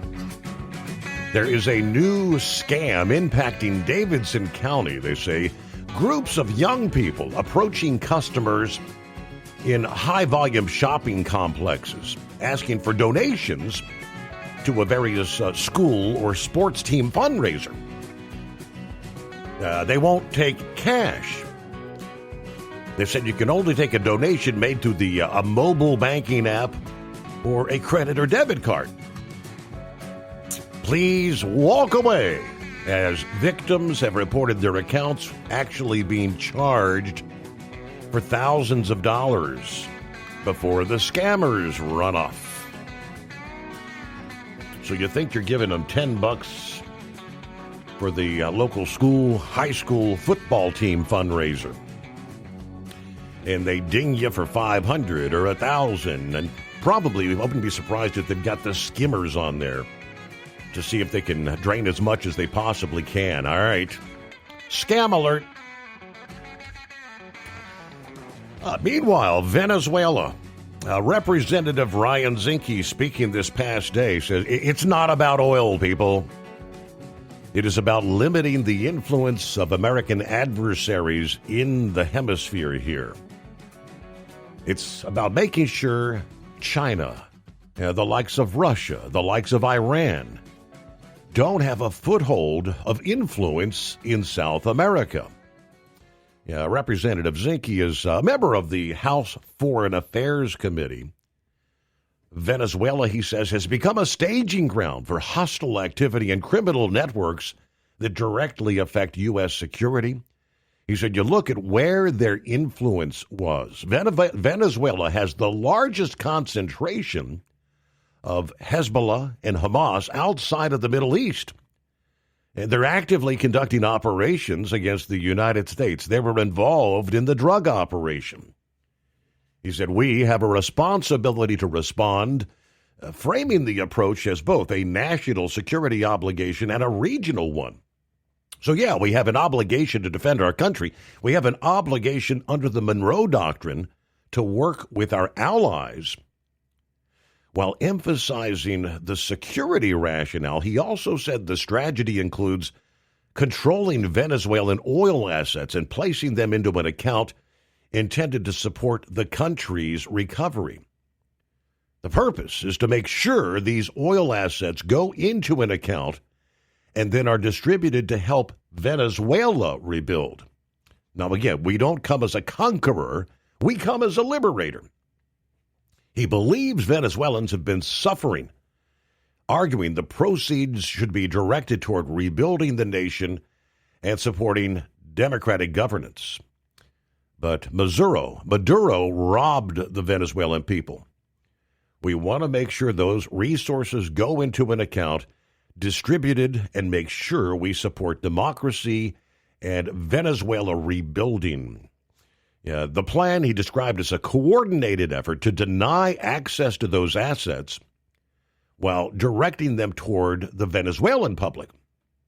That's the overall strategy, to make sure we blockade, make sure we control the oil assets, and they go to serve the people of Venezuela. Now, he also said regional support exists for this action. We're not the only ones that support this. You look at countries in South America, they've confirmed that they supported this operation because they understood exactly what Maduro is and was.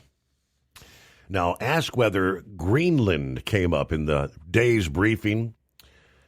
He said it did not, but he contrasted the situations while calling Greenland strategically important to the U.S. and NATO. My cut on Greenland, look, the conditions that set Venezuela apart are different than Greenland.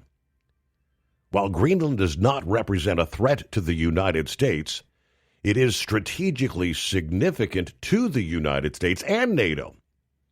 And he questions Denmark's ability to actually defend it. Now, he said President Trump maintains some flexibility in assessing options. The president will never take military force off the table. That's the president. He looks, all things considered, but he's not going to take one option off the table, per se. Couple of updates as we roll up on 11 past the hour. Hello to the right-wing nut. Well, Happy New Year, wing nut. Yes, right-wing nut, yeah. Yes, Happy New Year to you, yeah. Hey, I got a question there about that tampon governor. Tim Walz, yeah. Wouldn't it just take someone just have to go in there and pull a few strings to get him out of his office? I'm asking for Charlie, my friend. Oh, Charlie. Charlie wants to know. Yeah. Mm-hmm. Is that all it takes to get him out of office? Just pull a few strings? That's it. I believe that would probably work. Yeah. Well, why don't we just go ahead and do that? I don't know who's going to volunteer to pull them strings, but I know it sure as hell ain't going to be me. No, I ain't going to do that. Cuba, well, they're talking about, you come over here and you're going to pay the consequences. Excuse me, they ain't had a good cigar in a long time, and I don't know. You ever see those reels where there's a big dog sleeping and a little dog just yapping? And all of a sudden that big dog just gets up and goes, woof, and that little dog just passes out. Whether it's AI or not, I think that's pretty much what it is with all these other little dictators out there that think they gonna, raise a big stink and they're gonna find out that they're gonna be flat on their back or dead on their side, Mm-hmm. So anyways, yeah, if you can find an answer for that Tim Walz string question, I'd greatly appreciate it. And we'll holler at y'all later. Have a good night. See, I'll do my best. I'll see what I can find out for you there. So apparently there was actually, I guess, a vigil, as they call it, for Renee Good in Minneapolis this past evening. And some of the videos showing that they're estimating that there may have been 10,000 people that had gathered out there in the streets of Minneapolis. Big crowds. All right. Meanwhile, under industry headlines, we've had a lot of talk this week about artificial intelligence, which, of course, includes autonomous vehicles, right? It's AI that are operating these autonomous vehicles. In the trucking sector, according to FreightWaves this past day, autonomous trucking technology is advancing rapidly. As with any emerging technology, questions arise when it fails or underperforms. We were just talking last evening about who is responsible when AI goes wrong, when it screws up, malfunctions, possibly kills somebody. Who gets the charge? That is a key challenge for the autonomous vehicle community. That technological development is outpacing legal frameworks, creating complications for sure. One major issue is product liability lawsuits, in which plaintiffs sue manufacturers or sellers alleging a product caused harm, like an injury or a financial loss. Defects can stem from manufacturing, design, or marketing flaws.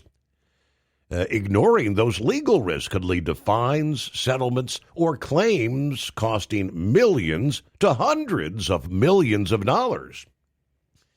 costs can escalate quickly. Recently, autonomy-related lawsuits have focused on robo-taxis and passenger vehicles. Last August, Tesla was found partially liable for a 2019 crash that killed one pedestrian and injured another while one of their vehicles was on autopilot mode.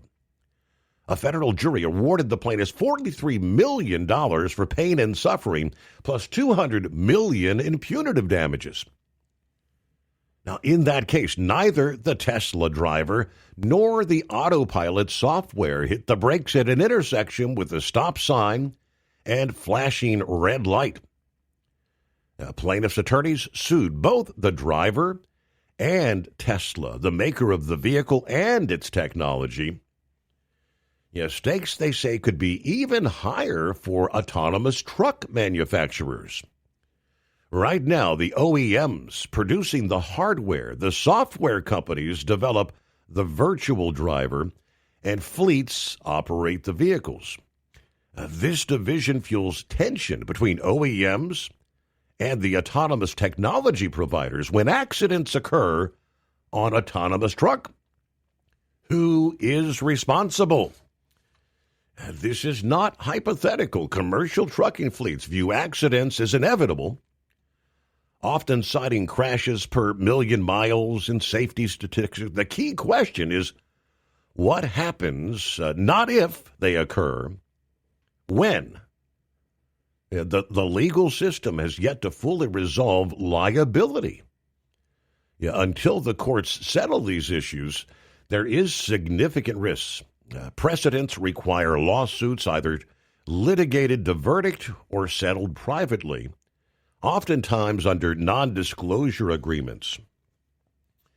To explore the legal risk, FreightWaves spoke with Trey Gober, an Austin-based personal injury attorney who handles cases involving emerging autonomous and driverless vehicle accidents. He observes that vehicle autonomy is not entirely new. Cruise control, introduced in the late 50s and early 60s, was an early example, allowing drivers to offload speed regulation to automation. Early semi-autonomous vehicles faced challenges when drivers overestimated capabilities. I remember as a kid, jokes on television and movies about people that bought an RV that had full cruise control, and the driver comes back and is just mingling with the family because of misunderstandings of what that technology was capable of. In other words, they thought that meant the vehicle could drive itself. While modern autonomous vehicles far surpass cruise control, there are similar misunderstandings as manufacturers claim that their virtual drivers perform at or above human levels. He said he's concerned this technology is advancing too quickly. Unfortunately, we're seeing a rush to the market.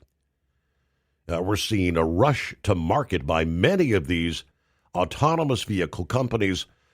They want to get an early market share. And as a consequence, we're seeing more of these incidents with AVs, vehicles being put on the road with more autonomy than they can and should safely operate at.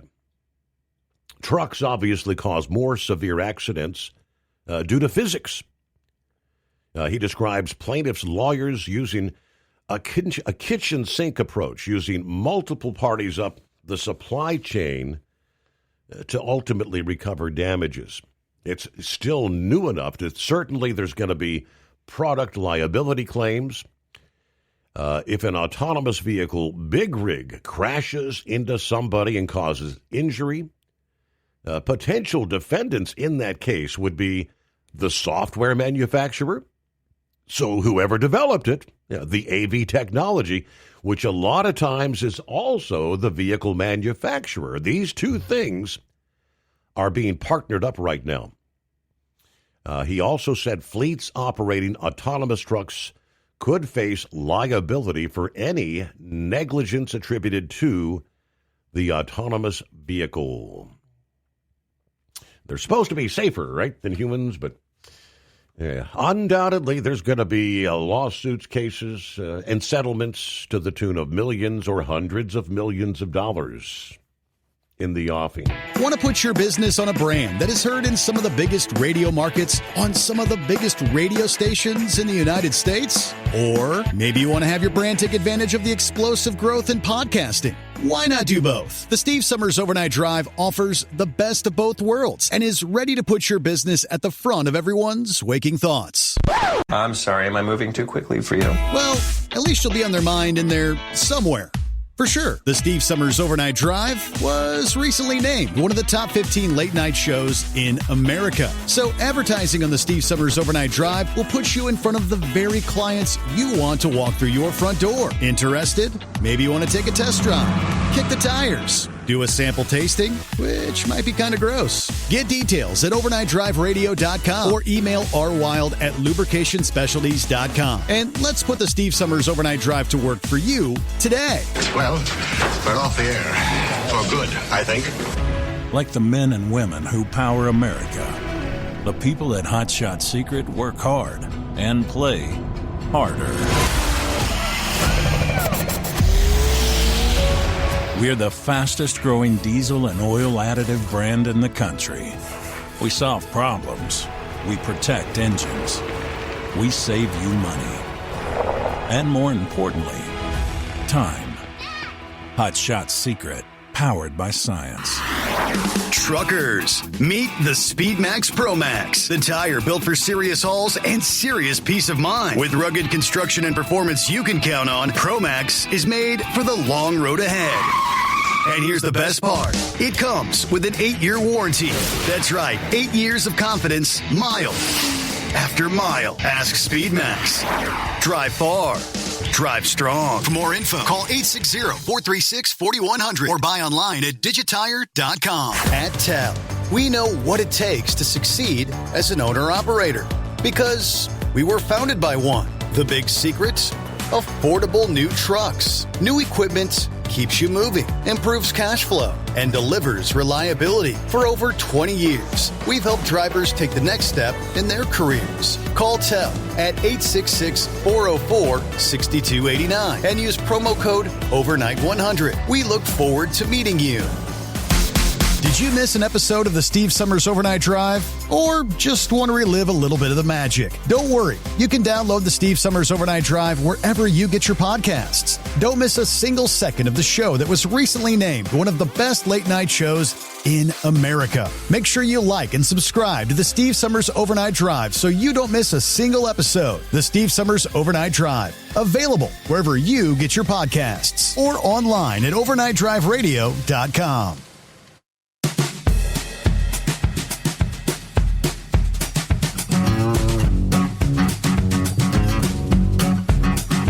All right, back at it here. Let me see. Are you with us there, Eagle? Yeah, I'm still here. I dozed off for a little bit, but I'm back. Yeah, I wanted to talk about some other things, Steve, about this immigration deal. With some other people I was talking to was thinking, since so many people, all the cities, and most of these cities are Democratic cities where Trump is refused, these mayors and governors are refusing to cooperate, in California, Illinois, Minnesota, and other states. North Carolina, he had problems. These people don't want to cooperate with the ICE people. At this point, Steve, I think that, other people said the same thing.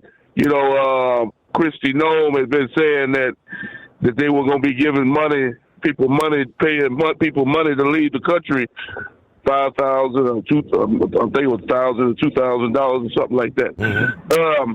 I think that the U.S. should get these people now, because it's going to be hard to round up all these people with all this opposition that they have in the different cities that they go, because it's getting worse and worse.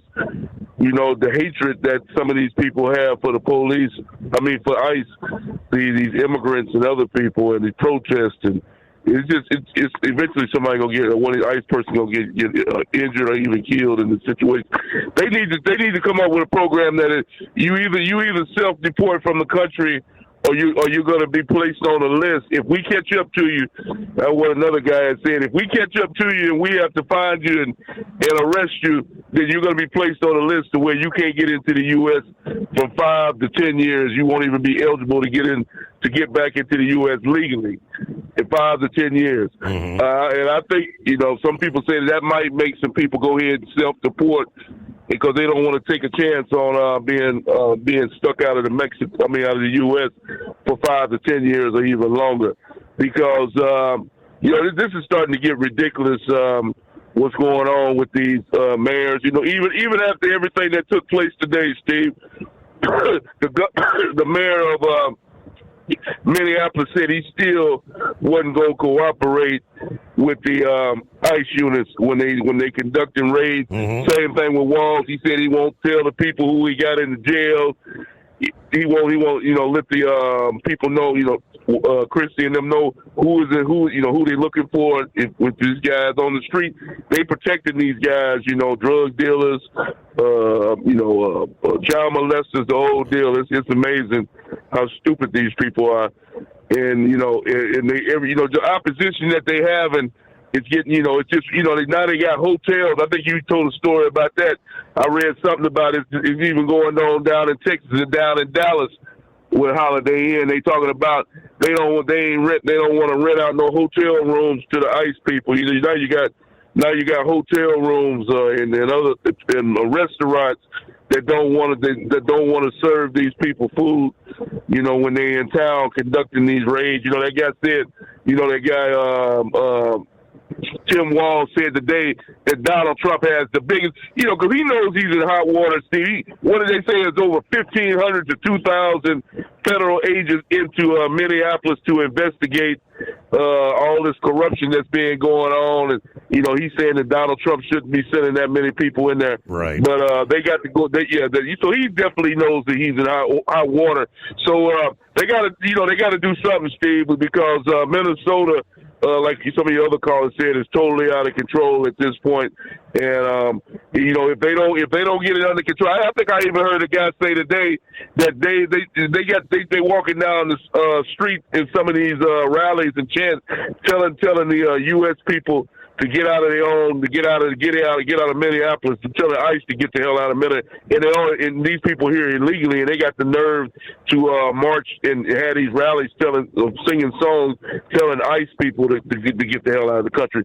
To go back to where they come from. So it's gotten to a point to where it's totally out of control. And I want to say one other thing right quick about the rallies, Steve. Like I said, how I feel about the protests. But as far as I'm concerned, all these nighttime protests, once it gets dark, they're going to be leading to violence. We got to pause there, but we'll be back with more right after this. Hold the thought. USA Radio News, I'm Anthony Lucero. Homeland Security says a woman is dead after being shot by ICE agents in Minneapolis. DHS Secretary Kristi Noem addressed the incident while she was speaking in Texas. The act like we saw today of using a vehicle to try to kill an officer and his colleagues and the other people around him is something that every politician, every elected official, everyone in this country should be able to rally around and say that it is wrong. Officials say she allegedly rammed her car into agents during protests, although the city's mayor disputes that. Residents have clashed with officers. DHS recently sent over 2,000 agents to the area in its largest operation ever. President Trump briefly mused about canceling the 2026 midterm elections while speaking to House Republicans, but quickly backtracked, saying he wasn't calling for that. Critics note his past comments and actions raise concerns about respect for the democratic process. European leaders back Greenland's sovereignty in a new joint statement. This included French President Emmanuel Macron, Spanish Prime Minister Pedro Sanchez, and UK Prime Minister Keir Starmer, plus 4 other leaders. They said Greenland belongs to its people. It comes as President Trump renews threats to take over the self-governing territory after the U.S. captured Venezuelan leader Nicolas Maduro. However, the European leaders said it is for Denmark and Greenland, and them only, to decide on matters concerning Denmark Denmark, and Greenland. John Summers, USA Radio News. McDonald's has been accused of false advertising. The Chicago-based fast food chain is being sued for offering the McRib sandwich, even though the meal doesn't have any pork rib meat. The suit also says the McRib is one of the most expensive options on the restaurant's menu, despite the meat being used as lower quality cuts. McDonald's officials released a statement saying the claims are inaccurate, and they say the sandwich is made with 100% pork. I'm Mark Mayfield. From America's News Network, USA Radio News.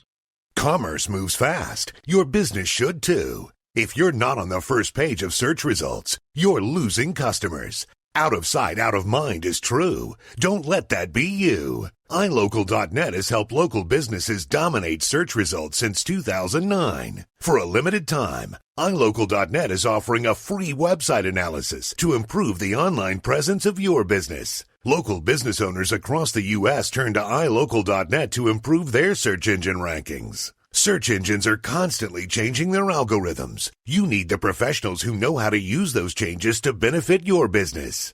Don't hope for new customers. Get found and be chosen. Call 888-699-2407 for your free website analysis. Don't wait. Call 888-699-2407. That's 888-699-2407. For your free website analysis, call 888-699-2407. A Tennessee college professor is being reinstated after he was fired for a social media post he made following the death of Charlie Kirk. Kirk was shot to death last September while speaking at a rally in Utah. Following his death, Associate Professor Darren Michael of Austin Peay State University posted the news headline, quote, "Charlie Kirk says gun deaths are unfortunately worth it to keep Second Amendment." Michael was fired after the post for making insensitive comments. A new report says Michael has since been reinstated, that the school will pay him $500,000 for not following the tenure termination process. I'm Tammy Trujillo. Eileen Peterson, the former executive director of Ronald McDonald House Charities of Marshfield, Illinois, has pled not guilty to 11 charges. That includes theft and money laundering. She's been accused of embezzling around $120,000 into her personal PayPal account. Flu cases are hitting record numbers across America, with New York reporting record flu-related hospitalizations. The CDC says the country is seeing its highest levels of flu activity in 25 years, as most states experience surging cases of a super flu strain. Cases for the last week of December were up 33% nationwide. New York reported more than 4,500 flu hospitalizations the week of December 26th through January 2nd. Meanwhile, in New Jersey, there were more than 12,000 cases in December, leading up to the 27th. About double the number from the same time a year ago. More than 600 people in the Garden State had to be hospitalized last month. I'm Kristen Marks. And I'm Anthony Lucero, USA Radio News. What if the music stopped? If the familiar voices were silenced? If there were no breaking news updates? What if your companion and connection to your community came with a monthly fee? Don't worry, we're free local radio with you wherever you go, celebrating 100 years and looking forward to the next 100. We are broadcasters. Text radio to 52886 and let Congress know you depend on your local radio stations. By the National Association of Broadcasters. The Overnight Drive with Steve Summers. Live from the Hot Shot Secret Studios. Call Steve now. 844-844-3388. That's 844-844-3388.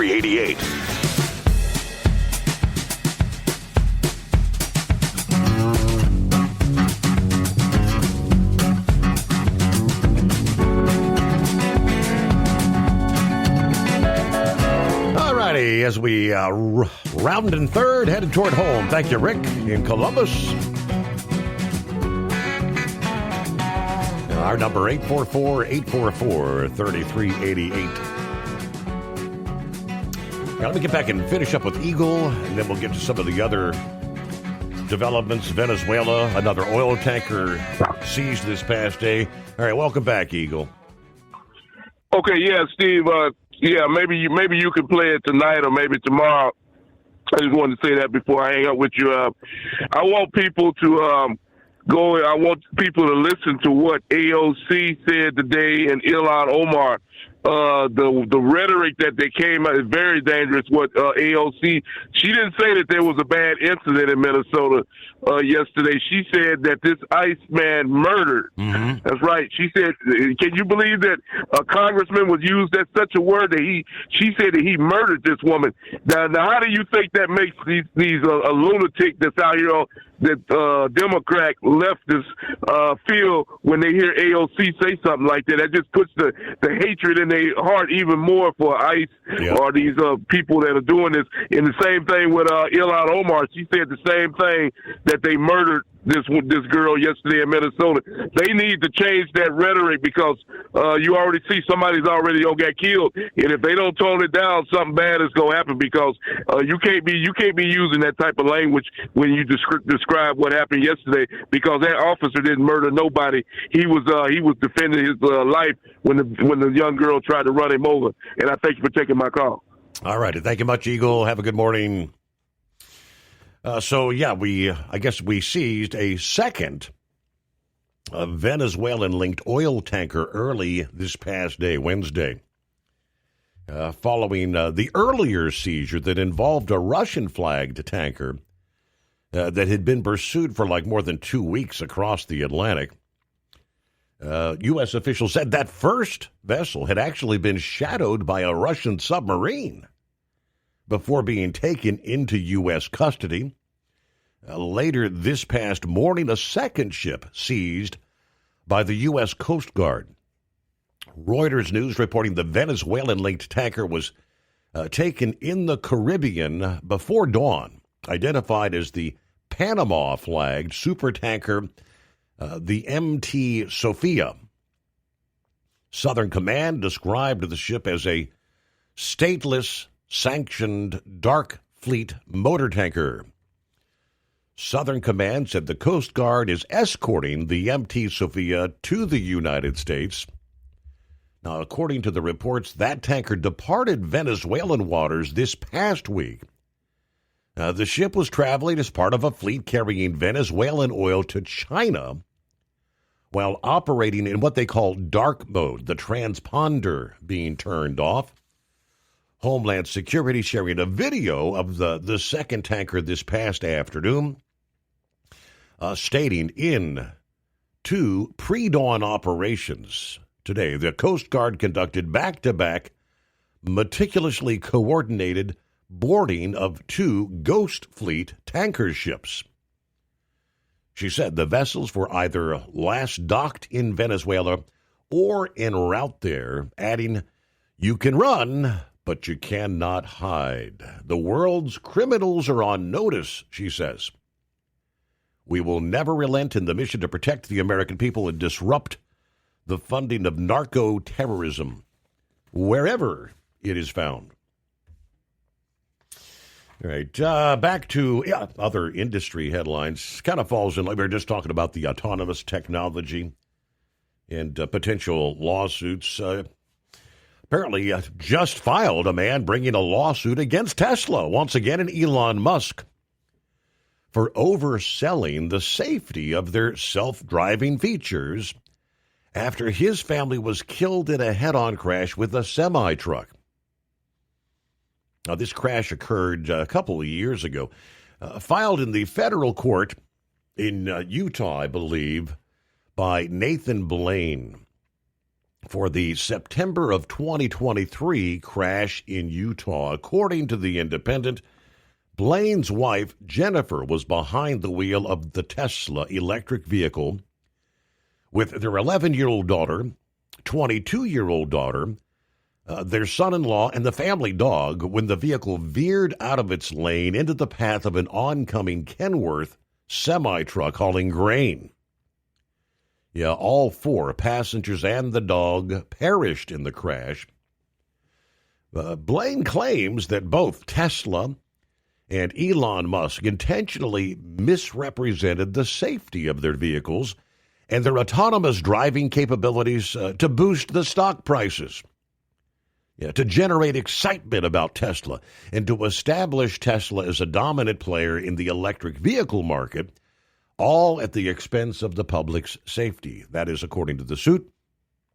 based on representations the Blaines heard made by Musk and Tesla, they believed, they say, it was a safer driver than a driver of conventional vehicles.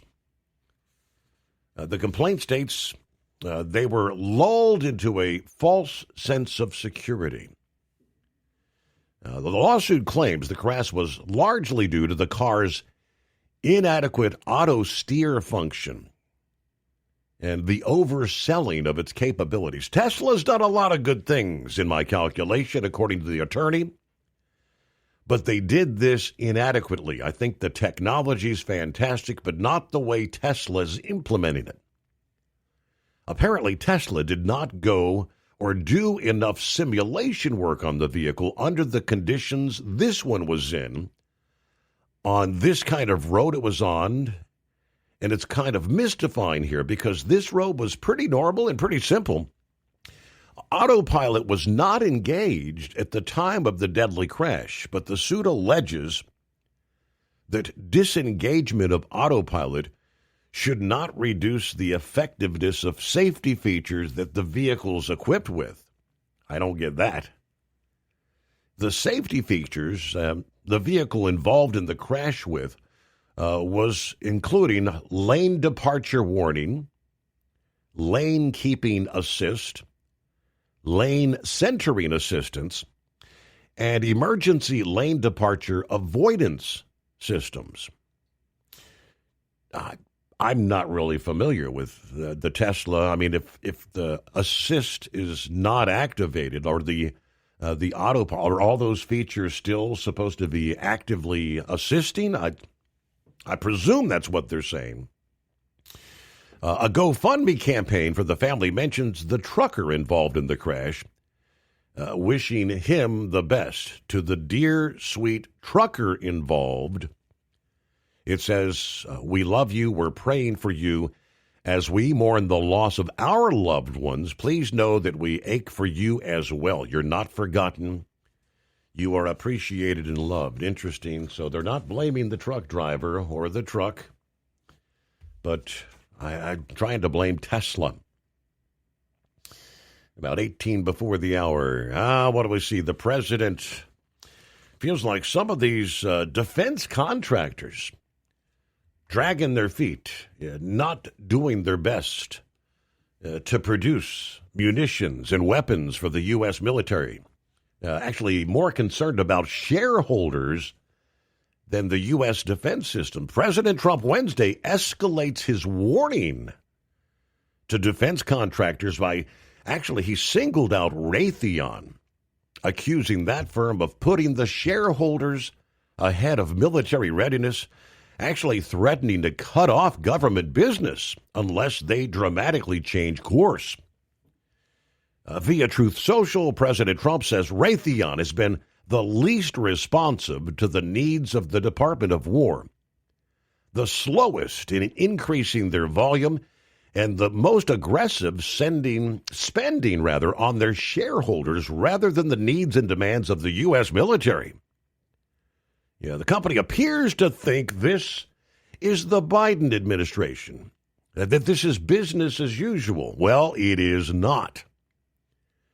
Earlier this past day, the president delivered a sharp warning to U.S. defense contractors, accusing the industry of putting shareholder rewards and executive pay ahead of producing and maintaining military equipment.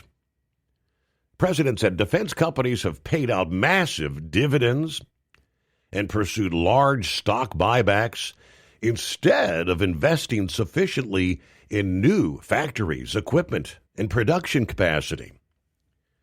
Now, he did not mention specific companies in that post. Nevertheless, defense stocks, including Lockheed Martin, Northrop Grumman, General Dynamics, and Raytheon, all falling following the reports that the president's preparing to sign an executive order targeting contractors that buy back shares or pay dividends or award large executive pay packages while at the same time running over budget or behind schedule on their Pentagon contracts.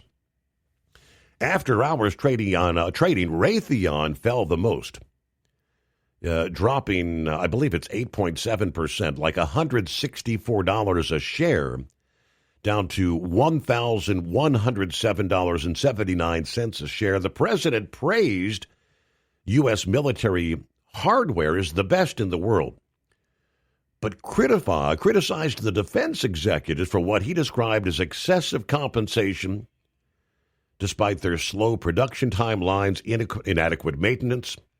This is no longer going to be allowed or tolerated, kind of signaling a tough approach toward an industry that depends heavily on their federal contracts. He also targeted executive pay, writing, no executive should be allowed to make in excess of $5 million, calling that amount a mere fraction of some of the current compensation levels. He said via Truth Social on Raytheon, he says, I've been informed by the Department of War that defense contractor Raytheon has been the least responsive to the needs of the Department of War, slowest in increasing volume, most aggressive spending on shareholders rather than the needs of the U.S. military.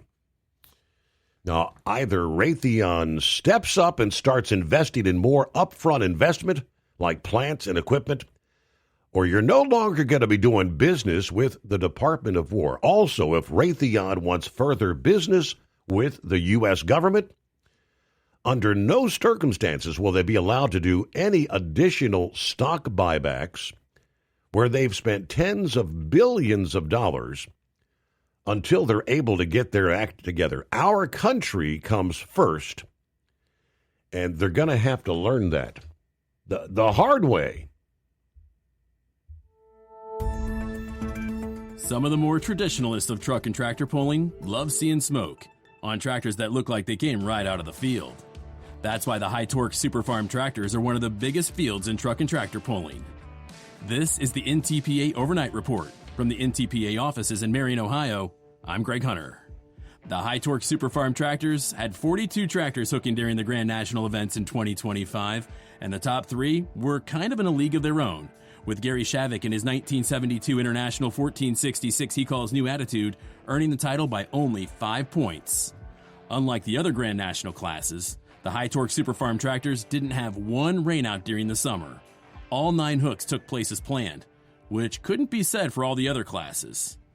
Although the Superfarms were at Toma, it wasn't a points hook, so their season officially started at Brandenburg, Kentucky in late July. Gary took a third on the first night and 7th on the second. Leaving Kentucky, Gary had New Attitude in third in the points battle as they headed to the North Iowa Nationals in Rockwell. With a 6th on night 1 and a win on night 2, Gary kept himself in the top 3 of the Grand National points headed to Poletown in mid-August. Bowling Green was very good for Gary, winning both hooks by going over 320 feet both days. Gary made his way into second place in the points with only 3 hooks to go. After 3 consecutive wins, New Attitude was on the right trajectory, but a trip to Sandwich, Illinois was a little bit of a setback, earning 4th and 6th. But those were good enough to move Gary into first in the points going into the Enderley pull-off. 4th at the final hook of the season after going 336 was all it took to get the title. As mentioned, the competition was tight for the top 3. New Attitude held off Don Schulte in his 73 International 1066 he calls Binder Express by 5, and Brooke Harley Ferris on the 95 Case 2294 called Assorted Nuts by 9.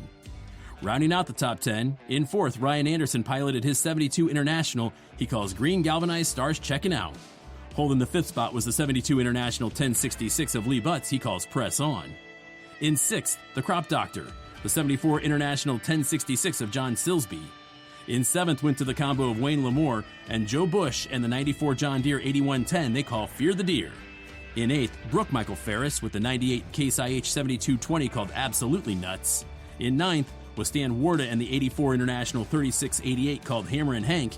And rounding out the top 10 was the combo of Greg and Russ Freeze on the 76 John Deere 4430 they called Deer Tracks. You can relive the 2025 season every Wednesday with NTPA Championship Polling on RFD TV at 8:30 Eastern or on ntpapoll.com. where you can find the results of each hook and the point standings from 2025, and you can prep for the 2026 season. This has been the NTPA Overnight Report. I'm Greg Hunter. Remember, pull hard. Want to put your business on a brand that is heard in some of the biggest radio markets on some of the biggest radio stations in the United States? Or maybe you want to have your brand take advantage of the explosive growth in podcasting. Why not do both? The Steve Summers Overnight Drive offers the best of both worlds and is ready to put your business at the front of everyone's waking thoughts. I'm sorry, am I moving too quickly for you? Well, at least you'll be on their mind in there somewhere. For sure, the Steve Summers Overnight Drive was recently named one of the top 15 late-night shows in America. So advertising on the Steve Summers Overnight Drive will put you in front of the very clients you want to walk through your front door. Interested? Maybe you want to take a test drive, kick the tires, do a sample tasting, which might be kind of gross. Get details at overnightdriveradio.com or email rwild@lubricationspecialties.com. And let's put the Steve Summers Overnight Drive to work for you today. Well, we're off the air. For good, I think. Your factory fuel filter is letting you down. AirDog heavy-duty diesel fuel systems don't just filter your fuel. The AirDog fully optimizes your truck's fuel system for peak efficiency. The factory-provided filter simply removes particulates and water from fuel. The AirDog system removes all contaminants, including entrained air, water, and particulates, and feeds the engine pump with optimal pressure. Check out airdogdiesel.com to learn how you can capture every bit of performance and efficiency from your fuel system. Did you miss an episode of the Steve Summers Overnight Drive? Or just want to relive a little bit of the magic? Don't worry. You can download the Steve Summers Overnight Drive wherever you get your podcasts. Don't miss a single second of the show that was recently named one of the best late-night shows in America. Make sure you like and subscribe to the Steve Summers Overnight Drive so you don't miss a single episode. The Steve Summers Overnight Drive. Available wherever you get your podcasts or online at overnightdriveradio.com.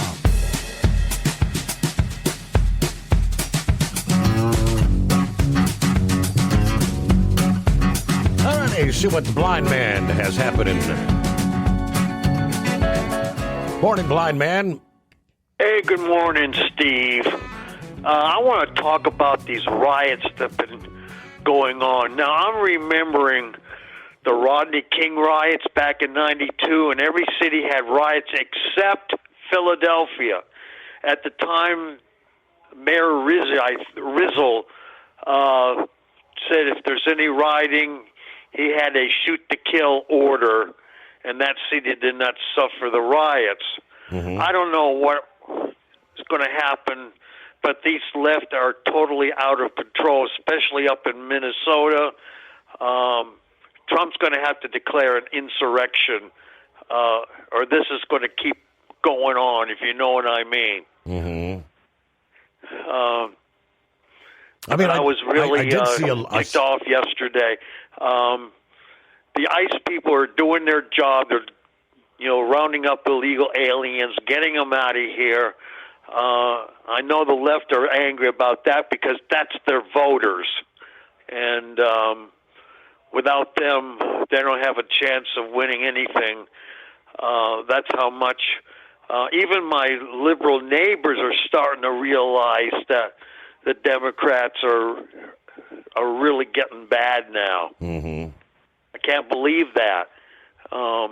That was kind of strange to me because there's one neighbor across the street. She's the typical white liberal with the 6 cats. Well, she's got 2 of them, and she sometimes tells me what she thinks about politics. I just let her ramble on and quietly say to myself, well, you have no idea what's going on in the rest of the country because the truckers keep me up to date what's going on, and hearing your show, of course, and just, saying to myself, you'll find out the hard way.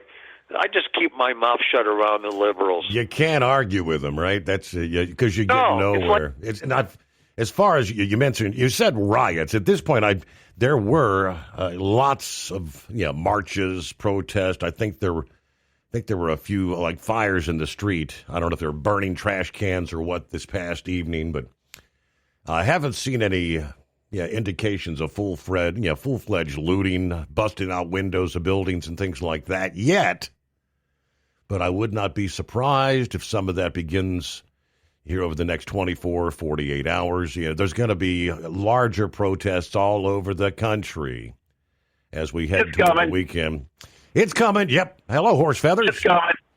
Hello, Your Honor. Yep. So, hey, you said that ICE officers were having trouble getting hotel rooms out there. Now, do you think that's possibly, if you possibly did profiling, because I know we don't profile anymore, but if ICE officers went into a lot of these hotels and by chance somebody was sitting there kind of profiling the working staff of the hotel, do you think that might have a little bit of the concern of the hotel staff of who's there watching them? Mm-hmm. Just asking. Right. But we don't do profiling anymore, right? Correct. So we don't do that. Yeah. And you were talking to football there at the beginning of the show there with the proctologist, the prognosticator. Yeah, that's the guy. And the grump there. Hey, I think I got the knuckle buster 100% surefire guarantee to pick the right team for who's going to win. You ready for this? This is from the knuckle buster. Okay. It's the team with the most points at the end of the game. That'll work. That'll work. Too bad he didn't know does he know the final score in advance so we can wager on that? Yeah, I tell you, this is a good possibility, but he didn't share all that information there. He just said to pick the team that's going to have the highest score at the end of the game. Uh-huh. Going to win. So, anyways, I don't know. That's the best I can get out of it. Yeah. But anyways, other than that, I guess our rain's a little bit more delayed. Now they're saying it's Friday night into Saturday, like a 30-40% chance there, but really starting to come down Friday night. And then rain almost all day. I guess it's going to be more like showers. Going to be heavy showers on and off all day, but will be rain all day Saturday. So that's what we're kind of looking forward to. Temperatures, I guess they're saying 60s around here and possibly 70s. And if you get down lower into Virginia, I think they're talking in maybe higher 70-degree temperatures in Virginia. Yep. For later in the day. That's what they're saying. All that warmth in Texas and whatnot, it's all kind of coming our way to the east. And then get ready, though, the bottom falls out. Hey, we're out of time. We close things out here on a Thursday morning.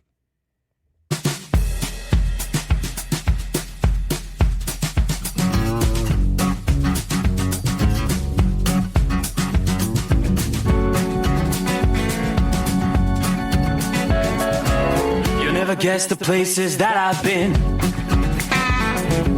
You never guess the places that I've been. 'Cause everything is like a dream, yeah, but only in that dream that I live in. I'm never gonna let the day begin. Never gonna let the day begin. 'Cause everything is like a dream, yeah, but only in that dream that I live in.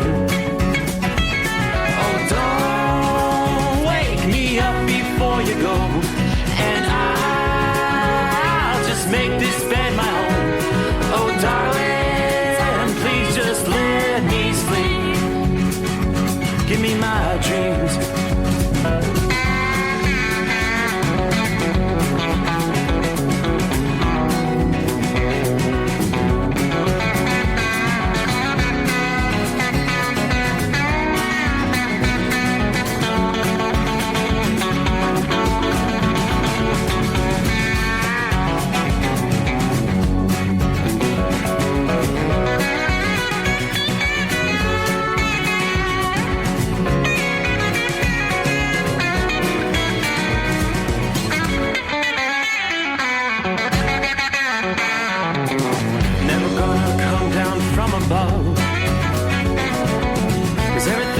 Better from above.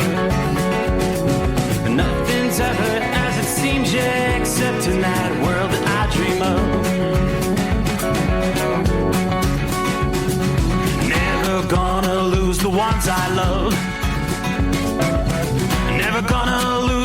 ones I love.